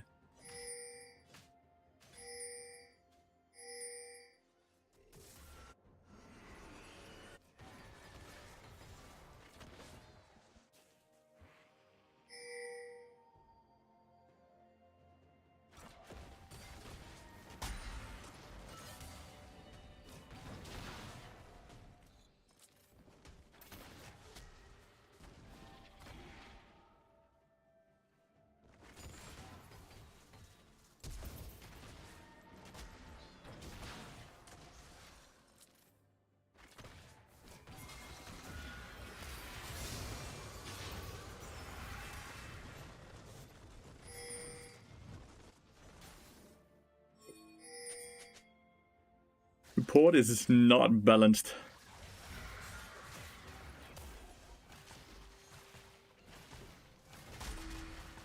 Support is not balanced.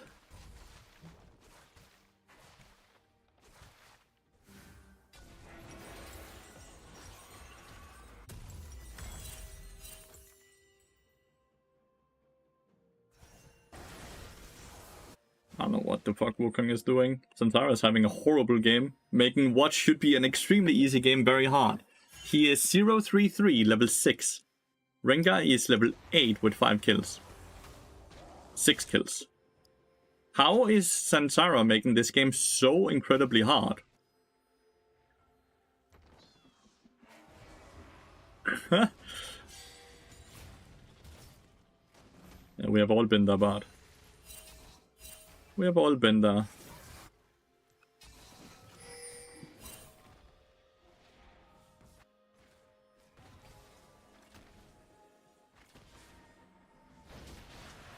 Yep, go execute. I still get a fuck ton of experience, by the way, so I'm fine with him doing that. It also takes a lot longer time for him to get back.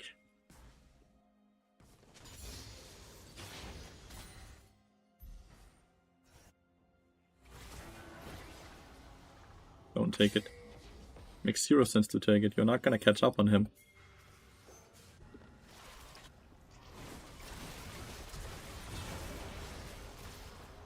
This Wukong is so bad. Like, legitimately, he's so bad.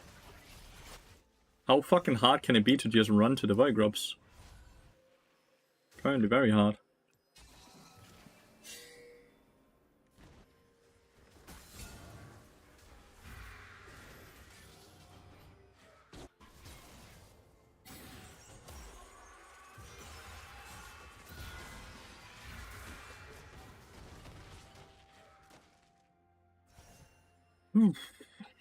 Imagine if I end up losing this game. Kinda get angry, not gonna lie.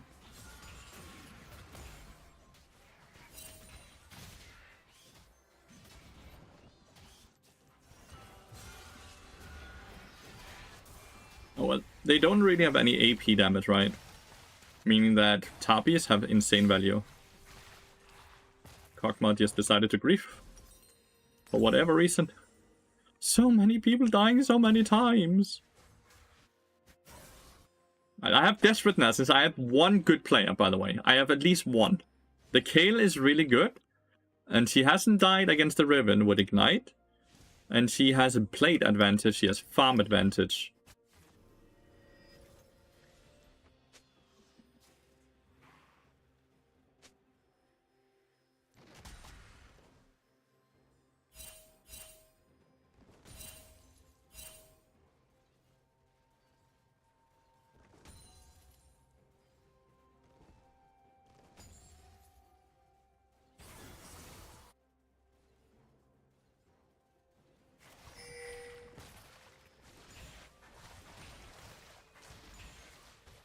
above 800 now, so I want to stay in combat.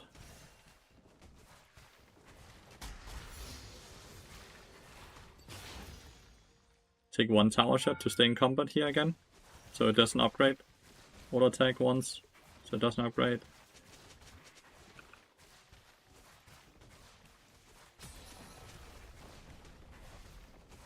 Did your Victor do anything Giga Grip outside of the battlefield on the tower?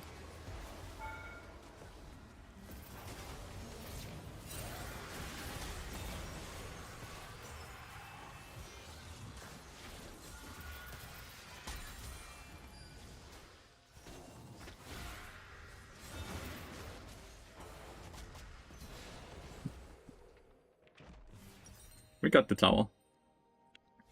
Can you still milk gold from the support item by staying in combat? Yeah, it doesn't auto upgrade. It upgrades at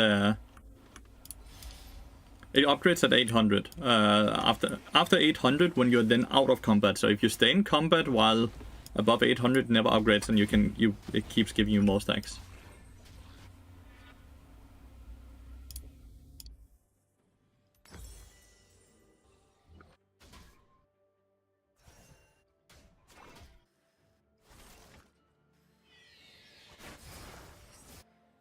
I think we're in a fine position. I think Rengar's gonna have a hard time playing later on, even with Wukong being so weak.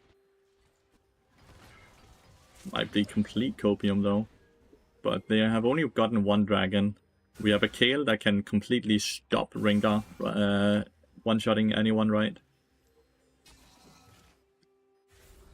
And Wukong still has his ult and his CC.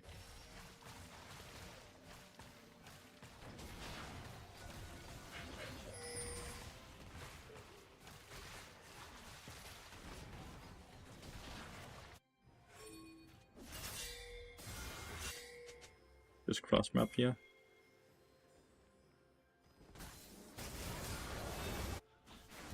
Oh, brave for Kale to survive that. But we take tier 2 tower. Bard, not Bard, Kog'Maw is too far up now.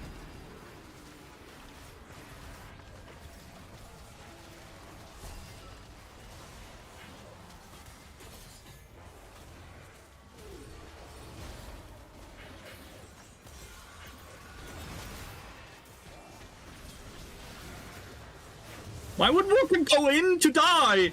Oh, Sansara is so boosted.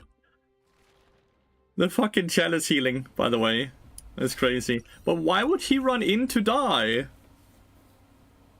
It's so insane. How is he that bad?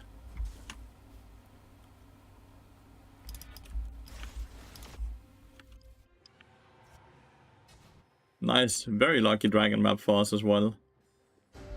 But like, I don't get it. How is he this bad? He might not be a pro player anymore. I guess I can understand why he's no longer a pro player, because he's worth less than what a fucking Lidl employee gets paid. Holy shit, he sucks at the game.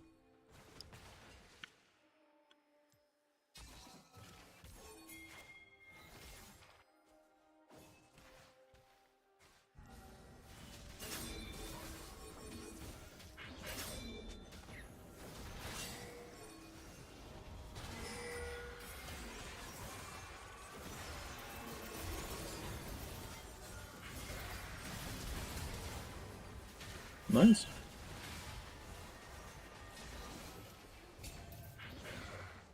Never went in for whatever reason, the Wukong, and didn't knock anything up. Nice, he at least stole that.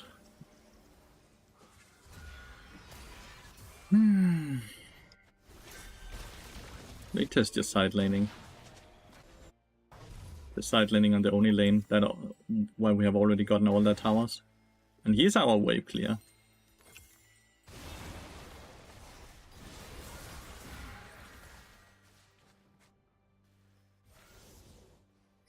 Like, I would love to just start grouping a bit now, instead of having Victor constantly in the side lane.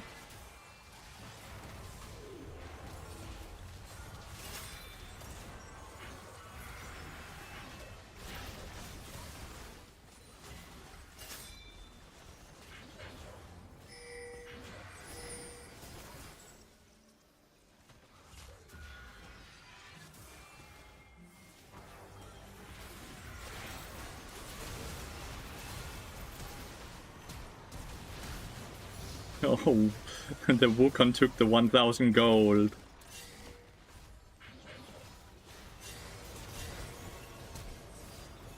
Oh, Riven missed his ult. That's crazy.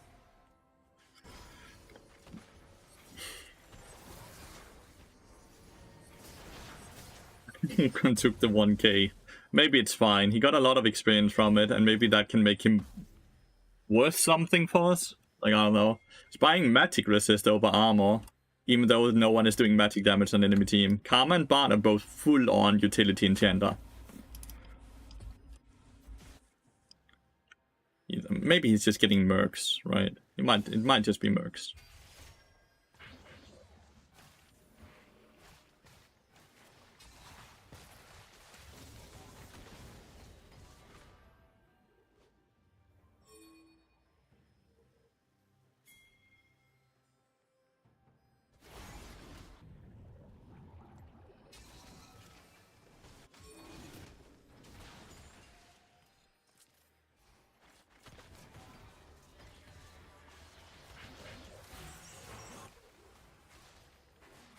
Why are we going in there for the red buff when we know they're in there?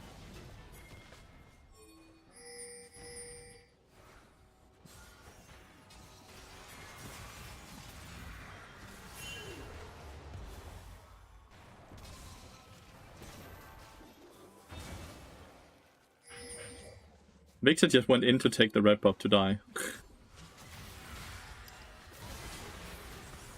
I can't fight. Just went in and died again. For whatever reason.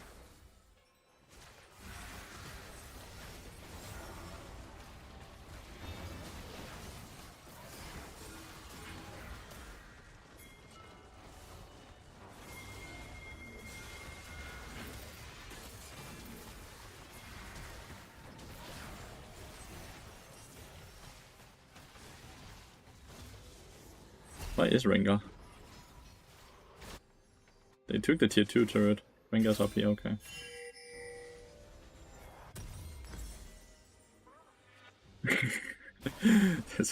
The Wukong is something else, dude. I swear. The Wukong is something else. I'll be lurking, have the tab muted, gotta focus on my SQ. Yeah. That's fair, mate. Have fun.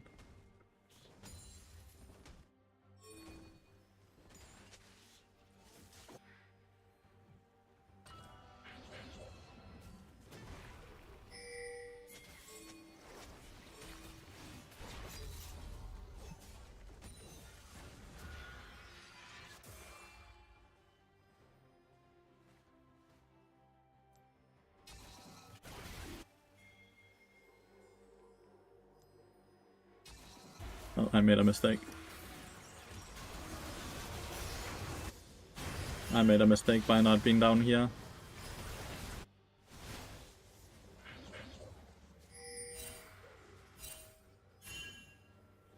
At least I have vision up here now, though, because they might go for that play.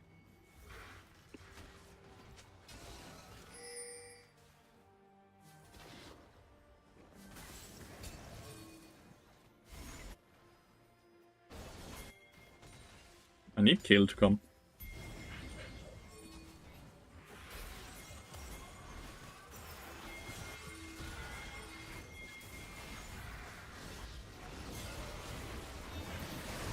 He stole it! He did something good!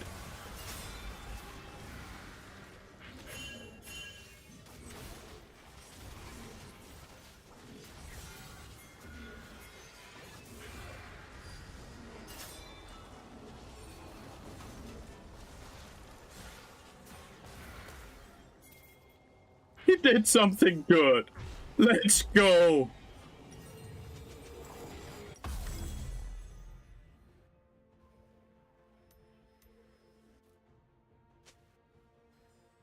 Such a weird build Jin did, by the way, Collector into Rapid Fire Cannon.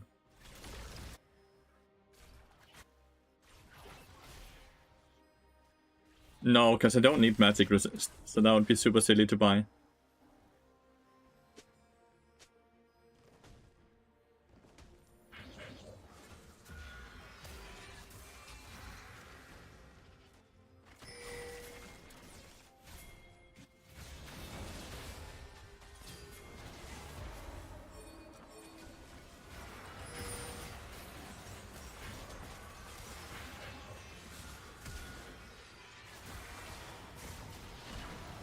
Can't get away fast enough. I stopped them though. Oh, it sucks if Kog'Maw dies though. Ooh, nice barrier. Oh, but he stayed for the Q though.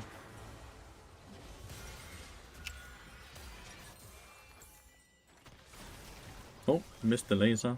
Kayle will go for the top lane tower here. Yeah, Riven is mid as well.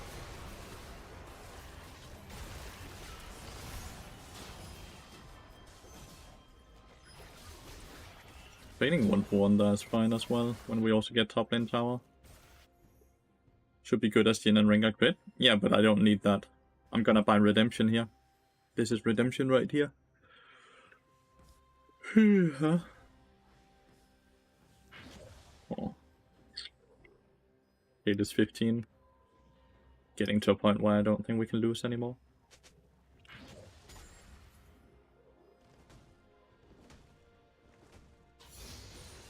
This game should never have been losable, but Sansara just got Giga Goomba stomped.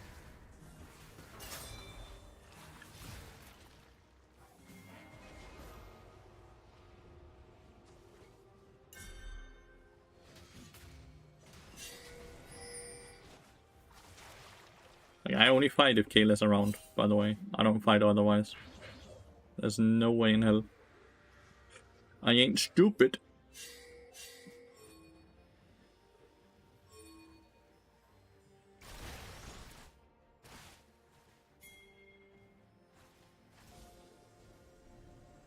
Quite surprised that Bart never got a support item.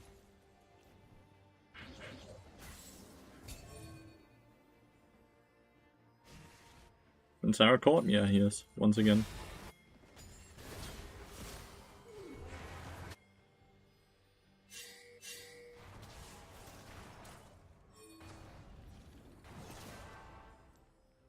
Wow. His teammates actually got him out, though. His teammates got him out.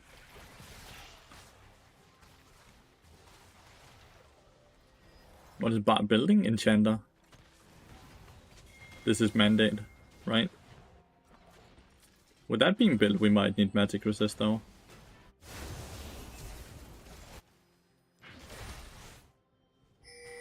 Oh, she's level 16 at least.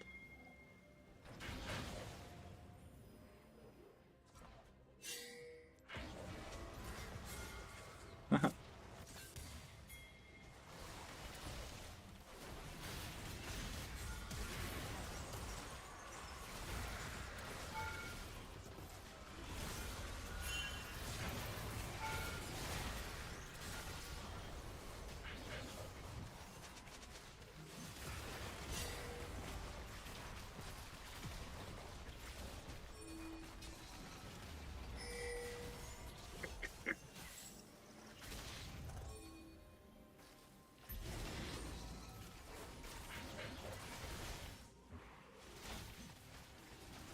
Huh?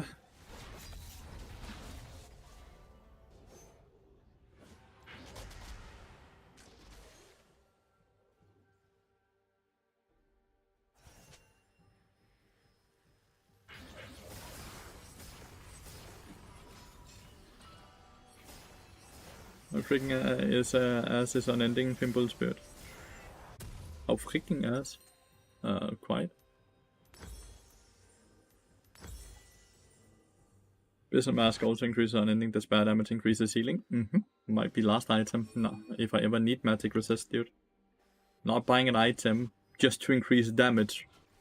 We have plenty of damage. We don't have a damage issue. We have survivability issues and stuff like that, so... That's the things we're gonna play around.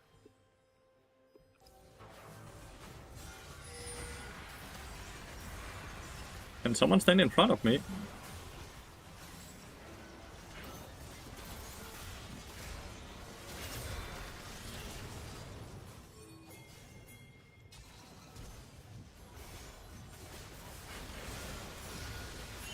Some absolute bullshit my teammates are doing here, but it's okay.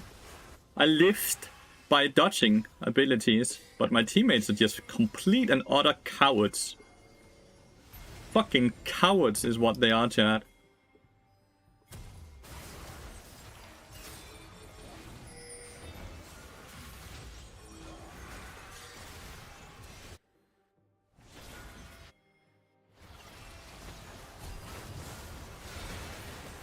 Where's Caled going?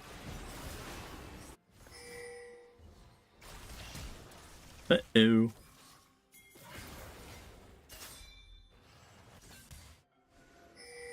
We need Caled to do this.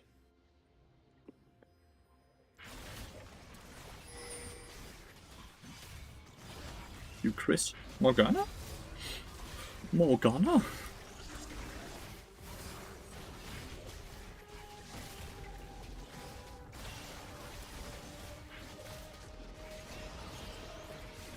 If they had a normal mid lane, then this game would be over. We would not be able to win it.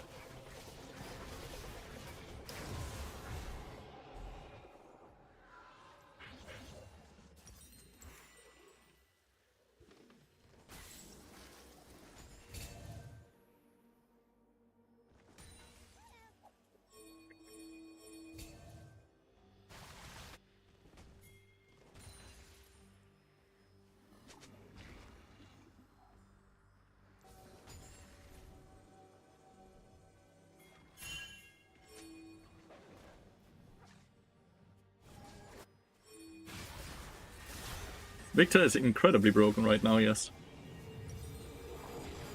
Completely, and not only broken.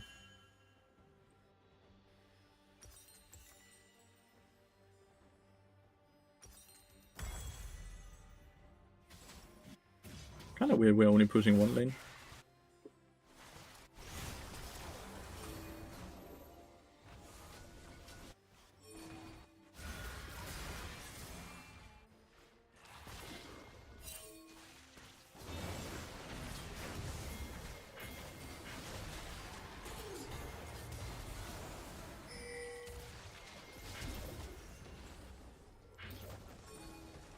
Can you outrun this?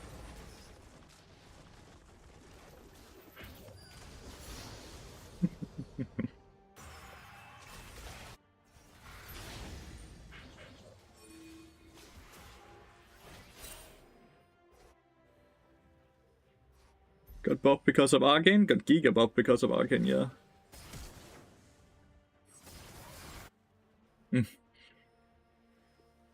Sleep time for you. Sleep well, Noah. Thank you so much for watching. I appreciate it a lot.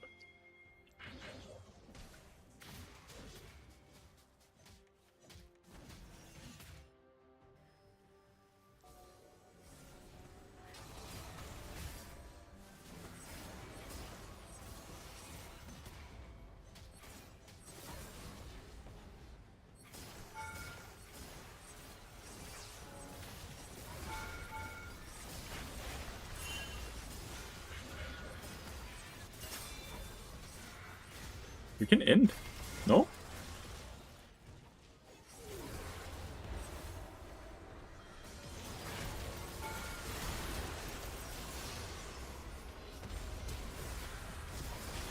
Can't believe Sansara gets to win this game. He was ass for 3 years straight? Nope, he was not. Victor's never been bad. He's always been 50% win rate. He might not have been popular, but popularity and ass is not the same. And now he is incredibly overpowered. They decided to pick Bard mid, so I didn't get Bard.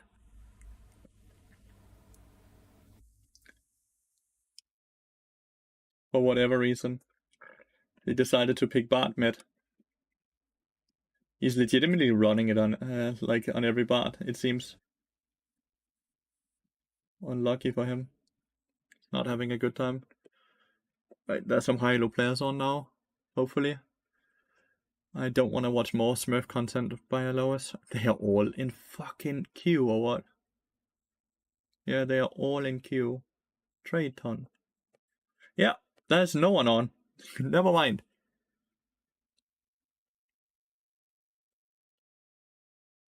He's playing fucking Bard. He's doing the build, the rune page at least.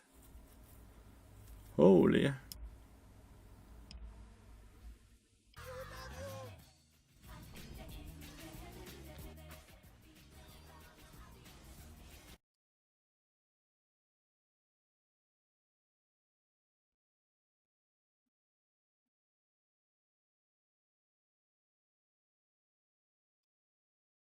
Den er Diana Bard kitten.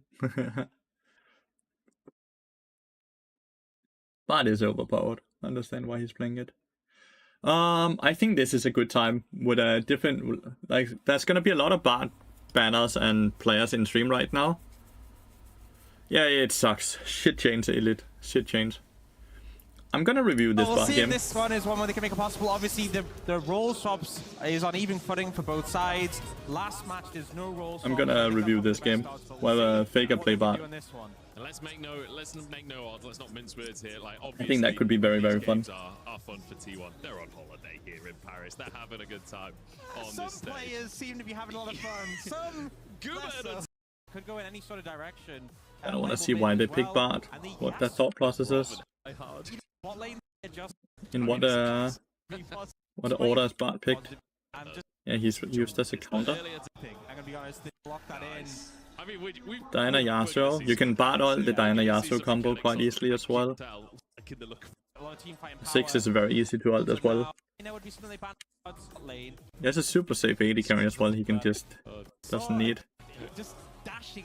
Galio.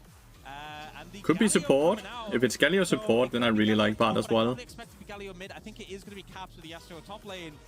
And it's just full dive to take them down. And he was spamming in solo queue during Worlds. But instead, Bard going to be locked in for Faker. I like Bard into Galio as well. There's a lot of things that Bard can deny into this. There's no way that it's actually going to be locked in, right? No, they didn't ult swap lane. Yeah, in spades, I feel like.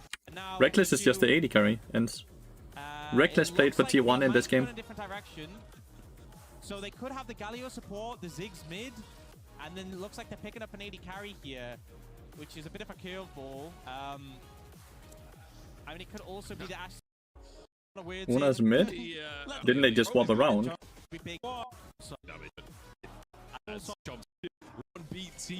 Una is mid.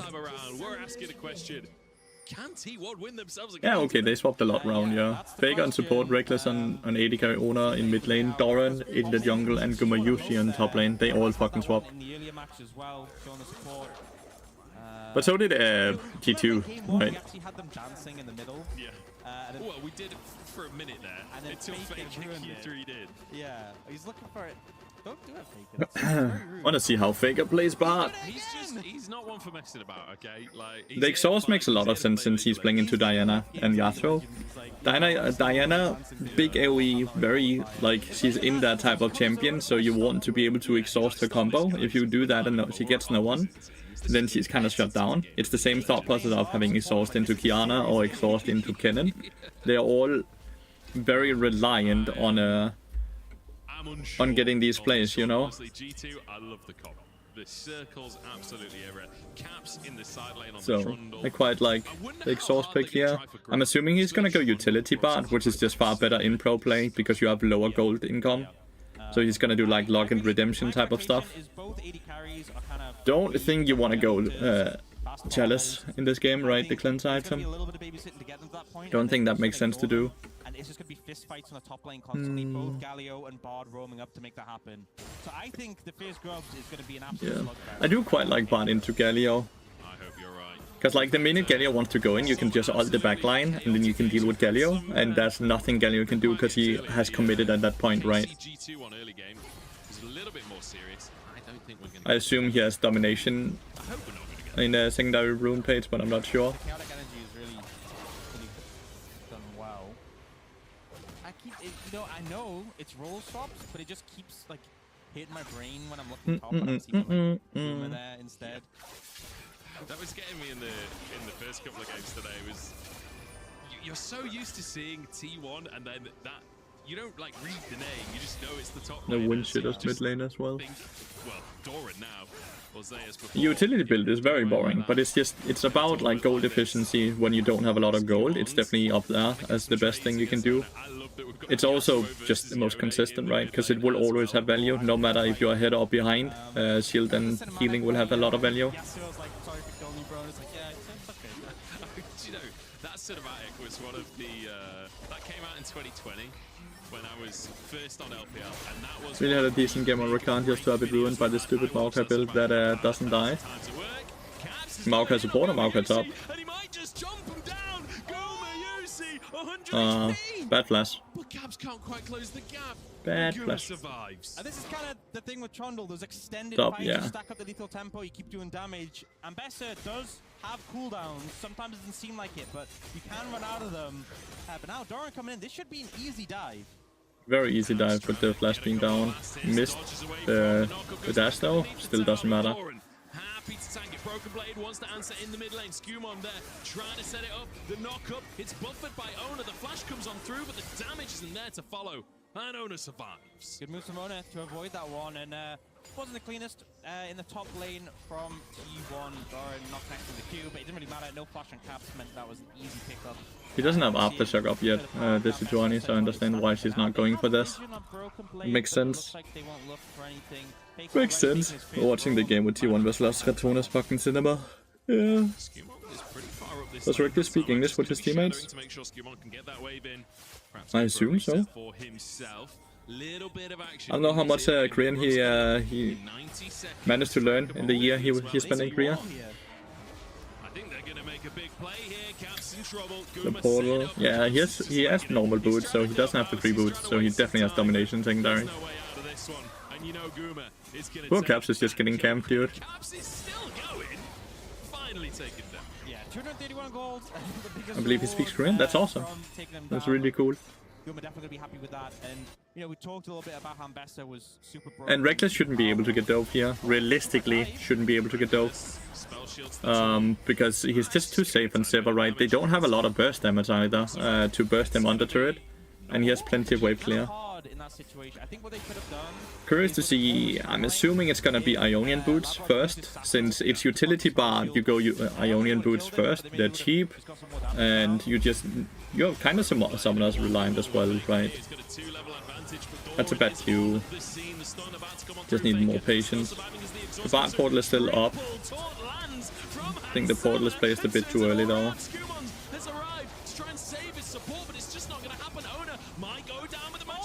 Oh, he started the dragon though. I don't think the dragon can finish. Needs 2 more auto attacks before it's like this low auto attack.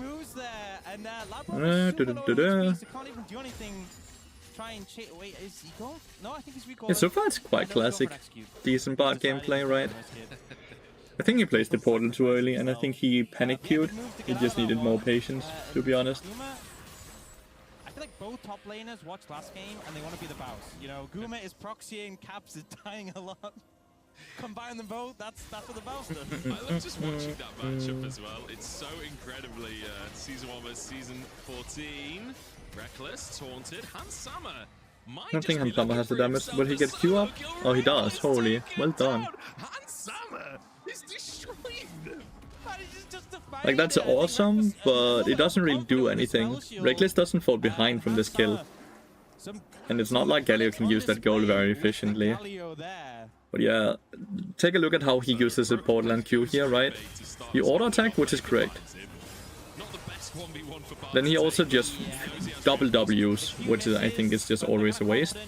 Then he should look to portal away instead of in like towards the Diana, because this just gives them more exit tunes.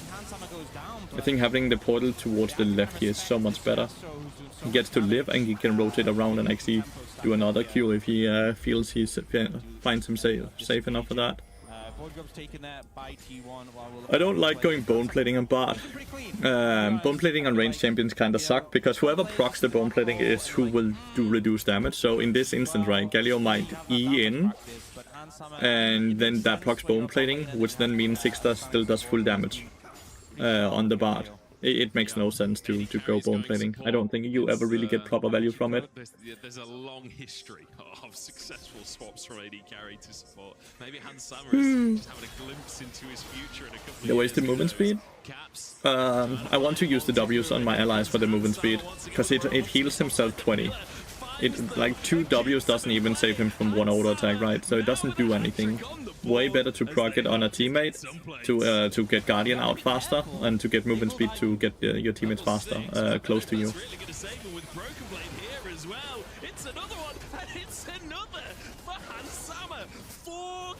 No, all kills is on Galio, dude. It's horrible.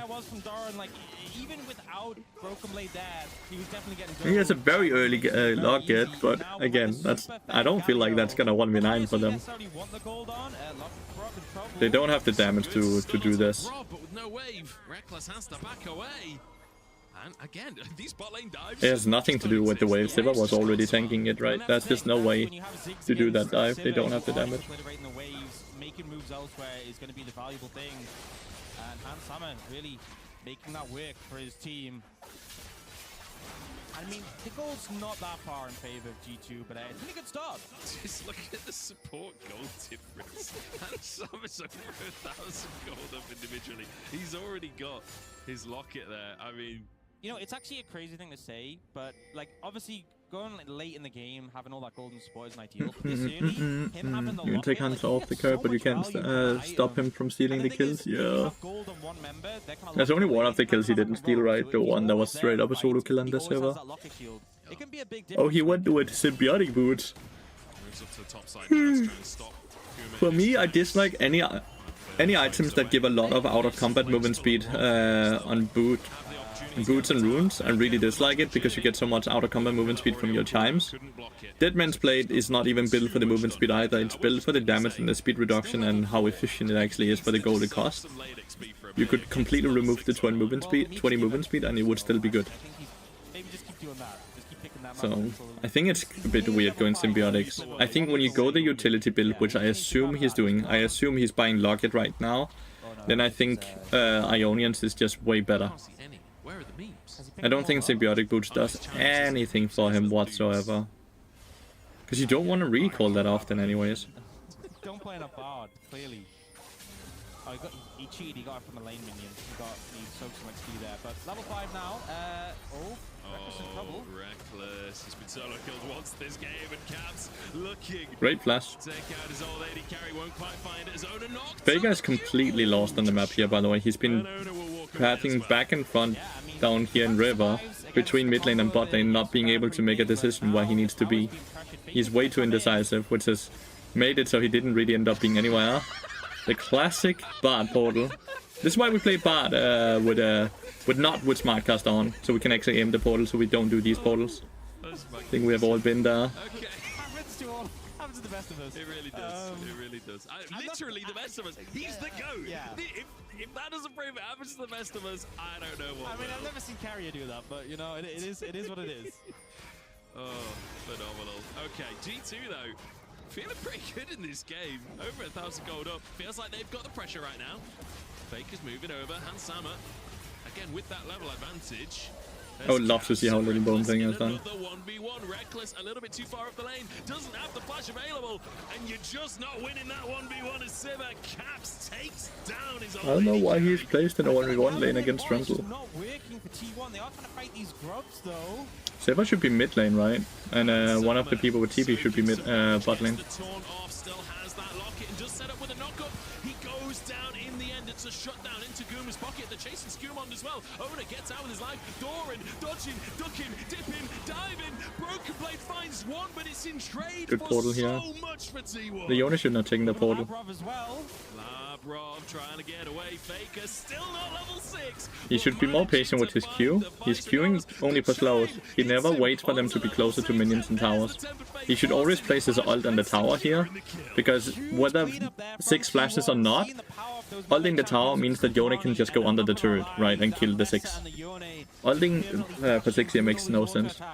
Frustrating to deal with now, though. They're looking for Guma. This is Skumond. The pace is Yeah, it's Locket he's building. Nothing wrong with building Locket. As I said, Locket Redemption is probably the best build you can do in pro play. That walks away and Skumond just has to accept the minion wave instead. Another TP on the bottom side here. Reckless will get away before Labrov can try anything. Yeah, the tower's in satchel range though, so you can just push that in and take that pretty easily. We'll be the first of the game as well, so decent influx of gold when he gets that. Really want the last Void Grub here to spawn the little Voidlings. Get any more grubs, so Hawk T1 needs to get the extra one that spawns when hitting a tower. But they will lose. Because it's bad and boring in solo queue. Time Wanderer. A bit of gold lead.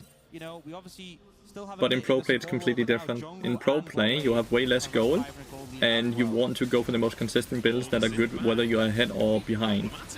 Locket Redemption is good no matter what situation you find yourself in, where when you're building tank you need to always be ahead, because if you're building tank and fall behind you're never gonna be tanky, so your items don't do anything for your team or for yourself then. Caps gonna try and get that attack speed going.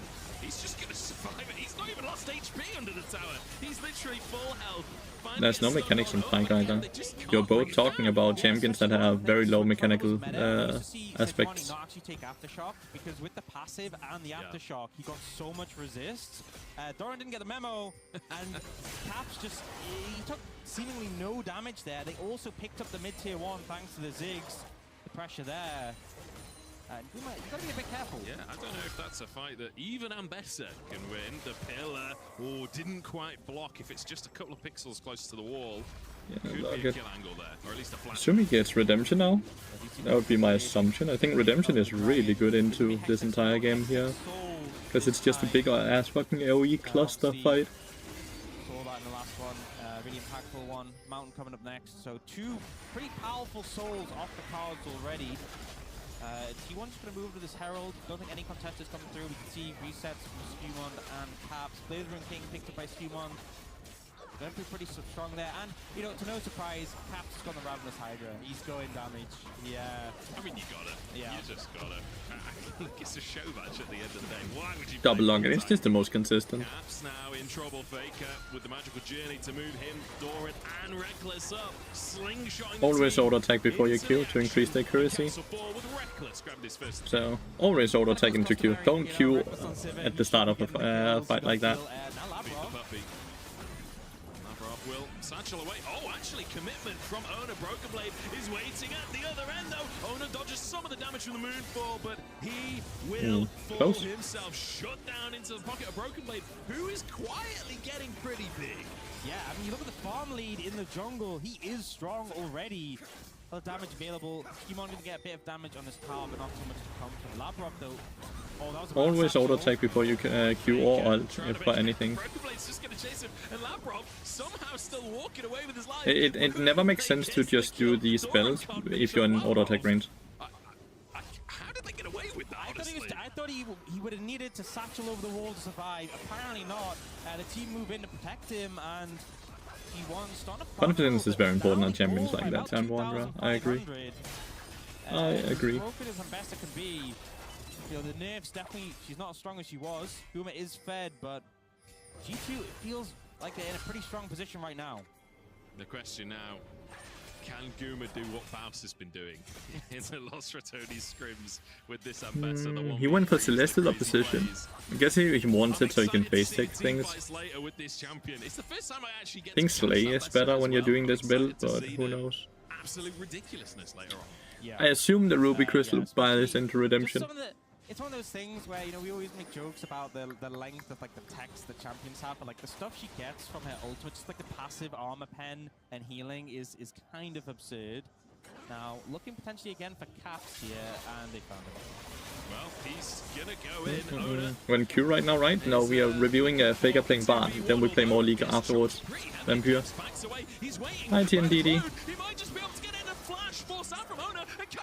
Just really wanted to review the Faker game to see how he played it. But it seems like it's the very classic things. He's making a few mistakes, like not auto-attacking before queuing, ulting when it's not necessary, Eing in different ways, right?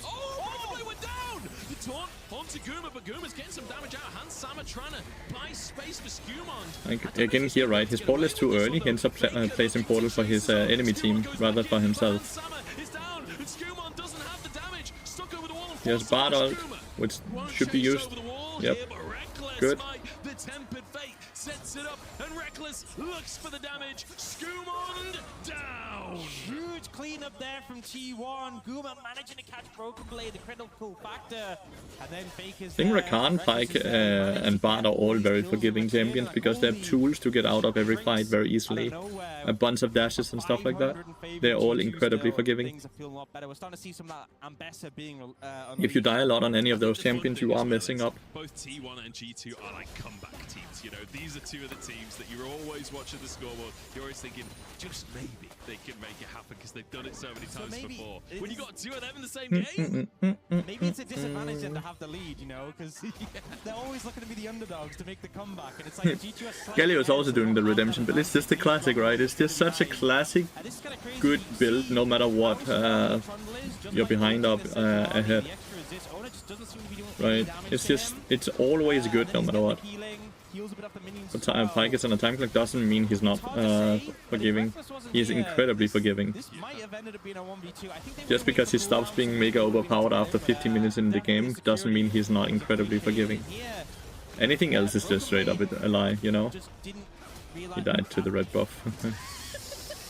The red buff taking on him. You hate to see it. You really do hate to see it. You know, oh, see more action top. Oh, Owner denied his ultimate to escape, but Caps. Nah, that's good. After the Q3. Yeah, Kingdom Jump came in. I assume it's redemption. A lot of these 1v1s have been creepy. I mean, Caps is 1 and 4. It doesn't feel like Caps is 1 and 4 this game. It just feels like he is. I feel like the Faker is playing too much around Sivir, like constantly hovering around Sivir.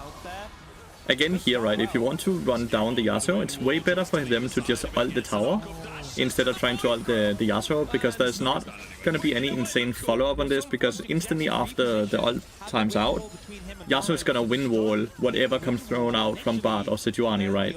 Meaning, and Saber for that, meaning that it's better to ult the tower and just have an extended chase down where there's nowhere he's safe, because they can run him down easily. Just need to make sure that he doesn't end up taking too much damage while they're doing it right. He finds it. G2 committing 4 members to the top side now. They're going to try and rush down tier 2. And they come with the Ziggs so easy. And a Trundle, their tower taking potential is pretty that tower's dead as fuck. He's going to take one here, but they're losing that tier 2. The G2 contingent in the crowd are loving every second of this as G2 come alive on the server. 2,000 gold lead for them. T1 do respond with a tier 1 in the bottom side. It's not quite even. I feel like kind of the story of this game has been everyone is down to fight, but often there are extra people there. So Owner will look for an all-in. Confidence is everything on every champion time Wanderer. You're completely right with that.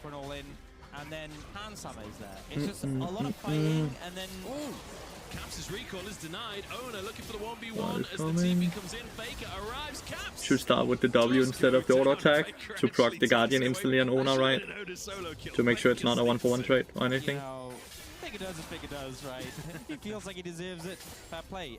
It is going to be a Chemtech Soul, so I mean there's a decent amount of healing on these teams, but not the highest value. Galio has just fallen off already by a lot, right? It's impossible to play Galio at this point. Unless his team is super fed, and since he got all the kills, his team is not fed, so now he can't play.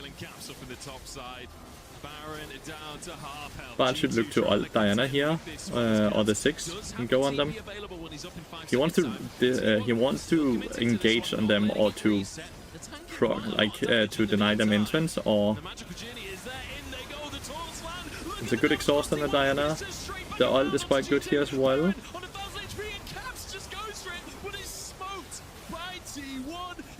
Q is a bit hard to blend here. I think I would play it a bit differently. I would have done these things a lot faster, and I would have not placed myself ever in the Baron pit like he did. Because him getting Diana ulted actually made this super dicey and super scary. But it's fine. Stop Baron at 21 minutes. A little bit hectic, make it work, get some kills, and now looking to take a tier 2 mid. Starting to get a bit of a lead. Red Bull Baron power play come in. 3,000 gold already, 3,700 from this, and this could be. At this point, I don't see a way. Like Bard is just so much better than Galio at this point in the game. But like the mistake he's doing here is he enters the Baron, and like you see here, he always should just stay right next to this wall, so he can look to ult whoever Diana ults, because Yasuo is gonna follow up on that, and then 6 is gonna ult it. So if Bard can get a proper ult off here, he's stopping all damage whatsoever, and then they can re-engage after that, right? But if Bard ends up getting ulted, he can't use his own abilities, and it becomes very dicey. Luckily, only Faker actually ends up being caught out here with Ambessa, so it's not the worst. But it's still kind of scary because of kind of poor positioning from the Bard. He needed to position differently, right? Idea from G2, but unfortunately, Reckless doesn't want to kind of disengage from that mass, then I would personally position myself further up in the wall here, so I could hit the Q on 2 of them or 1 of them on the wall here as they leave. a lot of damage, a lot of AoE, and we see Caps tries to kill the Baron, but you know we just see Doran pick it up with a smite. Redemption coming out from Faker? No, he didn't want to use this redemption, I guess.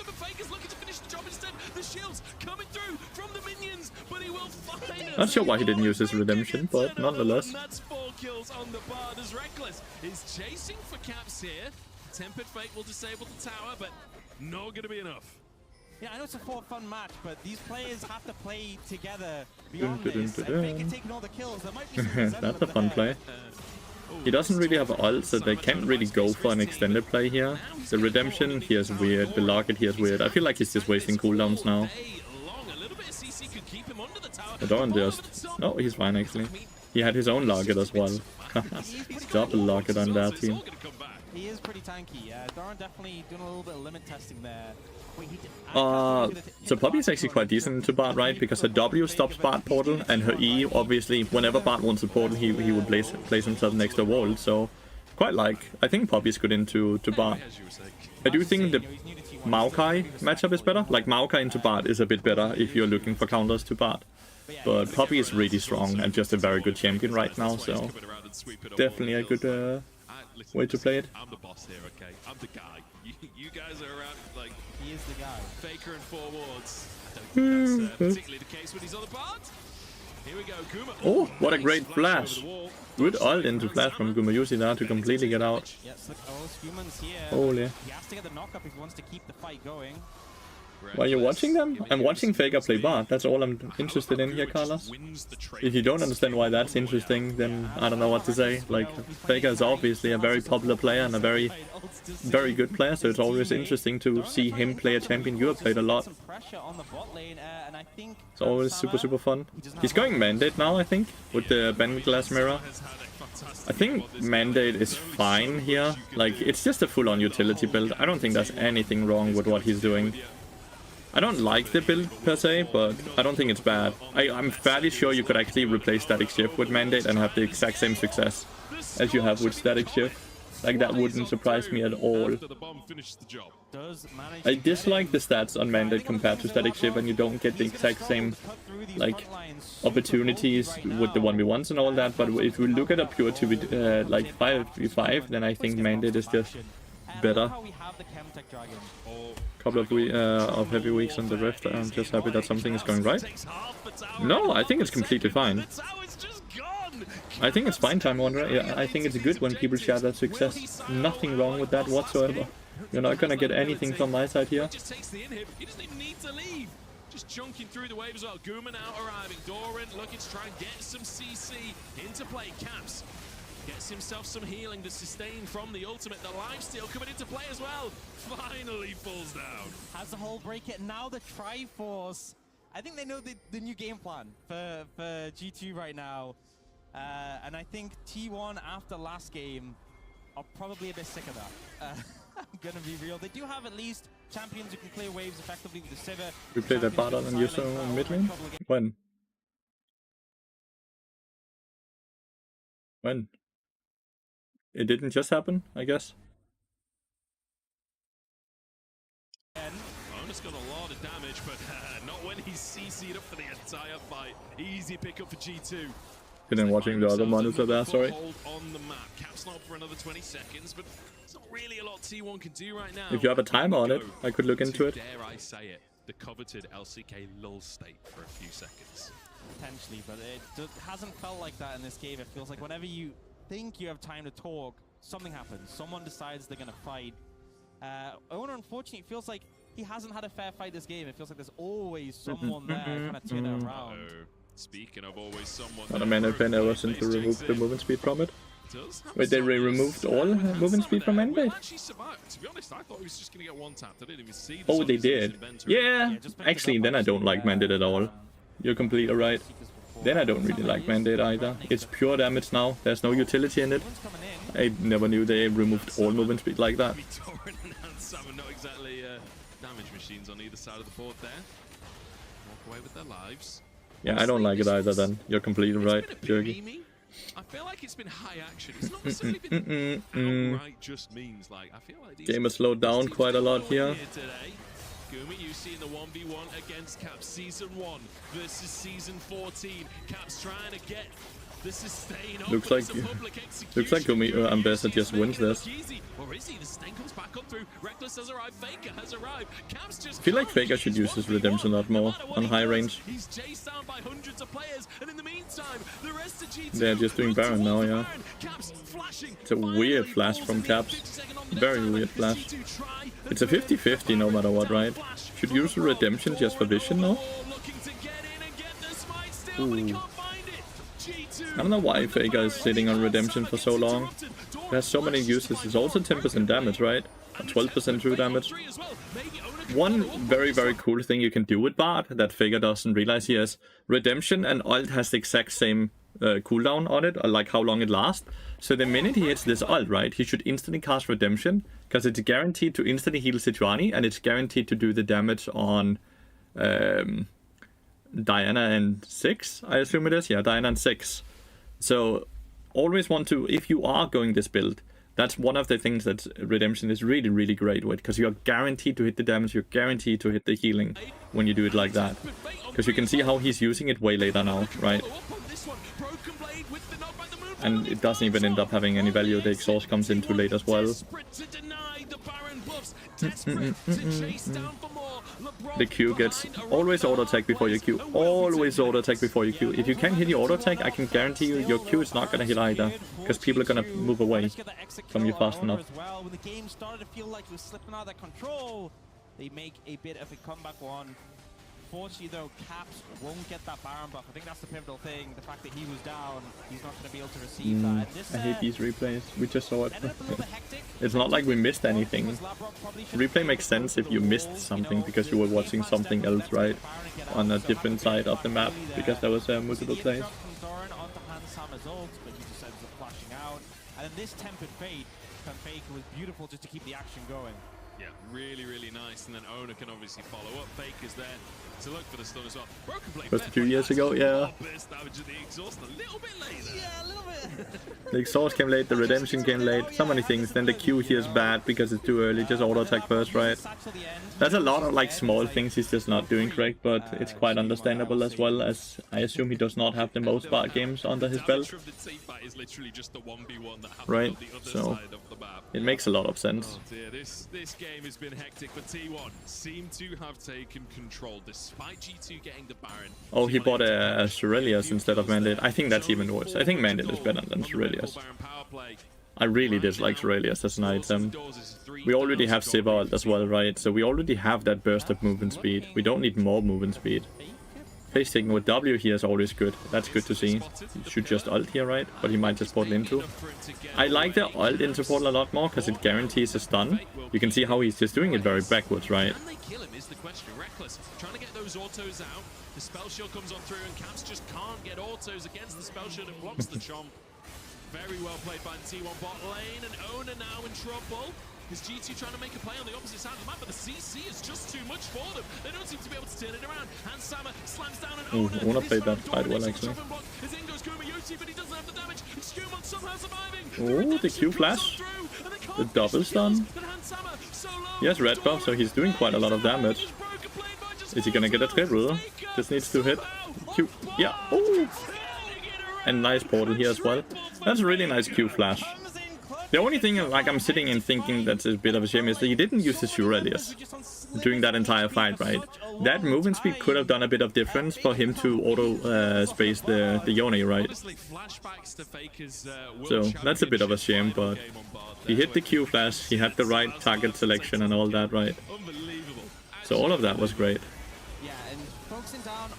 Really should have gone Mandate. Mandate wouldn't have done any difference here because Mandate does damage off of his teammates proccing the mark. If all his teammates are dead, then Mandate isn't doing anything right. The Cerelius would actually have done more with the movement speed, right? Also meaning everyone at G2's low, but no one's going down yet. And it looks like G2 actually going to live and just take out Dart, and then Faker comes in with a flash. And he's just playing cleanup. Gets the lock and everything. It's just weird he didn't use earlier. They have the damage to finish these kills. Broken Blade nearly flips it around. All that time spent collecting meeps and not being in lane, that's what allowed that to happen.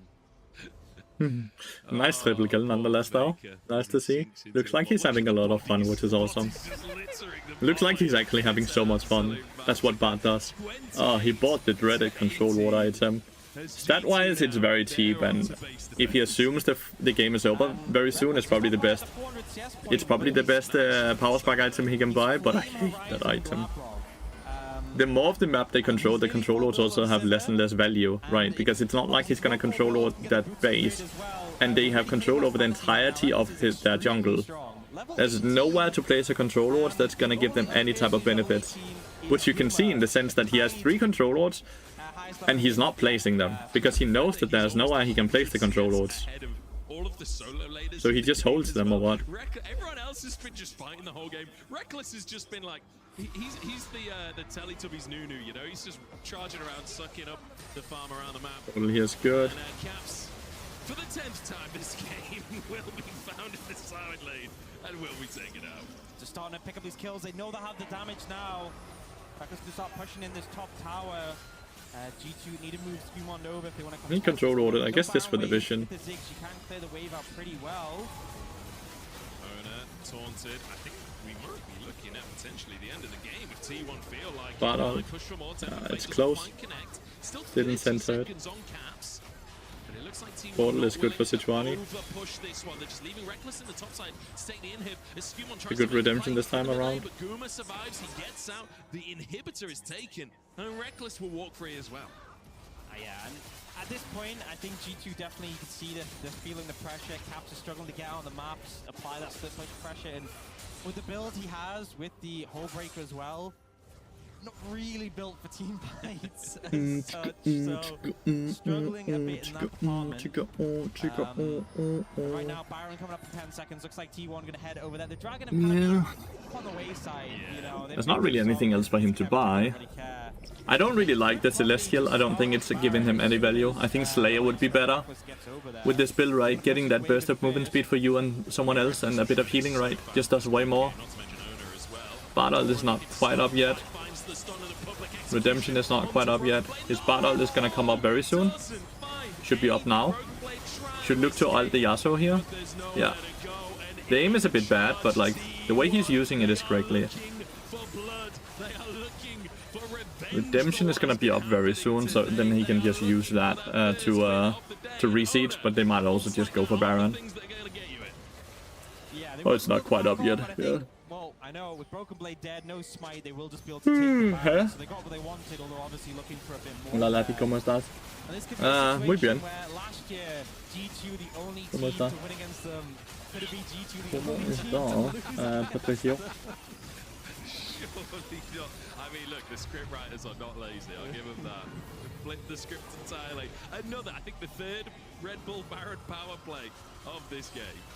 Yeah, and they look initially for Handsome. He's pretty tanky. That extra gold, he's put to good use. But then, you know, it happened. A Broken Blade flash ulted nothing. What a freaking bomber, dude. Like, he was like, "You've got this, buddy." He did not have this. Super bomber. Anyway, T1 unfortunately couldn't find any more than just Broken Blade, but you know what? I don't think that's a way for T1 to lose at this point, right? They have the better team comp when it comes to this late into the game. They've took the top inhib, they've took the Baron, they're dotting the I's and they're crossing the T's. Now they go to the bot lane. They're looking to close out. They need that win on the board. It almost feels like they didn't enjoy losing 3 games in a row. I feel bad for Antara, who obviously had. Let's see how it ends. One good. Please hit one good Bardold. We've not really hit any good Bardolds yet. Good Bardold into Redemption combo. And once again, I like the idea. It's just not good. Redemption is fine here. There's no exhaust. Needs to position him further up because of the wind wall. I would like to see him position over to the left instead of the right though, because he gets to help both sides then.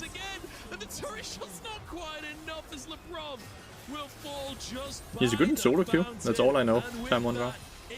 Not bad though.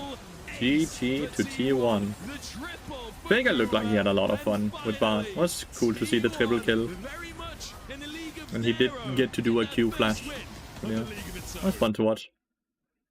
That was very fun to watch. I really have to pee though. I really have to pee. I need to find someone who's in game. Nice, he's nearly in game. Be right back.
Is Kana still playable as support? You can still play him, but he's not great in the same way. Oh, Ian, you're welcome. Patricio, you're welcome.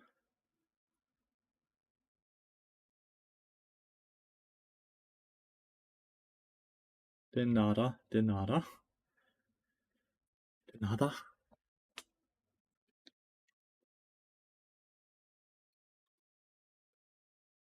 It's gonna be interesting to see Skewman in LEC though, right? See how good he is there. And adding that on Lee Sin, he has Desperate Nasus on his team as well.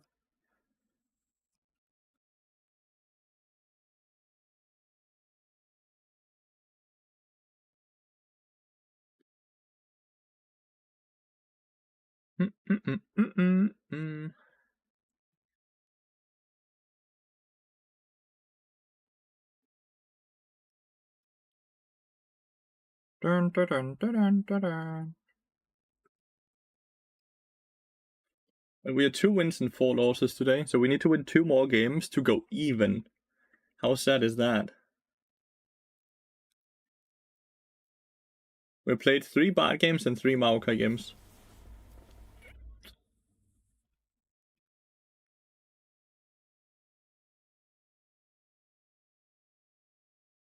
Just get good? Fair enough.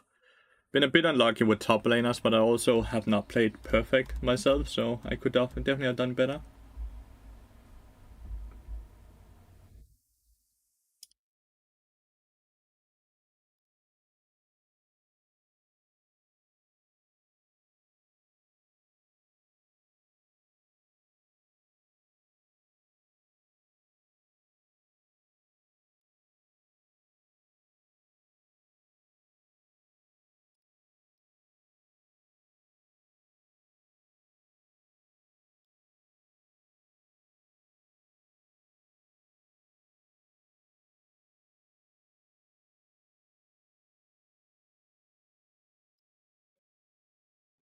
Just get good is probably one of the best advice I've ever gotten. You are not wrong.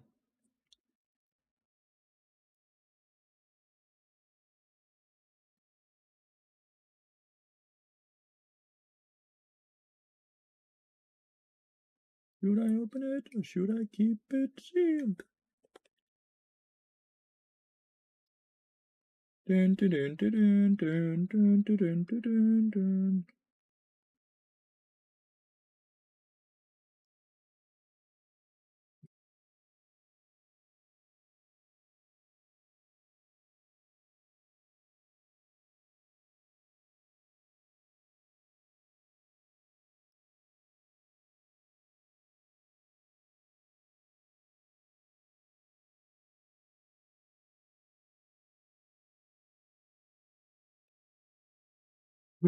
Huh? Natty is just too good. Natty is getting very close to rank 1 right now. Someone has got done like someone in high elo has been very good over the weekend, because when I went on weekend Friday after winning a lot of games, I had positive gain and losses, right? Meaning that I gained 21, 22 and lost around 19. Now I'm only gaining 20 and I lose up to 21. And that means it's not necessarily my MMR that is bad now, but someone else's MMR has gotten so good that it pulls everyone else's MMR further down, which makes it so our LP gains are now fucking shit. That was a really bad Corky W. Why is he Wing into them instead of OE? So someone has really smurfed it over the weekend, which has ruined my MMR. Which is crazy to think that sometimes people can just play so well that it fucks your MMR. I remember Matty Felix used to do that a lot in the past when he got a lot of his accounts up to high elo. It completely ruined everyone else's MMR.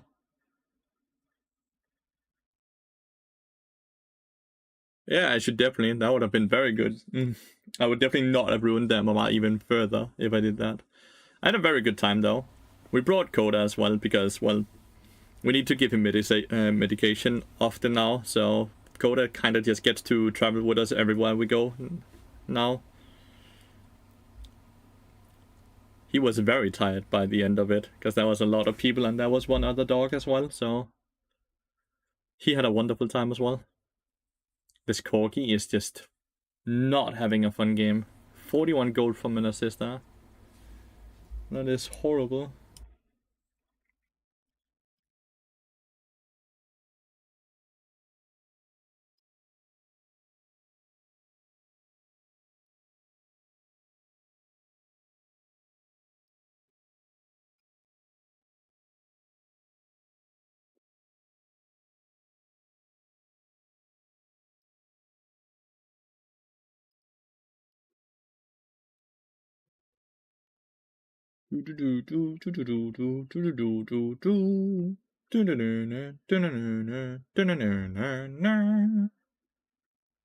Nokia.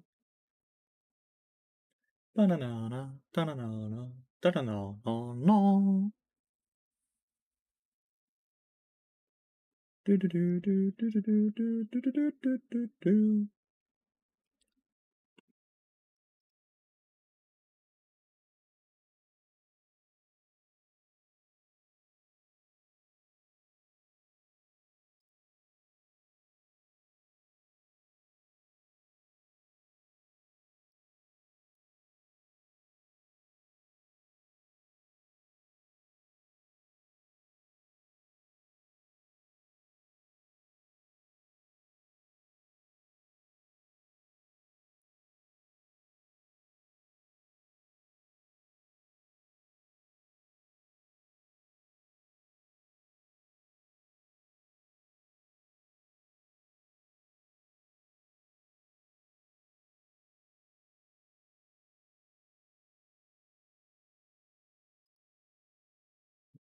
What's happening outside? It's like some loud, very loud sound coming from outside. Very curious what's happening out there.